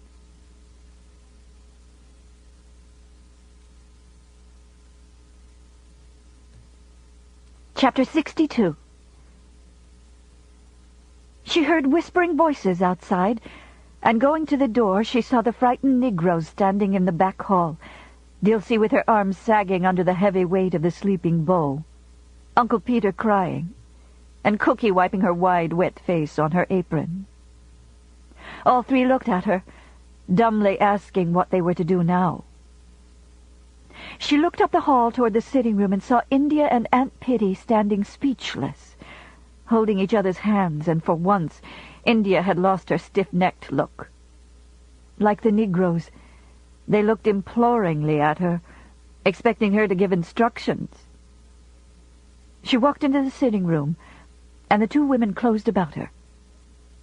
"Oh, Scarlet, what—" began Aunt Pitty, her fat child's mouth shaking. "Don't speak to me or I'll scream," said Scarlet. Overwrought nerves brought sharpness to her voice, and her hands clenched at her sides. The thought of speaking of Melanie now, of making the inevitable arrangements that follow a death, made her throat tighten again. "I don't want a word out of either of you." At the authoritative note in her voice, they fell back, helpless, hurt looks on their faces. "I mustn't cry in front of them," she thought. I mustn't break now or they'll begin crying too, and then the darkies will begin screaming and we'll all go mad. I must pull myself together. There's so much I'll have to do. See the undertaker and arrange the funeral and see that the house is clean and be here to talk to people who cry on my neck. Ashley can't do those things. Pitty and India can't do them. I've got to do them. Oh, what a weary load. It's always been a weary load and always someone else's load. She looked at the dazed, hurt faces of India and Pitty, and contrition swept her. Melanie wouldn't like her to be so sharp with those who loved her. "I'm sorry I was cross," she said, speaking with difficulty. "It's just that I'm sorry I was cross, Auntie. I'm going out on the porch for a minute. I've got to be alone. Then I'll come back and we'll..." She patted Aunt Pitty and went swiftly by her to the front door, knowing if she stayed in this room another minute her control would crack. She had to be alone, and she had to cry or her heart would break. She stepped onto the dark porch and closed the door behind her, and the moist night air was cool upon her face. The rain had ceased, and there was no sound except for the occasional drip of water from the eaves. The world was wrapped in a thick mist, a faintly chill mist that bore on its breath the smell of the dying year. All the houses across the street were dark except one, and the light from a lamp in the window, falling into the street, struggled feebly with the fog, golden particles floating in its rays. It was as if the whole world were enveloped in an unmoving blanket of gray smoke, and the whole world was still. She leaned her head against one of the uprights of the porch and prepared to cry, but no tears came. This was a calamity too deep for tears. Her body shook. There still reverberated in her mind the crashes of the two impregnable citadels of her life, thundering to dust about her ears. She stood for a while, trying to summon up her old charm. "I'll think of all this tomorrow when I can stand it better." But the charm had lost its potency. She had to think of two things now: Melanie, and how much she loved and needed her. Ashley and the obstinate blindness that had made her refuse to see him as he really was. And she knew that thoughts of them would hurt just as much tomorrow, and all the tomorrows of her life. "I can't go back in there and talk to them now," she thought. "I can't face Ashley tonight and comfort him, not tonight.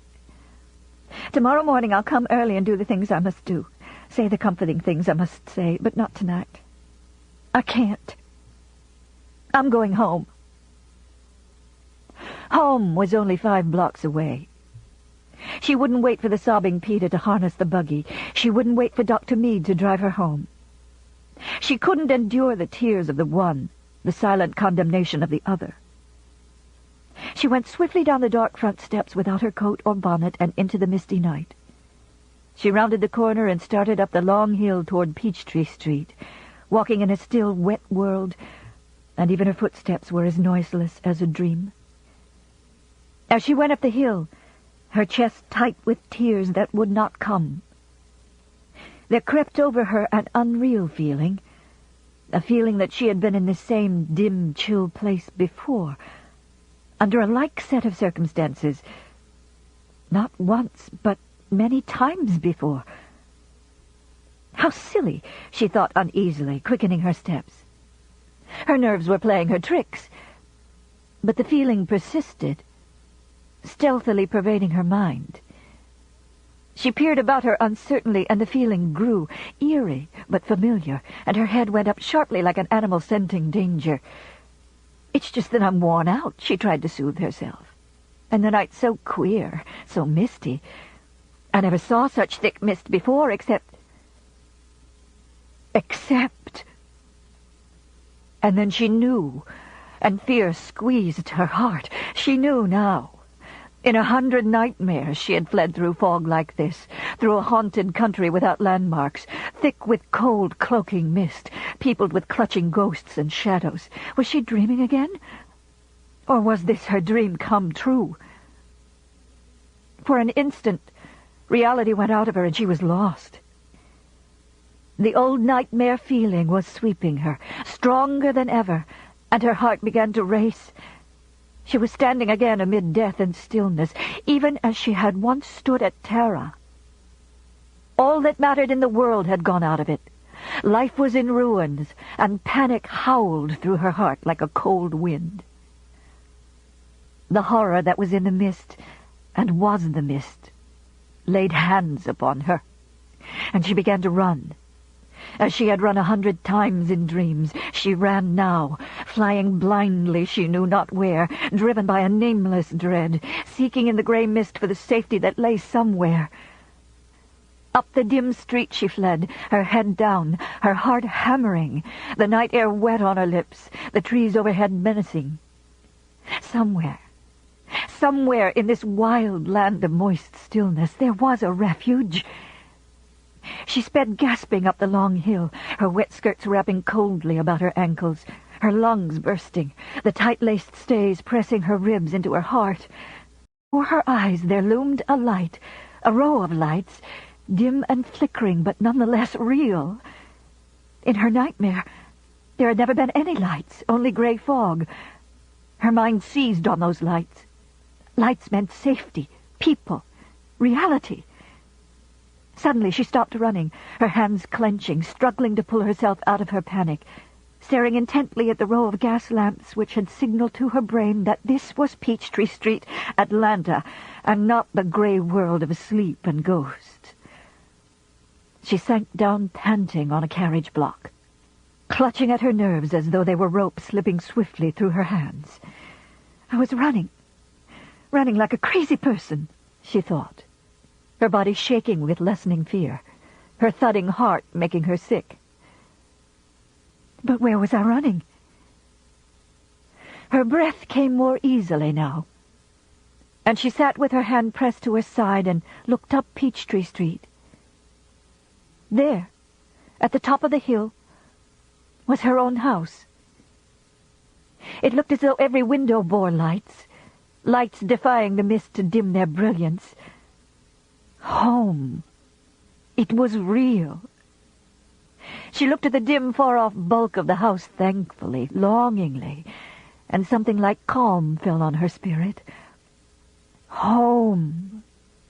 That was where she wanted to go. That was where she was running. Home. To Rhett. At this realization, it was as though chains fell away from her, and with them the fear which had haunted her dreams since the night she stumbled to Tara to find the world ended. At the end of the road to Tara she had found security gone, all strength, all wisdom, all loving tenderness, all understanding gone. All those things which, embodied in Ellen, had been the bulwark of her girlhood. And though she had won material safety since that night, in her dreams she was still a frightened child, searching for the lost security of that lost world.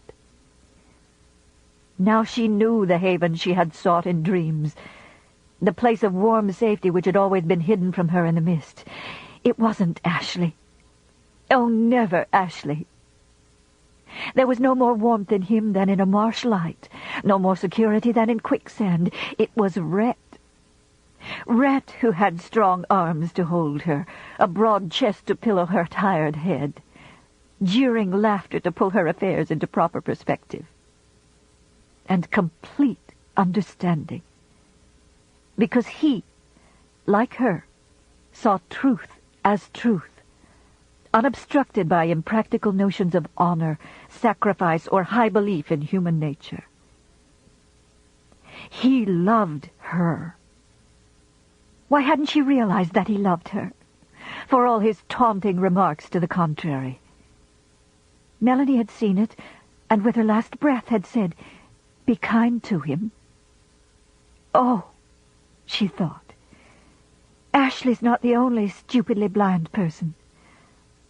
I should have seen. For years she had had her back against the stone wall of Rhett's love, and had taken it as much for granted as she had taken Melanie's love, flattering herself that she drew her strength from herself alone. And even as she had realized earlier in the evening that Melanie had been beside her in her bitter campaigns against life, now she knew that silent in the background, Rhett had stood, loving her, understanding her, ready to help. Rhett at the bazaar, reading her impatience in her eyes and leading her out in the real. Rhett helping her out of the bondage of mourning. Rhett convoying her through the fire and explosions the night Atlanta fell. Rhett lending her the money that gave her her start. Rhett who comforted her when she woke in the nights crying with fright from her dreams. Why, no man did such things without loving a woman to distraction. The trees dripped dampness upon her, but she didn't feel it. The mist swirled about her, and she paid it no heed. For when she thought of Rhett, with his swarthy face, flashing teeth, and dark, alert eyes, a trembling came over her. I love him, she thought. And as always she accepted the truth with little wonder, as a child accepting a gift. I don't know how long I've loved him, but it's true. And if it hadn't been for Ashley, I'd have realized it long ago. I've never been able to see the world at all because Ashley stood in the way. She loved him, scamp, blackguard, without scruple or honor. At least honor as Ashley saw it. Damn Ashley's honor, she thought. Ashley's honor has always let me down. Yes, from the very beginning when he kept on coming to see me, even though he knew his family expected him to marry Melanie. Rhett has never let me down, even that dreadful night of Melanie's reception when he ought to have wrung my neck. Even when he left me on the road the night Atlanta fell, he knew I'd be safe. He knew I'd get through somehow. Even when he acted like he was going to make me pay to get that money from him at the Yankee camp. He wouldn't have taken me. He was just testing me. He's loved me all along. And I've been so mean to him. Time and again I've hurt him, and he was too proud to show it. And when Bonnie died... Oh, how could I? She stood straight up and looked at the house on the hill. She had thought, half an hour ago, that she had lost everything in the world, except money. Everything that made life desirable. Ellen, Gerald, Bonnie, Mammy, Melanie, and Ashley. She had to lose them all to realize that she loved Rhett. Loved him because he was strong and unscrupulous, passionate and earthy, like herself. I'll tell him everything, she thought. He'll understand. He's always understood. I'll tell him what a fool I've been and how much I love him, and I'll make it all up to him. Suddenly she felt strong and happy. She was not afraid of the darkness or the fog, and she knew with a singing in her heart that she would never fear them again. No matter what mists might curl around her in the future, she knew her refuge. She started briskly up the street toward home, and the block seemed very long, far, far too long. She caught up her skirts to her knees and began to run lightly. But this time she wasn't running from fear. She was running because Rhett's arms were at the end of the street.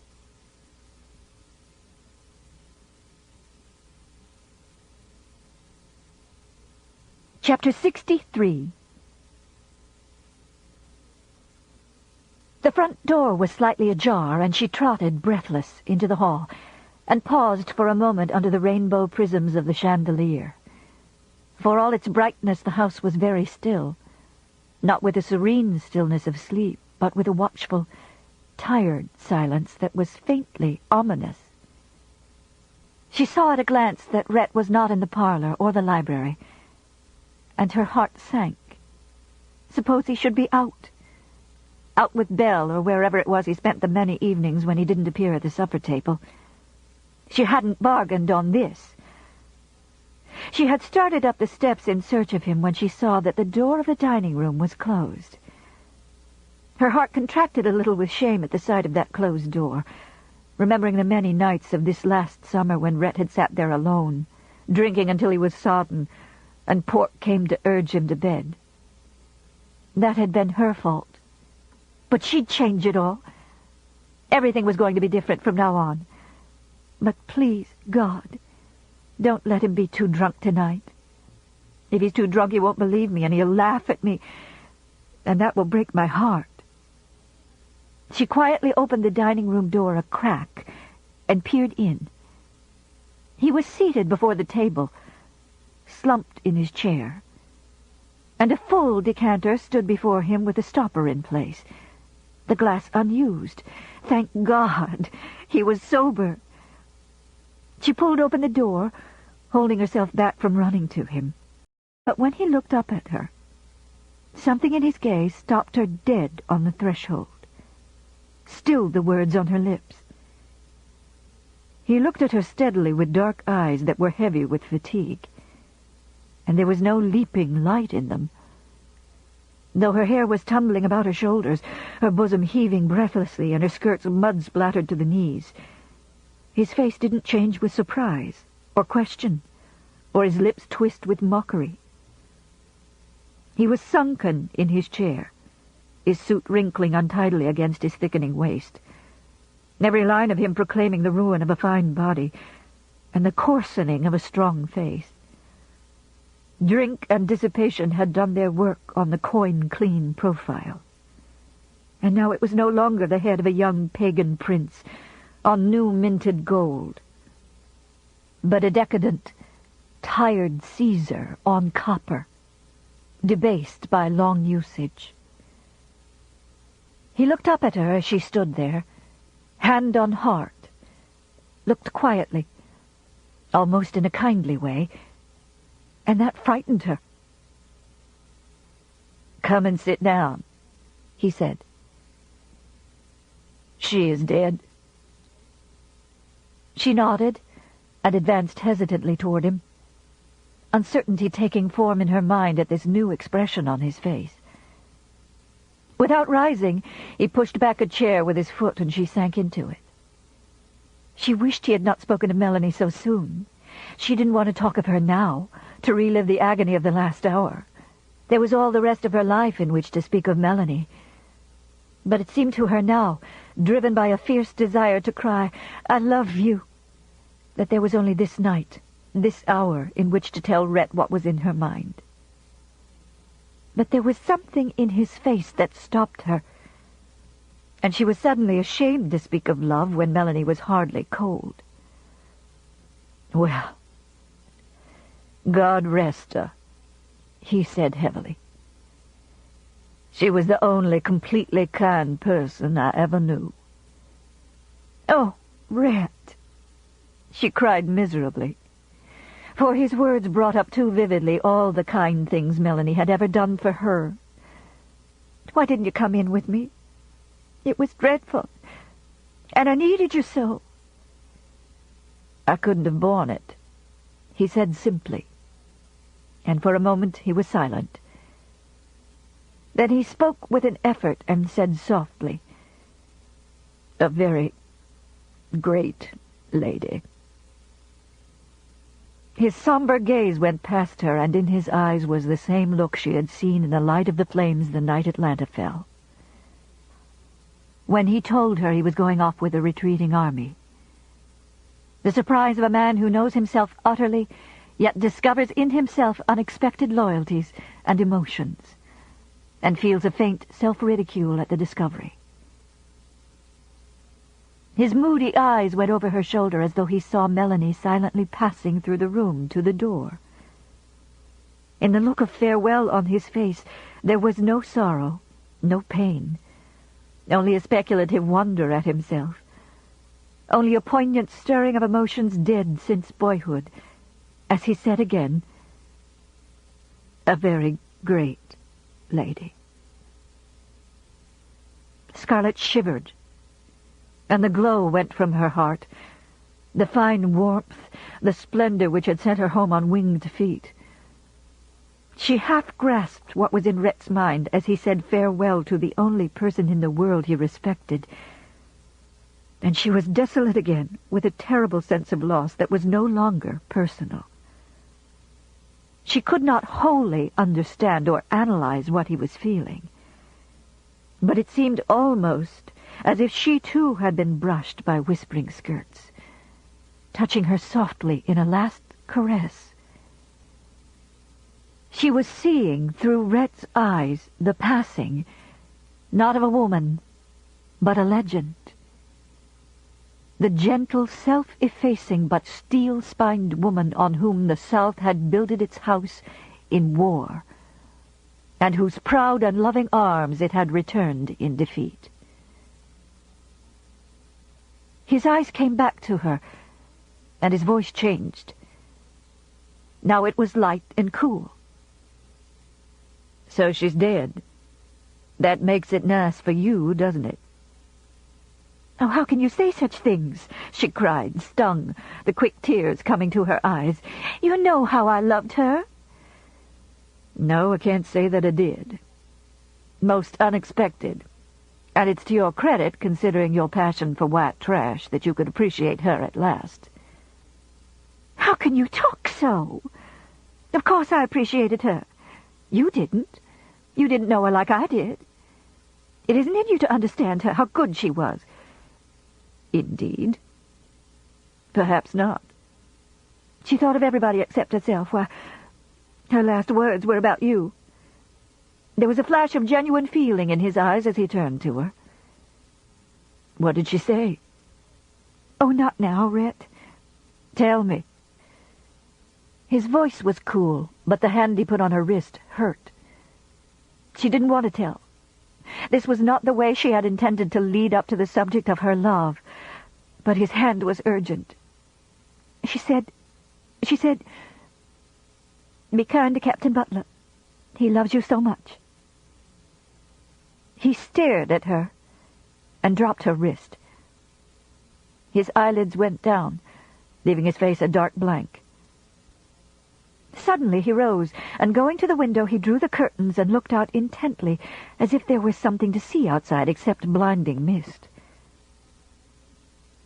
"Did she say anything else?" he questioned, not turning his head. "She asked me to take care of little Beau, and I said I would, like he was my own boy." "What else?" "She said, Ashley. She asked me to look after Ashley, too." He was silent for a moment, and then he laughed softly. "It's convenient to have the first wife's permission, isn't it?" "What do you mean?" He turned, and even in her confusion she was surprised that there was no mockery in his face. Nor was there any more interest in it than in the face of a man watching the last act of a none too amusing comedy. "I think my meaning's plain enough. Miss Melly is dead. You certainly have all the evidence you want to divorce me, and you haven't enough reputation left for divorce to hurt you. And you haven't any religion left, so the church won't matter.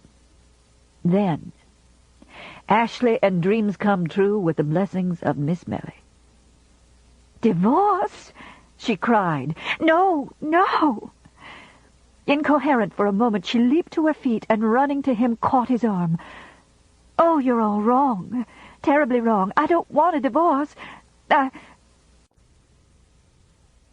He put his hand under her chin, quietly turned her face up to the light, and looked for an intent moment into her eyes. She looked up at him, her heart in her eyes, her lips quivering as she tried to speak. But she could marshal no words because she was trying to find in his face some answering emotions, some leaping light of hope, of joy. Surely he must know now.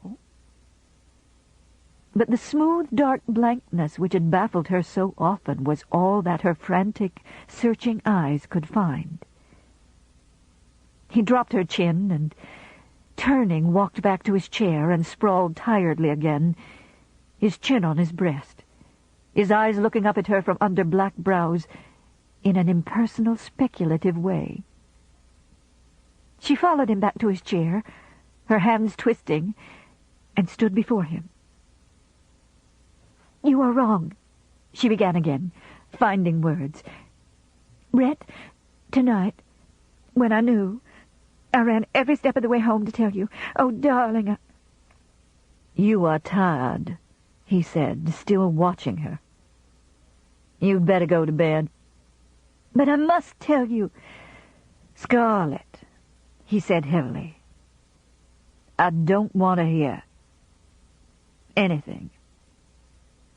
"But you don't know what I'm going to say." "My pet, it's written plainly on your face. Someone has made you realize that the unfortunate Mr. Wilkes is too large a mouthful of Dead Sea fruit for even you to chew. And that same something has suddenly set my charms before you in a new and attractive light." He sighed slightly. "And it's no use to talk about it." She drew a sharp, surprised breath.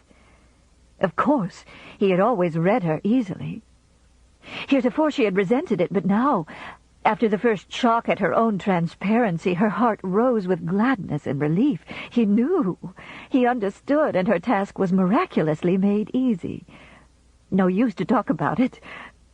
Of course he was bitter with her long neglect. Of course he was mistrustful of her sudden turnabout. She would have to woo him with kindness, convince him with a rich outpouring of love, and what a pleasure it would be to do it.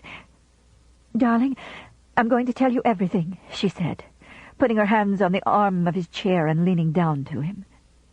"I've been so wrong, such a stupid fool." "Scarlett, don't go on with this. Don't be humble before me. I can't bear it. Leave us some dignity, some reticence to remember out of our marriage. Spare us this last." She straightened up abruptly. Spare us this last? What did he mean by this last?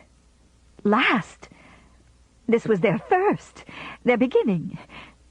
"But I will tell you," she began rapidly, as if fearing his hand upon her mouth, silencing her. "Oh, Rhett, I love you so, darling. I must have loved you for years, and I was such a fool I didn't know it. Rhett, you must believe me." He looked at her, standing before him. For a moment, a long look that went to the back of her mind. She saw there was belief in his eyes, but little interest. Oh, was he going to be mean at this of all times? To torment her, pay her back in her own coin? "Oh, I believe you," he said at last. "But what of Ashley Wilkes?" "Ashley," she said, and made an impatient gesture. I don't believe I've cared anything about him for ages. It was, well, a sort of habit I hung on to from when I was a little girl. Rhett, I'd never even thought I cared about him if I'd ever known what he was really like. He's such a helpless, poor-spirited creature, for all his prattle about truth and honor and—" "No," said Rhett. "If you must see him as he really is, see him straight. He's only a gentleman caught in a world he doesn't belong in, trying to make a poor best of it by the rules of the world that's gone." "Oh, Rhett, don't let's talk of him. What does he matter now? Aren't you glad to know? I mean, now that I—" As his tired eyes met hers, she broke off in embarrassment, shy as a girl with her first beau. If he'd only make it easier for her. If only he would hold out his arms so she could crawl thankfully into his lap and lay her head on his chest. Her lips on his could tell him better than all her stumbling words. But as she looked at him, she realized that he was not holding her off just to be mean. He looked drained, and as though nothing she had said was of any moment. "Glad?" he said. "Once I would have thanked God, fasting, to hear you say all of this. But now it doesn't matter. Doesn't matter? What are you talking about? Of course it matters. Rhett, you do care, don't you? You must care. Melly said you did. Well, she was right, as far as she knew. But, Scarlett, did it ever occur to you that even the most deathless love could wear out? She looked at him, speechless, her mouth a round O. Mine wore out, he went on.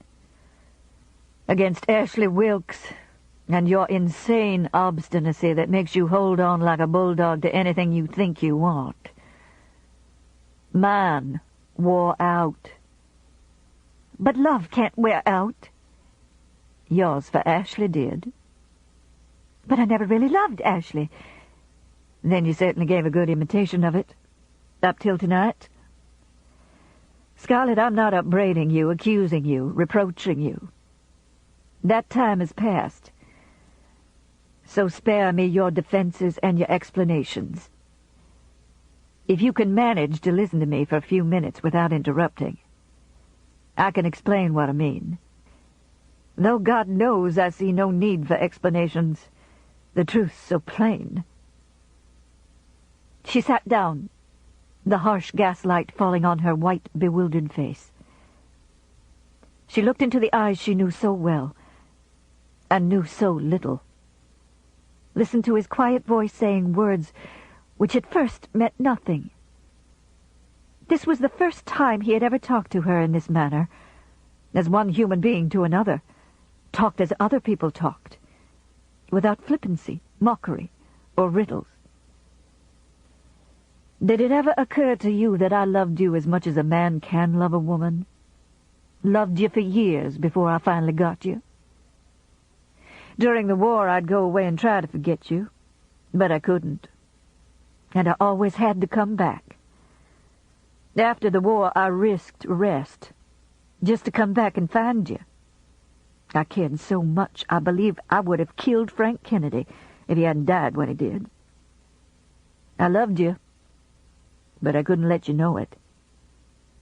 You're so brutal to those who love you, Scarlett. You take their love and hold it over their heads like a whip. Out of it all, only the fact that he loved her meant anything. At the faint echo of passion in his voice, pleasure and excitement crept back into her. She sat, hardly breathing, listening, waiting. I knew you didn't love me when I married you. I knew about Ashley, you see. But, fool that I was, I thought I could make you care. Laugh if you like. But I wanted to take care of you. To pet you. To give you everything you wanted. I wanted to marry you and protect you and give you a free rein in anything that would make you happy. Just as I did Bonnie. You had such a struggle, Scarlett. No one knew better than I what you'd gone through, and I wanted you to stop fighting and let me fight for you. I wanted you to play like a child, for you were a child, a brave, frightened, bull-headed child. I think you are still a child. No one but a child could be so headstrong and so insensitive.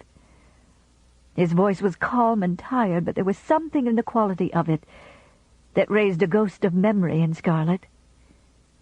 She had heard a voice like this once before, and at some other crisis of her life. Where had it been? The voice of a man facing himself and his world without feeling, without flinching, without hope.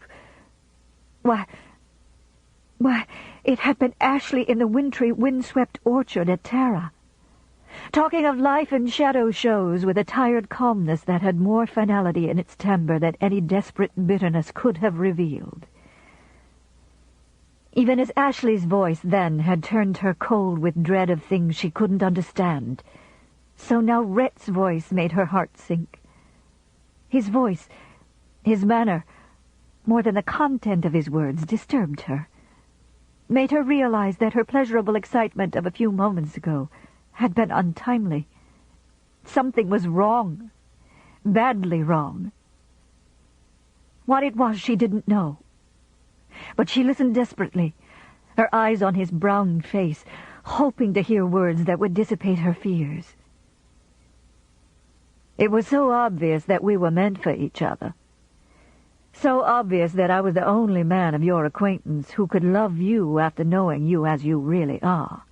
Hard and greedy and unscrupulous, like me. I loved you and I took the chance. I thought Ashley would fade out of your mind, but he shrugged. I tried everything I knew and nothing worked. And I loved you so, Scarlett.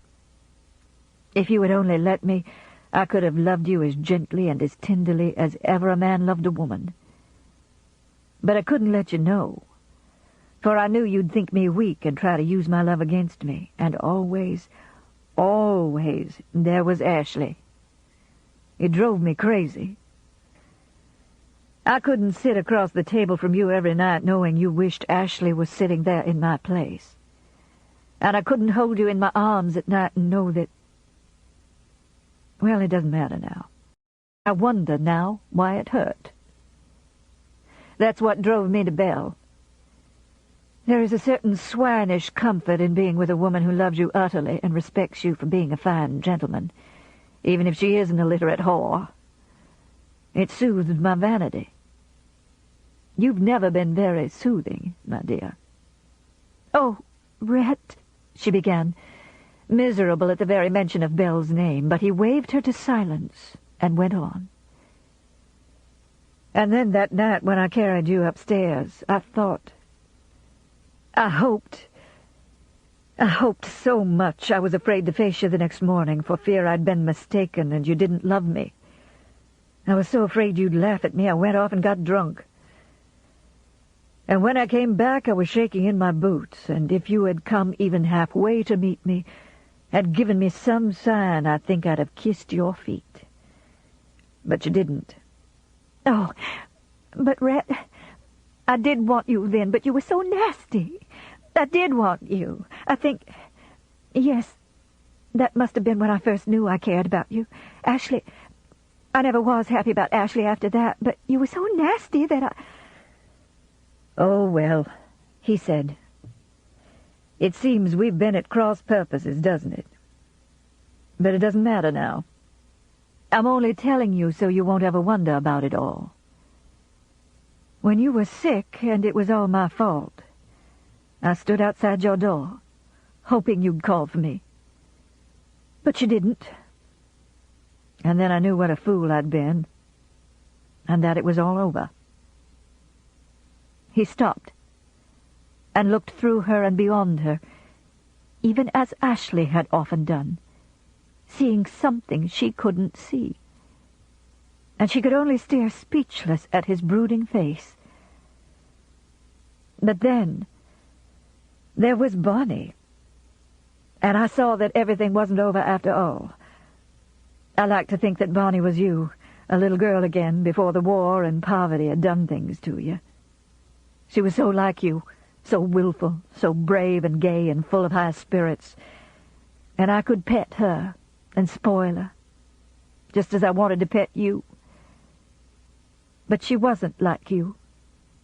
She loved me. It was a blessing that I could take the love you didn't want and give it to her. When she went, she took everything. Suddenly she was sorry for him. Sorry with a completeness that wiped out her own grief and her fear of what his words might mean. It was the first time in her life she had ever been sorry for anyone without feeling contemptuous as well. Because it was the first time she had ever approached understanding any other human being. And she could understand his shrewd caginess, so like her own. His obstinate pride that kept him from admitting his love for fear of a rebuff. "Ah, darling," she said, coming forward, hoping he would put out his arms and draw her to his knees. "Darling, I'm so sorry, but I'll make it all up to you. We can be so happy, now that we know the truth, and... Rhett, look at me, Rhett. There can be other babies. Not like Bonnie, but... "Thank you, no," said Rhett, as if he were refusing a piece of bread. "I'll not risk my heart a third time." Rhett, don't say such things. Oh, what can I say to make you understand? I've told you how sorry I am. My darling, you're such a child. You think that by saying, "I'm sorry," all errors and hurts of years past can be remedied, obliterated from the mind, all the poison drawn from old wounds. Take my handkerchief, Scarlet. Never at any crisis of your life have I known you to have a handkerchief. She took the handkerchief, blew her nose, and sat down. It was obvious that he was not going to take her in his arms. It was beginning to be obvious that all his talk about loving her meant nothing. It was a tale of a time long past, and he was looking at it as though it had never happened to him, and that was frightening. He looked at her in an almost kindly way, speculation in his eyes. "How old are you, my dear? You never would tell me." 28, she answered dully, muffled in the handkerchief. "That's not a vast age. It's a young age to have gained the whole world and lost your own soul, isn't it? Don't look frightened. I'm not referring to hellfire to come for your affair with Ashley. I'm merely speaking metaphorically. Ever since I've known you, you've wanted two things: Ashley, and to be rich enough to tell the world to go to hell. Well, you are rich enough, and you've spoken sharply to the world, and you've got Ashley, if you want him. But all that doesn't seem to be enough now." She was frightened, but not at the thought of hellfire. She was thinking, but Rhett is my soul, and I'm losing him. And if I lose him, nothing else matters. No, not friends or money or anything. If only I had him, I wouldn't even mind being poor again. No, I wouldn't mind being cold again or even hungry. But he can't mean... Oh, he can't. She wiped her eyes and said desperately, "Rhett, if you once loved me so much, there must be something left for me." "Out of it all, I find only two things that remain, and they are the two things you hate the most: pity and an odd feeling of kindness." Pity? Kindness? Oh, my God, she thought despairingly. Anything but pity and kindness. Whenever she felt these two emotions for anyone, they went hand in hand with contempt. Was he contemptuous of her, too? Anything would be preferable to that. Even the cynical coolness of the war days, the drunken madness that drove him the night he carried her up the stairs, his hard fingers bruising her body, or the barbed, drawling words that she now realized had covered a bitter love. Anything except this impersonal kindness that was written so plainly in his face. Then you mean I've ruined it all? That you don't love me anymore?" "That's right." "But," she said stubbornly, like a child who still feels that to state a desire is to gain that desire, "but I love you." "That's your misfortune." She looked up quickly to see if there was a jeer behind those words, but there was none. He was simply stating a fact. But it was a fact she still wouldn't believe, couldn't believe. She looked at him with slanting eyes that burned with a desperate obstinacy, and the sudden hard line of jaw that sprang out through her soft cheek was Gerald's jaw. "Don't be a fool, Rhett. I can make—" He flung up a hand in mock horror, and his black brows went up in the old sardonic crescents. "Don't look so determined, Scarlet. You frighten me. I see you are contemplating the transfer of your tempestuous affections from Ashley to me, and I fear for my liberty and my peace of mind. No, Scarlet, I will not be pursued as the luckless Ashley was pursued. Besides, I am going away." Her jaw trembled before she clenched her teeth to steady it. Go away? No, anything but that. How could life go on without him? Everyone had gone from her. Everyone who mattered except Rhett.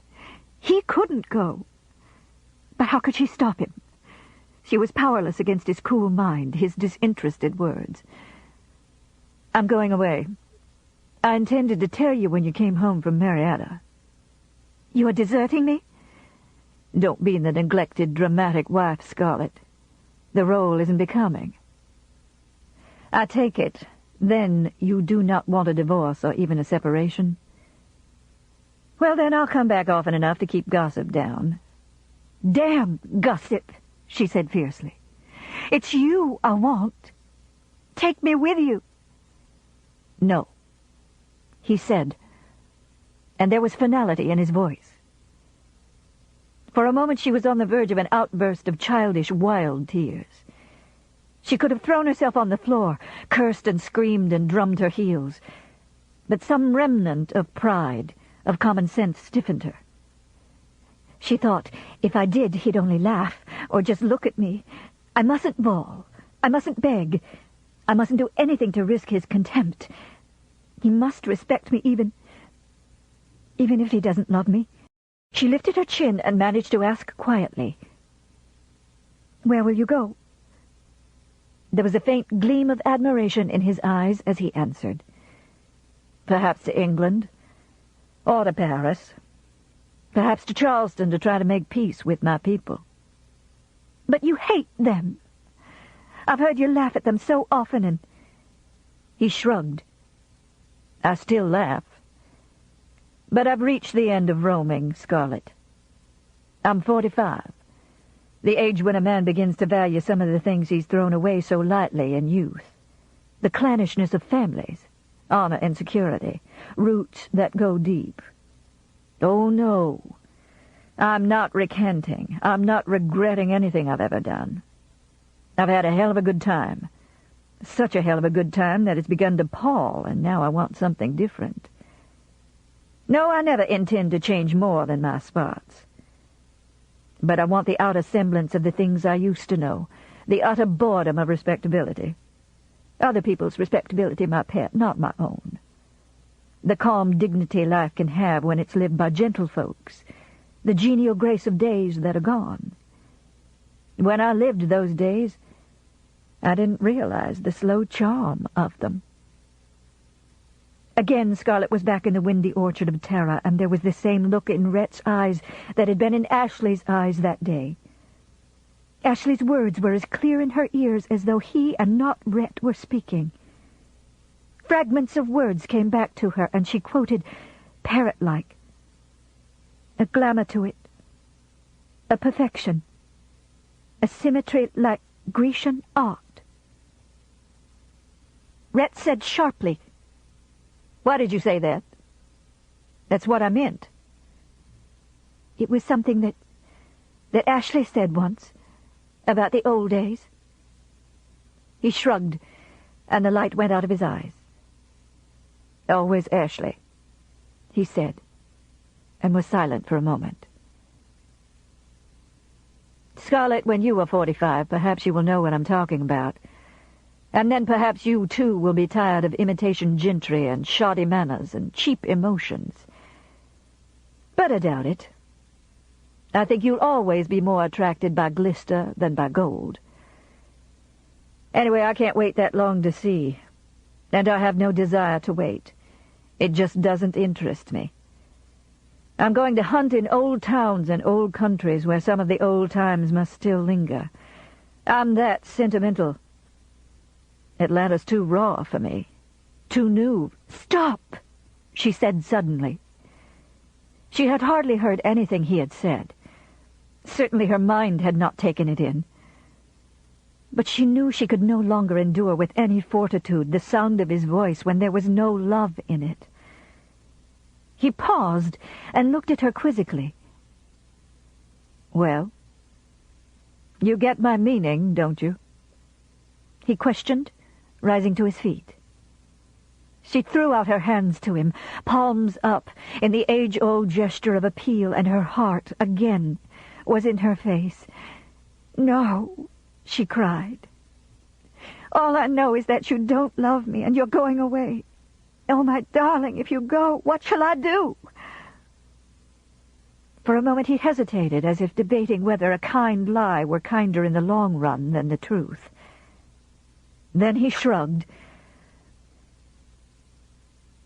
"Scarlett, I was never one to patiently pick up broken fragments and glue them together, and tell myself that the mended whole was as good as new.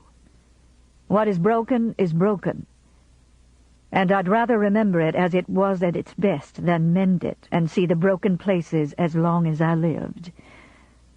Perhaps, if I were younger—" He sighed. "But I'm too old to believe in such sentimentalities as clean slates and starting all over. I'm too old to shoulder the burden of constant lies that go with living in polite disillusionment. I couldn't live with you and lie to you, and I certainly couldn't lie to myself. I can't even lie to you now. I wish I could care what you do or where you go, but I can't." He drew a short breath and said lightly, but softly, "My dear, I don't give a damn."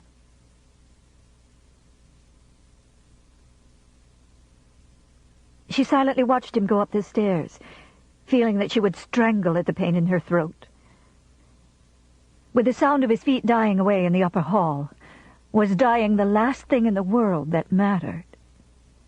She knew now that there was no appeal of emotion or reason which would turn that cool brain from its verdict. She knew now that he had meant every word he said, lightly, though some of them had been spoken. She knew because she sensed in him something strong, unyielding, implacable. All the qualities she had looked for in Ashley and never found. She had never understood either of the men she had loved, and so she had lost them both. Now, she had a fumbling knowledge that, had she ever understood Ashley, she would never have loved him. Had she ever understood Rhett, she would never have lost him. She wondered forlornly if she had ever really understood anyone in the world. There was a merciful dullness in her mind now, a dullness that she knew from long experience would soon give way to sharp pain, even as severed tissues, shocked by the surgeon's knife, have a brief instant of insensibility before their agony begins. "I won't think of it now," she thought grimly, summoning up her old charm. "I'll go crazy if I think about losing him now. I'll think of it tomorrow." "But," cried her heart, casting aside the charm and beginning to ache, "I can't let him go.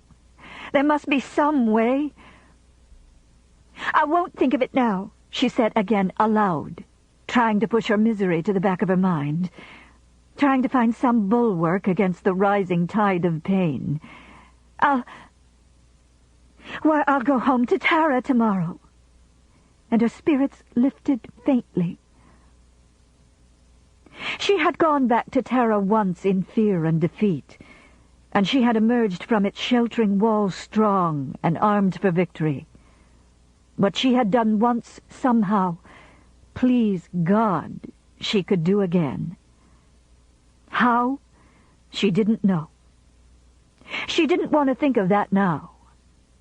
All she wanted was a breathing space in which to hurt, a quiet place to lick her wounds, a haven in which to plan her campaign. She thought of Tara, and it was as if a gentle, cool hand were stealing over her heart. She could see the white house gleaming welcome to her through the reddening autumn leaves, feel the quiet hush of the country twilight coming down over her like a benediction. Feel the dews falling on the acres of green bushes starred with fleecy white. See the raw color of the red earth and the dismal dark beauty of the pines on the rolling hills. She felt vaguely comforted, strengthened by the picture, and some of her hurt and frantic regret was pushed from the top of her mind. She stood for a moment remembering small things, the avenue of dark cedars leading to Tara, the banks of Cape jessamine bushes, vivid green against the white walls, the fluttering white curtains. And Mammy would be there. Suddenly she wanted Mammy desperately, as she had wanted her when she was a little girl, wanted the broad bosom on which to lay her head, the gnarled black hand on her hair. Mammy, the last link with the old days, with the spirit of her people who would not know defeat, even when it stared them in the face. She raised her chin. She could get Rhett back. She knew she could. There had never been a man she couldn't get, once she set her mind upon him. I'll think of it all tomorrow, at Tara. I can stand it then. Tomorrow I'll think of some way to get him back. After all, tomorrow is another day.